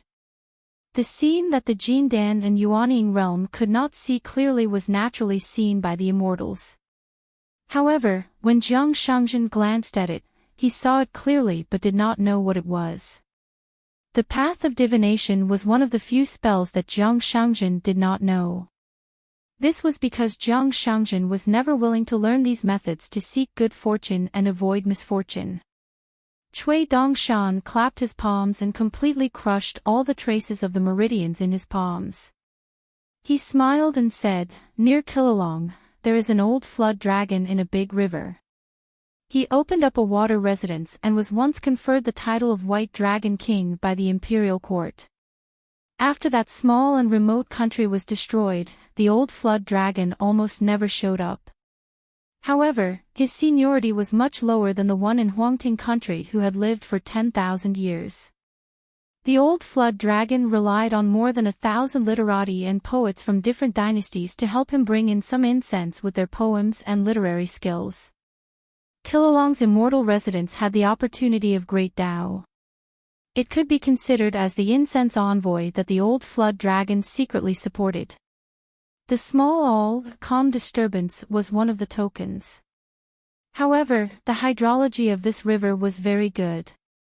It controlled more than 10 tributaries and more than 30 rivers and streams. In the early years, it opened up the Great Blasphemy Estuary. If it was not for taking care of your Jiang family, this river would have been chosen as the Great Blasphemy Estuary. Then, this Dragon King would have taken the opportunity to get a Great Blasphemy Marquis. Jiang Shangjin smiled and said, "The Jiang family of Yunlin is out of my league." Cui Dongshan stood up and carried the emerald lotus umbrella on his shoulder. His expression was solemn. Jiang Shangjin stood up as well. It was sunny after the rain and the atmosphere was renewed. He also kept the cinnamon branch umbrella and closed his eyes to take a deep breath. He helped the true dragon to smell a trace of danger. The two of them walked slowly. Jiang Shangjin asked, "I'm very curious. Why do you and Chen Pingan seem to be more tolerant of that Wang Zhu?" Cui Dongshan nodded. "Because my master felt that someone had placed hope in Wang Zhu." Cui Dongshan smiled. After seeing the world, the sword immortals of Xingyang Mountain have become more experienced and sly. Jiang Shangjin agreed. The sect's reputation is not to be underestimated. Before the Great War that swept the world, the sword cultivators of Xingyang Mountain, even if they were not direct sword cultivators, were famous for being domineering when they went out to train. They could run amok on the continent. The Divine Grandeur sect was the top dog on the continent. The Wind Snow Temple and True Martial Mountain were the ancestral halls of the military school of the two continents. Li Tuanjing's Wind Thunder Garden had yet to be destroyed. The Dali cavalry rose to prominence in the north. The Jiang family of Cloud Forest, the Fu family of Old Dragon City, and the Zhuiying dynasty were the sword cultivators. Apart from that, Xingyang Mountain could be completely arrogant. Otherwise, they would not have the nickname of Xiaotongyi of the Aquarius continent. That Qingfeng city that has a fox kingdom. It's just an unnamed vassal force of Xingyang Mountain. Apart from Yugue's sect, none of the native sects of the three continents, including Beiping, Tongye, and Beijiulu, had a subordinate sect. Although Wanting's Dragon Spring Sword sect had always been regarded as a subordinate sect of the Wind Snow Temple by the cultivators on the mountain, that was not the case. Moreover, Wanting had the title of the chief consecrator of Dali. Among the direct sword cultivators, there was also the genius Xieling. Therefore, Xingyang Mountain was still willing to look up to Dragon Spring Sword sect. Jiang Shangzhen smiled. This Yuan Bai's background is rather pitiful. He just went out for a long trip, and he's already drifting in the mountains and rivers. He's not as carefree as Xiao Poxian of Mount Huimeng these years. Wei Ying saw that his aptitude was quite good. Before going to Divine Seal Peak, Wei Ying wanted to ask Xingyang Mountain for this person. She planned to nurture him well. Unfortunately, he was too kind and damaged his natal flying sword. Even if he went to Book Slip Lake, he would probably be tricked to death by Lu Laoqing and Lu Jimao. Cui Dongshan said, "Fortunately, it didn't happen. Otherwise, your Yugue sect's pants would be full of yellow mud." One of the twin paragons of the old Zhuiying dynasty's sword Dao, Yuan Bai. He made a deal with Xingyang Mountain and became a direct disciple of Xingyang Mountain from a guest elder. Later on, he fought the Wind Thunder Garden's Garden Lord Huang He and Q Sword. Yuan Bai was heavily injured, but he successfully delayed Huang He's breakthrough to the upper 5 realms. Yuan Bai was now recuperating on Snow Peak. His sword Dao achievements in this life would not be high. Besides, on Xingyang Mountain, there was a young sword cultivator who almost became a direct disciple of the Dragon Spring Sword sect's ancestral hall.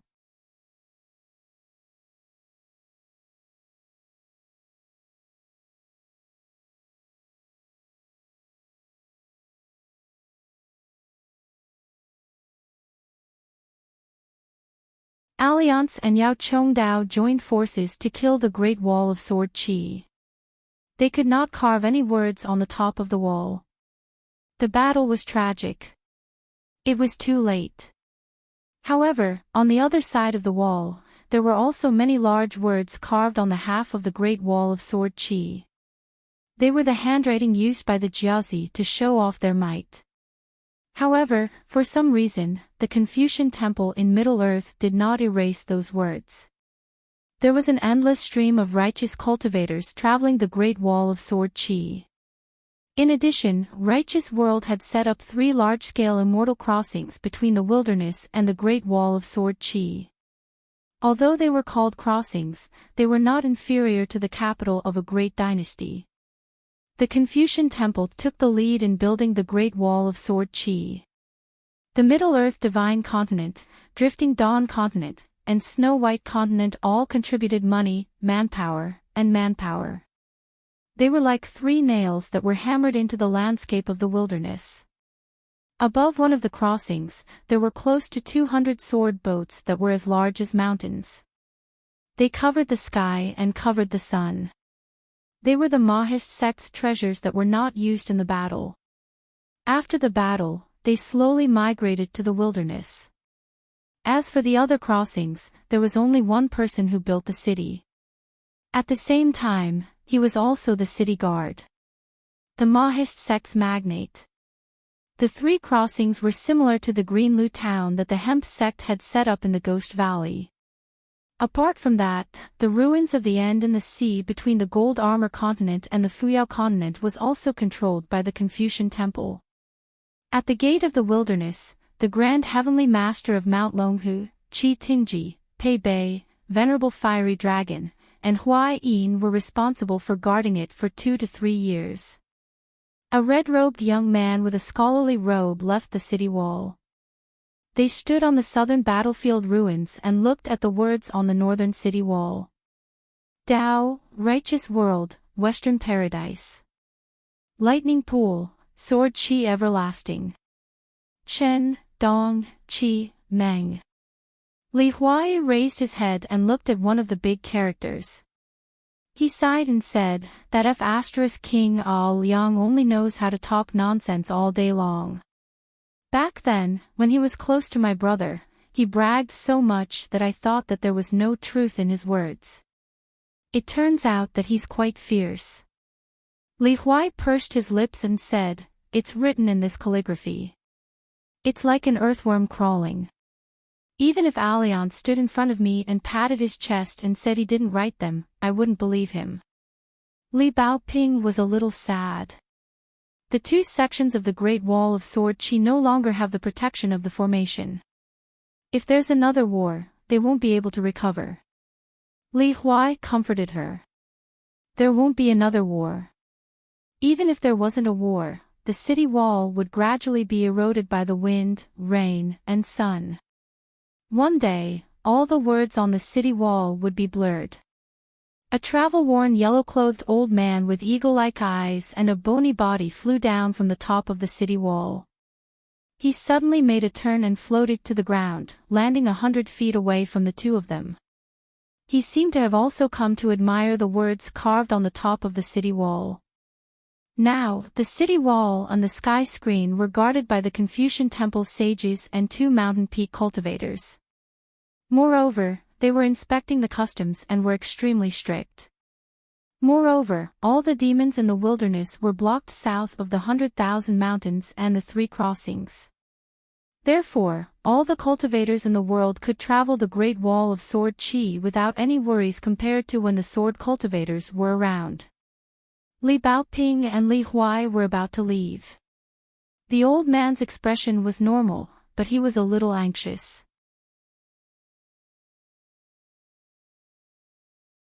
The lineage of the literary sage had Chen Pingan and Cui Dong on his left and right. Chen Pingan acted as the hidden official. The mountains and rivers were turned upside down. Cui Dong traveled across continents and dispersed his 14th level cultivation. He merged with the 2 worlds and became the second Great Wall of Sword Aura, completely blocking the escape route of the wasteland. This forced the Grand Ancestor of the Moon-bearing Mountain to divide his attention and energy to open the 3 ultimate ruins in the ocean. Otherwise, the 2 ultimate time scales and measuring scales of heaven and earth would not be repaired within 100 years. The collapse of the formless ritual music did not affect the ordinary teachers much, but it would affect all the cultivators in the 2 worlds. The inner demons would take the opportunity to cause trouble. The gaps would be like weeds. If a cultivator's Taoist heart was leakless, it could cause the world to collapse. How could a small leakless heart defeat a leakless heaven and earth? Moreover, the later it was repaired, the greater the impact on the weather. Li Huai was a little bored. Annoying. More cultivators who took advantage of the situation came to curry favor with the lineage of the literary sage. Especially this Duke Longshan in front of him. In any case, he should have memorized the 32 chapters of the founding master before coming over to exchange pleasantries. One look and one could tell that he was not experienced. Not to mention Pei Qian, he was even worse than himself. If not for his fear of the scholarly sage in the sky screen, the old man would have sent the red-clothed girl flying with a slap and then fled with Uncle Li. The old man glanced at the 100,000 mountains from the corner of his eye. Fortunately, the old blind man had not shown up yet. Then there was still a chance to salvage the situation. Perhaps there was still time. There had to be time. The old blind man's temper was not good. Every time he attacked, he did not know how to control his strength. The key was that the old man was blind. For 10,000 years, he only knew how to bully his loyal family members. You are already one of the few 14th level cultivators in the world. Why don't you go ask Qin Qingdu for a few swords? Why don't you go arm wrestle with the moon-bearing mountain's grand ancestor? An old man who did not have 4 tails of bones only knew how to show off his realm. Old birds waiting for dead dogs, right? Let's see who will outlast who. Li Baoping moved and blocked in front of Li Huai. She asked, "Old sir, why don't we get straight to the point and say something straightforward? The old man stroked his beard and smiled, pretending to be calm. He braced himself and said, "Good, good, good. Young lady, you have good taste. This old man is indeed a little selfish. I see that you too are young and have a good foundation. You are a one-in-a-million cultivation genius, so I plan to take you as my unofficial disciples. Don't worry, young lady Lee, you don't have to change your sect. This old man has suffered a lot in cultivation in this life and has never been able to take in a direct disciple. I really can't bear to let my cultivation go to waste, so I want to give you a blessing." Li Baoping shook her head. "Old sir, I appreciate your kindness. As for apprenticeship, let's forget about it. Even if it is an unofficial disciple, it is still inappropriate." The old man cursed in his heart. "Who cares about you? At such a young age, you already have the air of a gentleman, and you are still a woman. If this old man was in the savage desolate world, when he was in the prime of his life, an eyesore and untactful young lady like you, with a casual grab, I will eat you." Li Huai felt that this old man was interesting. He was sneaky and had a big mouth. He was worried that his cultivation would go to waste, so he gave them a blessing. Li Huai asked in his heart, "Li Baoping, is this guy here to rob you?" Li Baoping replied, "No, I won't. He doesn't have the guts." So Li Huai laughed and asked, "Old senior, may I ask, what realm are you at?" The old man almost burst into tears.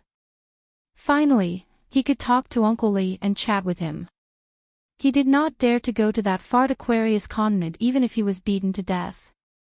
He waited bitterly overseas for many years, and finally, Li Huai went to Central Plains Divine Continent.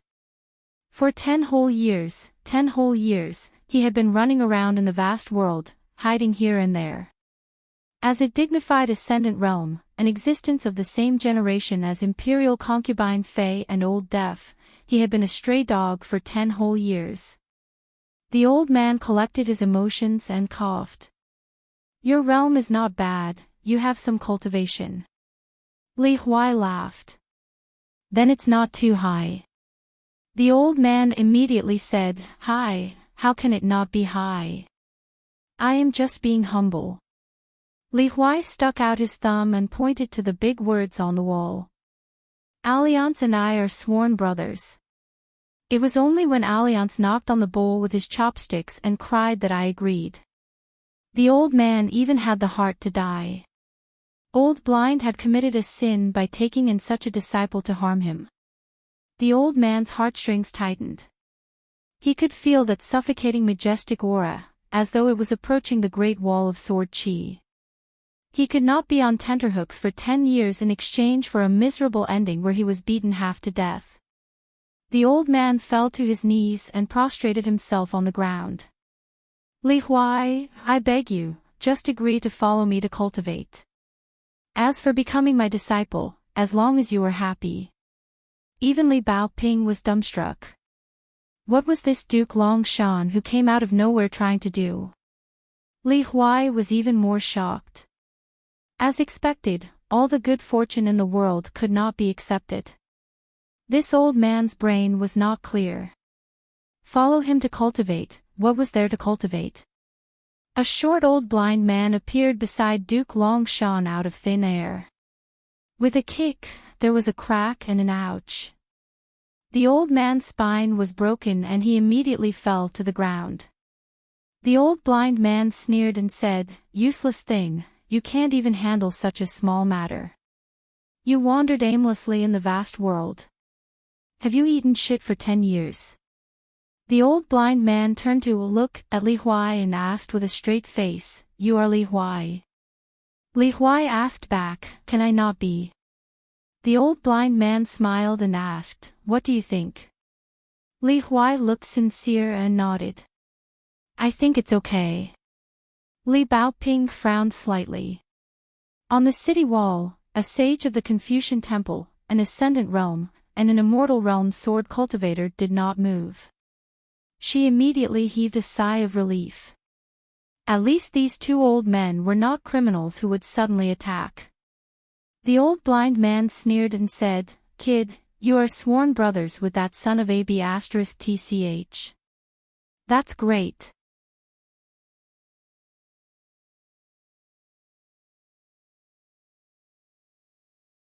The old blind man's temperament was very good. He chuckled and said, "Not bad. As expected of my disciple, you even dare to look down on an ascendant realm. Very well, then there's no need for it to live." The ascendant realm on the ground saw that the situation was not good.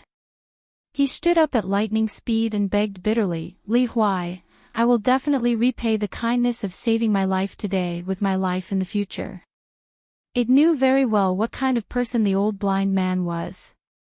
He was definitely not someone who would joke around.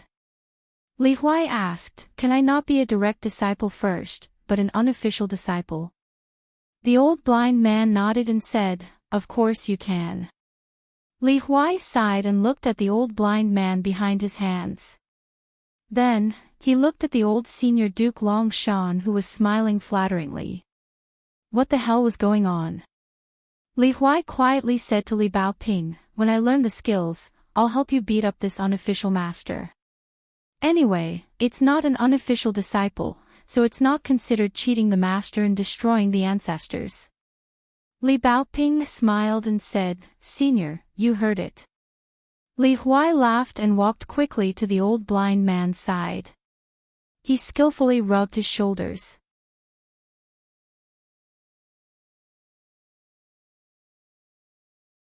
"769.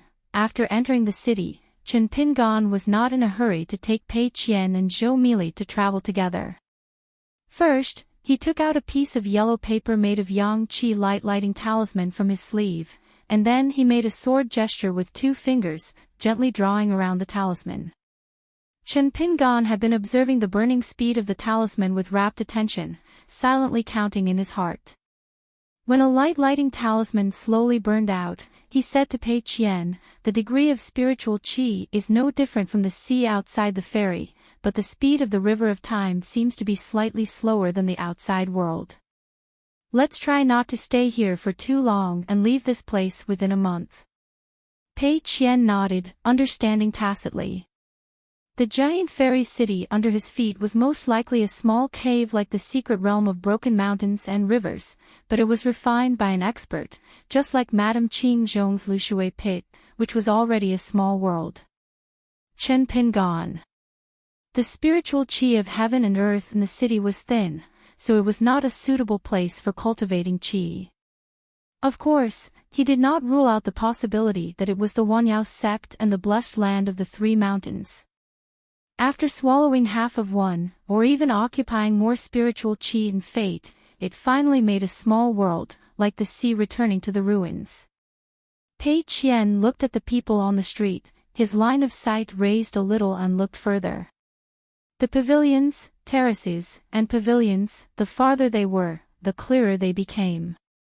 It was too contrary to common sense, as if as long as the spectators had the heart, they could see all the way to the end of the world. Pei Qian's line of sight finally fell on the back of a young woman who looked like a palace maid in the corridor of a tall building in the distance. She stood on tiptoe in the moonlight and stretched out her arm high, revealing a white jade-like wrist with a bamboo lantern hanging from it. The palace maid suddenly looked back.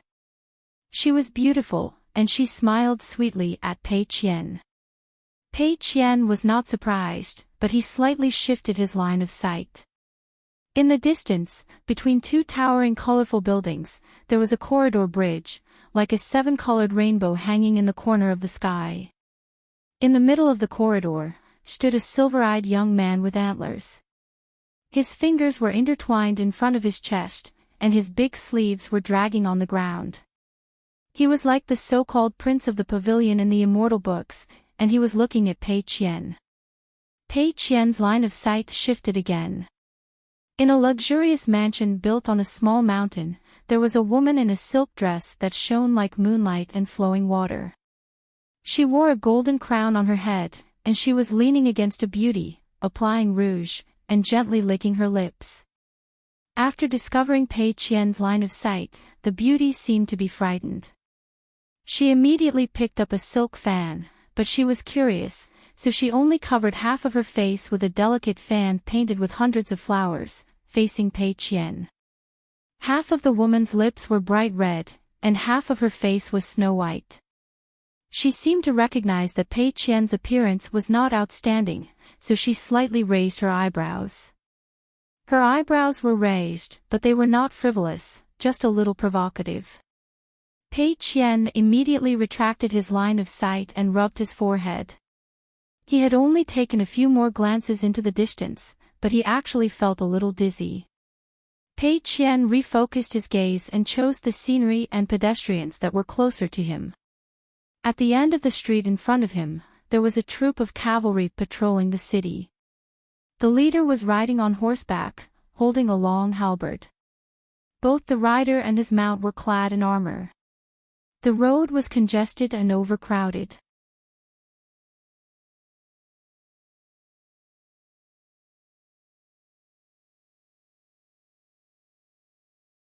Chen Pingon picked up the small coin with his left hand and was about to turn it over. The scholar with a beautiful beard saw the word Su on the other side and was worried. He turned around and waved his hand.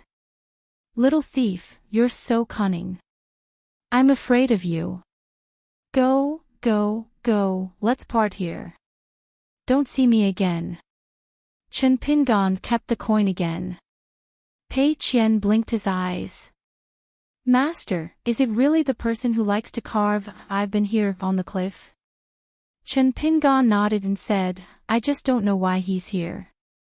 However, I thought that this old man would fly into a rage out of humiliation and throw that book at my face." Zhou Mili sighed and said, "It's really hard to predict people's hearts. Jianghu is dangerous." Chen Pingon patted Mili's head and said with a smile, "The ups and downs of the officialdom are unpredictable and treacherous. Jianghu is indeed dangerous." There was a fortune-telling stall on the street. The old Taoist was so thin that he was only skin and bones. He used a charcoal pen to draw a semicircle in front of the stall. It was shaped like a crescent moon and covered the stall. There were many children who were familiar with the stall. They were chasing and playing. The old Taoist slapped the stall heavily and scolded. The children immediately scattered. The old Taoist saw Chen Pingon passing by and immediately straightened a slanted banner beside him. On it was written, "If you want to get the secret of long life, you have to pass this altar first." He suddenly shouted, 10,000 taels of gold is not for sale. I'll give it to you on the street." He didn't expect that the three people directly walked past the stall. They turned a deaf ear to him and deliberately turned a blind eye to him. Finally, they walked into a weapon shop next to the stall. The old Taoist looked away and sighed. He said angrily, "Boorish people don't know the great way." There was a small stall next to the fortune-telling stall. On top of the cotton cloth, there were some old bottles and jars. There was a sick man dozing off with his head lowered. Previously, the old Taoist neighbor shouted loudly, but he didn't wake up. When the old Taoist turned his head and suddenly said, "Idiot, business is here. Wake up." The man suddenly raised his head and found that there was no one in front of the stall. He continued to doze off. The old Taoist couldn't stand the man's laziness. He sneered and said, "Brother Jing used to be so heroic. Now you've become a scammer who can't earn money." The man just closed his eyes and rested. The old Taoist stood up from the bench and kicked down a palm-sized small gilded vat. The old Taoist said sarcastically, "You said it came from the palace. Maybe some idiots would believe you. You said that this thing is a sea that can raise a flood dragon. Who would believe you? Oh my, what gilding! You can't even cover it with gold. Look, I've sinned, I've sinned. It's faded." The man also had a good temper. He just silently bent down and picked up the small vat that was kicked down. He put it back. The old Taoist kicked the small vat over again.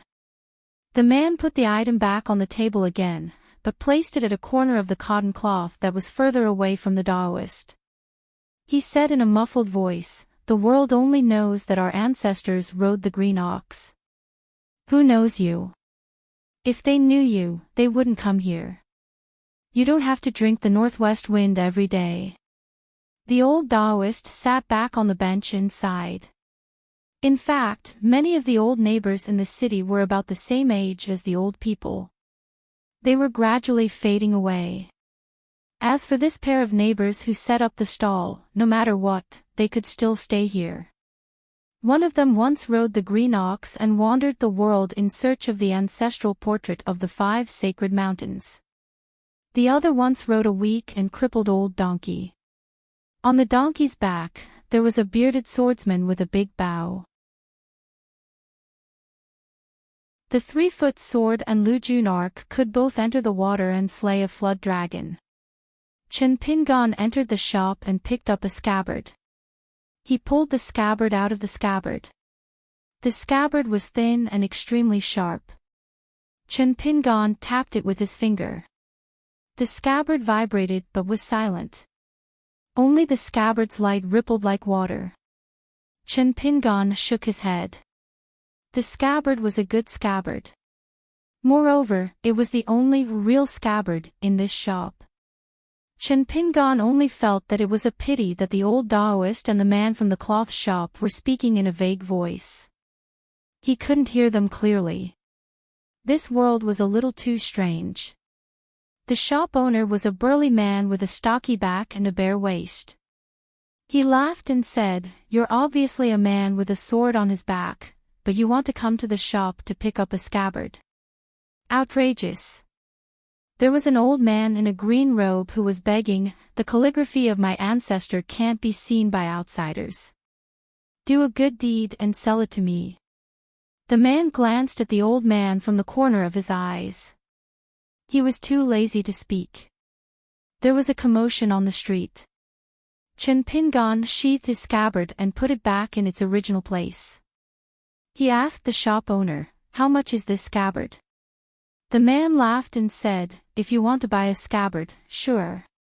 It's not expensive. You just need to take a bowl of Chuzhou sour plum soup, half a gene of Tongling white ginger, and some tender lotus root from Tongshen to exchange for it. 520. Chen Pingon smiled and asked, "May I ask where these 3 things are?" The man replied, "Somewhere else in the city." There was a commotion on the street. There was the sound of horse hooves. It was the cavalry that was patrolling the city earlier. They escorted a person to the outside of the weapon shop. It was a graceful scholar. The scholar walked into the shop with a wooden box in his hand. When he saw Chen Pingon and the others, he was obviously a little surprised. However, he didn't say anything. He put the wooden box on the counter and opened it. There was a bowl of sour plum soup, half a gene of white ginger, and a few tender lotus roots. When the man saw it, he actually had tears in his eyes. Without saying anything, he went around the counter and apologized to Chen Pingon. He picked up the long scabbard named Xiao Mei and threw it to the scholar. The old man who asked the shop owner for the calligraphy said sourly, "City Lord Xiao, you're here to plunder our land again. You're casually strolling around the 3 cities. Isn't this a little abusing your position for personal gain?" The scholar directly hung the scabbard on his waist. Then, he smiled at the old man and said, "Even for me, it's not easy to go in and out of Benmo City." The scholar surnamed Xiao thought for a while and said to the shop owner, "Please take out the wordless scroll. I'll make up for it."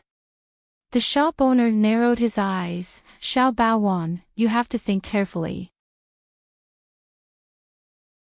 Be careful not to lose the hard-earned position of city lord." The scholar smiled and didn't say anything. The man took out a scroll. There were no words, but the scent of flowers was strong. It was stamped with the words, "Arrest She Palace Treasure." Chen Pingon stood aside and watched the show with his hands in his sleeves. Xiao Baowan, city lord of another city. Benmo City sour plum soup, Tongling white ginger, and Tongshen tender lotus roots. This meant that there were at least 3 cities on the ferry. The scholar's face was full of smiles. He looked at Chen Pingon. Chen Pingon immediately smiled and nodded to apologize. He turned around. Xiao Baowan stretched out a finger and wrote on the wordless scroll. The shop owner smiled and nodded. He put away the scabbard and then took out another scroll. The opening was, "Sun's nature is dull." At the end, it was, "Begging for Bing." The man gave the scroll to the scholar and said, "Congratulations, City Lord Xiao. You've got another treasure." Xiao Baowan gave the scroll to the old man and whispered the word, "Bing." The scroll burned. The old man was shocked at first. Then, he became ecstatic. He took the scroll with the words, "True Fire Ruoxu," with both hands. It was as if he had finally fulfilled a wish. When the scroll was burned, tears flowed down his face. He bowed to the young city lord. The scholar only said that he had admired your family's ancestors for a long time. It was only right for him to do this. The old man lowered his head and wiped his tears. Then, he took out a small bag from his sleeve. It was embroidered with the word "Yi Lu" and a length of rope. It was severely worn. The old man chuckled. "This bag of conch suede weighs 5 dendrites. With this rope, City Lord Xiao is only missing the embroidered shoe. Then, you can meet Lady Kong Tong." Xiao Baowan thanked him. He didn't pretend to be polite and kept the bag and rope in his sleeve. The old man's face was full of joy. He hurriedly left. The scholar looked at Chen Pingon and the other 2. Then, he looked at Pei Qian and Zhou Mili's mountain walking stick. He suddenly said, "Julu Continent, Mural City, Swaying River." Chen Pingon thought for a while, "Lightning Flash, Ghost Valley, Jishou Mountain." Xiao Baowan smiled knowingly, "It's really you." Chen Pingon smiled, "So, it's you." When Chen Pingon first traveled to the North Continent, he pretended to be stupid when he crossed the Swaying River. He tactfully rejected an opportunity to become an immortal. In Mural City, the goddess of Guanyin was the best at fighting. Soon, she took the initiative to recognize a foreign traveler as her master. Chen Pingon learned about the secret records of the Linen sect from Luopa Mountain's consecrator, Du Wenxi, a nascent soul cultivator of the Linen sect. He learned that the Thunder Pool on Ghost Valley's Jishou Mountain was once a broken Doshu courtyard sword cleansing pool. It came from one of the ancient Thunder Department's 1 house, 2 courtyards, and 3 divisions. Later, the master and servant visited Mui Mountain. The foreign traveler from Liuxia continent and the goddess of lightning with an ancient inkstone on her waist obtained the immortal opportunity together. In fact, before those 2, Chen Pingon was the first to find the Thunder Pool in Jishou Mountain. However, he couldn't move it and only dug out some golden bamboo whips. Xiao Baowan bid farewell and left. Chen Pingon nodded to greet him. After leaving the shop, Chen Pingon saw the old Taoist and asked loudly, "Young man, there are thousands of winter plum trees in your hometown. Is there a single flower?" Xiao Baowan looked at the silent Chen Pingon and turned around with a smile. "There are thousands of flowers blooming every year. It's nothing strange." The old Taoist laughed and stood up. He picked up the small gilded water jar with the tip of his foot and threw it to Xiao Baowan. The scholar took it in his hand. The man squatting on the ground pretended not to know and didn't care that his shop lost a treasure. Pei Qian was confused and asked in a low voice, "Master, that old Taoist is asking you, right? Why did he feel that the Castellan Xiao Baowan came to this city to look for treasures everywhere? Chen Pingan nodded and smiled, "Don't worry." Pei Qian turned around and found that Xiao Baowan had walked far away and stood beside an old woman selling cakes. He didn't buy any cakes and didn't leave. He seemed to be waiting for someone there. Soon, a monk carrying a burden appeared. He was quite energetic and his footsteps were very fast. He said angrily, "As a monk, we learned the majesty of Buddha in 1,000 tribulations and learned the meticulous ways of Buddha in 10,000 tribulations, but we still can't become Buddha. The demon son of the south dares to say something about becoming Buddha. We should sweep his caves and destroy his species to repay Buddha's kindness." Chen Pingan stopped in his tracks with a solemn expression. Passing by the old woman, the monk put down his burden and seemed to be planning to buy cakes. The old woman pointed at the burden placed on the ground by the monk. Just as she was about to ask, Xiao Baowan asked first, "What are these words?" The monk was about to answer. Chen Pingan saw that Xiao Baowan was about to speak again and frowned. He said to the scholar telepathically, "This is a Buddhist case. Why are you getting involved?" Xiao Baowan smiled and turned his head, as if he was waiting for Chen Pingan to say that. He immediately asked telepathically, "What's the purpose of coming here? Are you a Taoist priest?" "Oh." The old Taoist priest who set up the stall seemed to have heard the thoughts of both parties and immediately stood up. However, he only stared at Chen Pingan. Chen Pingan smiled and looked at the scholar. "Every step is well planned and linked. What a good plan."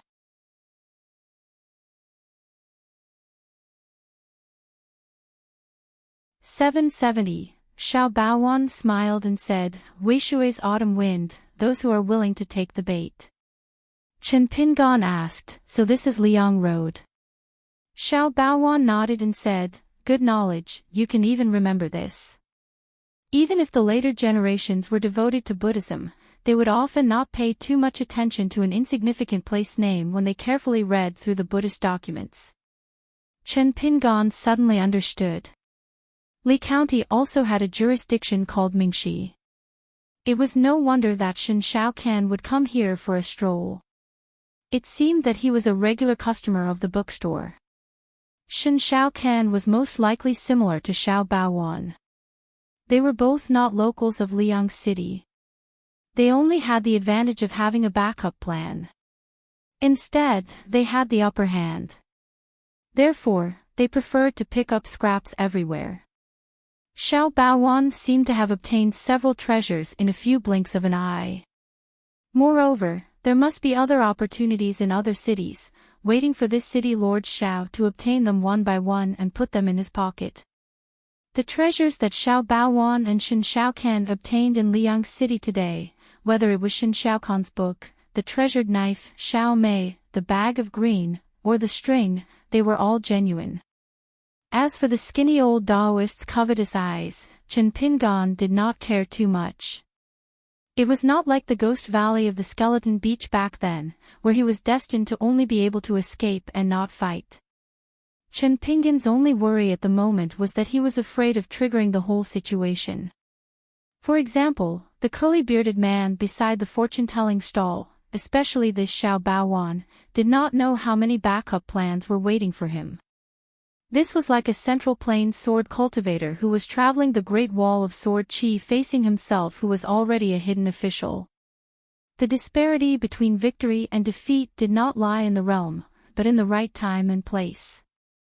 The monk who was originally planning to buy pastries obviously also saw Chen Pingan. The monk no longer spoke to the old woman, but once again picked up the Qing Long Shun banknotes, each character written in his own handwriting. He asked, "You seem to be a native of the north, why don't we go south together to meet those underlings?" Xiao Baowan did not show his expression, but he was slightly surprised. The monk had only met this person for the first time, but he had already given him the evaluation of someone from the north. Xiao Baowan read all kinds of books and was most familiar with all kinds of stories in his life. Previously, he relied on his identity as the lord of a city and was able to easily travel to various cities. He took the opportunity to come to this city many times to wait, follow, and ask the monks about Zen.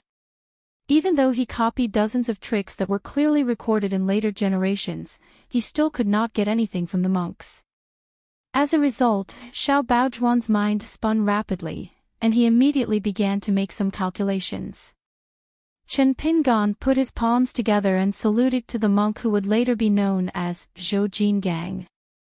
However, he shook his head and hesitated for a moment. When he saw the mountain walking sticks in Pei Qian and Xiaomi's hands, he smiled and said to the monk, "Why don't we owe him 60 strokes first?"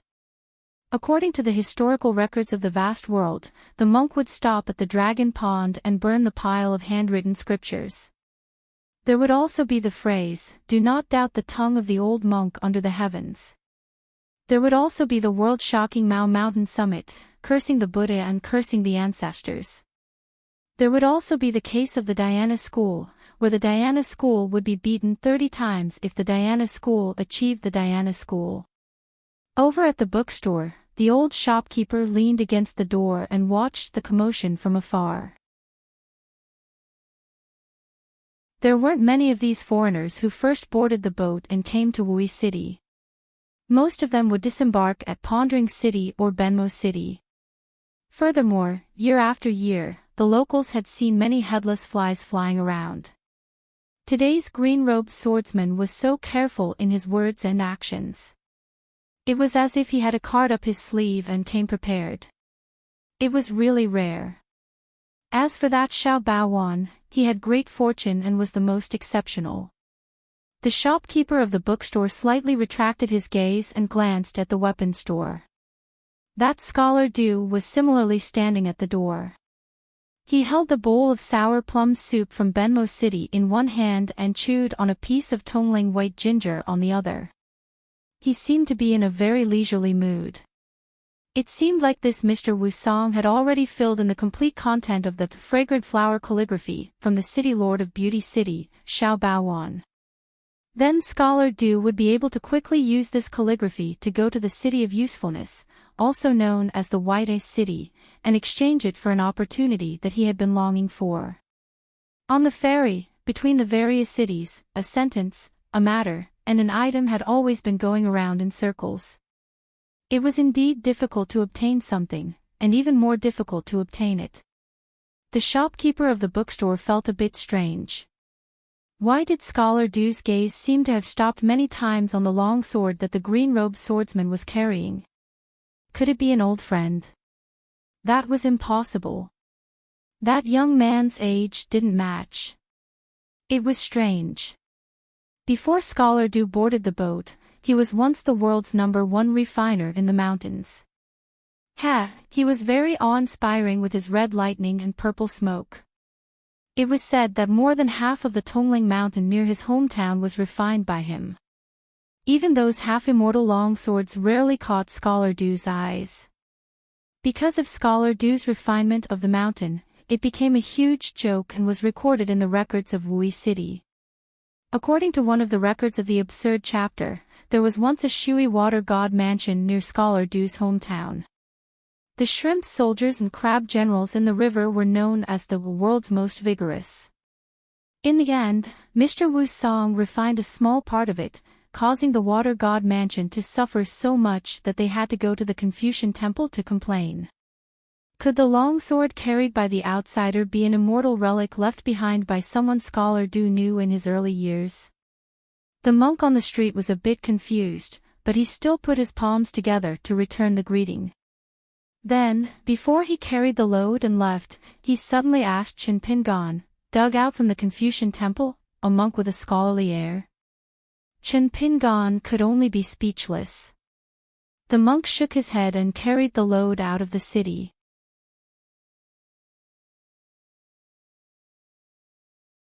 Instead, he carefully flipped through the book from beginning to end.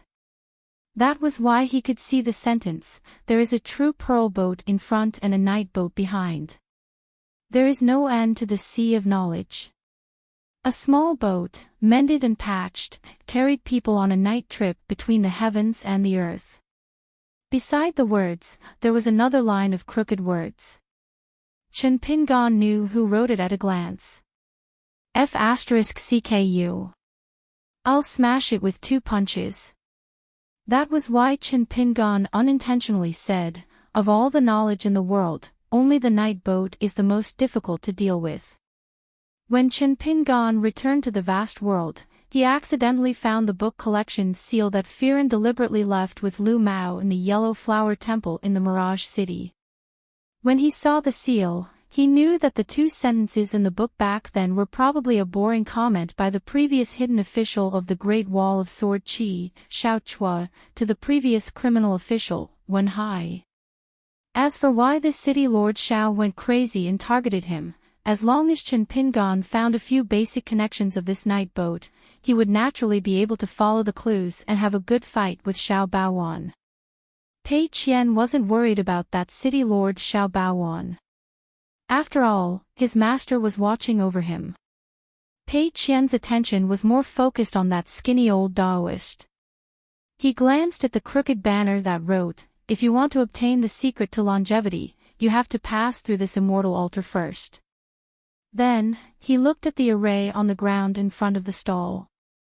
Pei Qian took down the basket on his back and placed it on the ground. He let Xiaomi stand in it again. Pei Qian then pointed the mountain walking stick in his hand at the ground and drew a circle around the basket.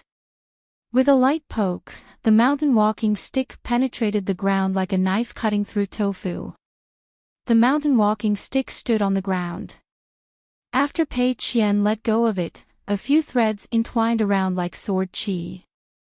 Together with the golden lightning pool, it was like a pocket-sized sword array that protected the basket. Pei Qian shook his sleeve lightly. His right hand quietly grabbed a bamboo yellow paper knife. It was the item that Yu Panshui gave him. Pei Qian reached out his hand again and the paper knife returned to his sleeve. However, an extremely heavy iron rod appeared in his left hand. He bent his body slightly and displayed the white ape back sword technique. He twisted his wrist and drew a circle with the long rod. Finally, the end of the long rod gently knocked on the ground. Ripples appeared on the street as if there were countless water ripples. At the Thunder God Temple in the White Mountain Continent, Pei Qian divided a semi-immortal iron spear that was given by the talisman Yu Xian into 3. He broke the tip of the spear that was as sharp as a blade. In the end, it became 2 blades and a rod. The curly-bearded man looked at Pei Qian, who used the rod as a sword to draw talismans, and nodded lightly. He didn't hide his admiration at all. What the old Daoist saw was different from the curly-bearded man next door. He clicked his tongue in wonder and said, "Little girl, you don't look old. Let's not talk about some spells, but your hands and feet are very strong. Who did you learn your martial arts from? Could it be that Wang Dingxiu from the Jilu continent or Wu Qiao from the Tongyi continent? I heard that at the foot of the mountain, the scenery is very good. There are many martial arts styles and each mountain is higher than the other. It's a pity that a girl took the lead. Do you have any martial arts relationship with that girl?"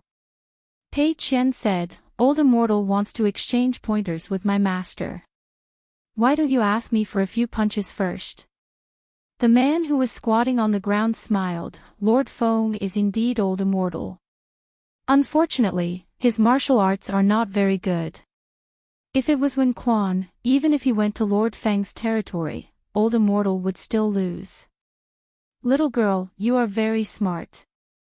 The old Daoist turned around and scolded. "In the Dianjing city where Lady Kongtong lives, there is a guy who looks at himself in the mirror every day and yells, 'Good head and neck, who wants to chop it off?' Who is he talking to? You still have the nerve to say that I am not good? Are those 100,000 soldiers of yours just for show? Don't forget, I was the one who scattered beans to form soldiers and cut paper to form generals to help you gather more than 10,000 soldiers and horses. Only then did you gather 100,000 soldiers. You heartless thing. The man's red beard was like a dragon.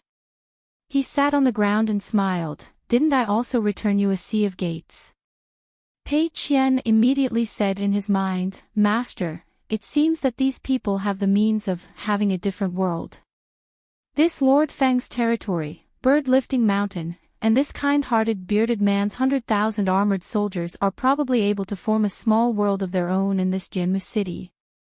Chen Pingan replied in his heart, if this lord is really the Daoist of the Green Ox Daoist, and the Daoist venue is indeed that Niaoju Shan, then the old immortal must be quite old.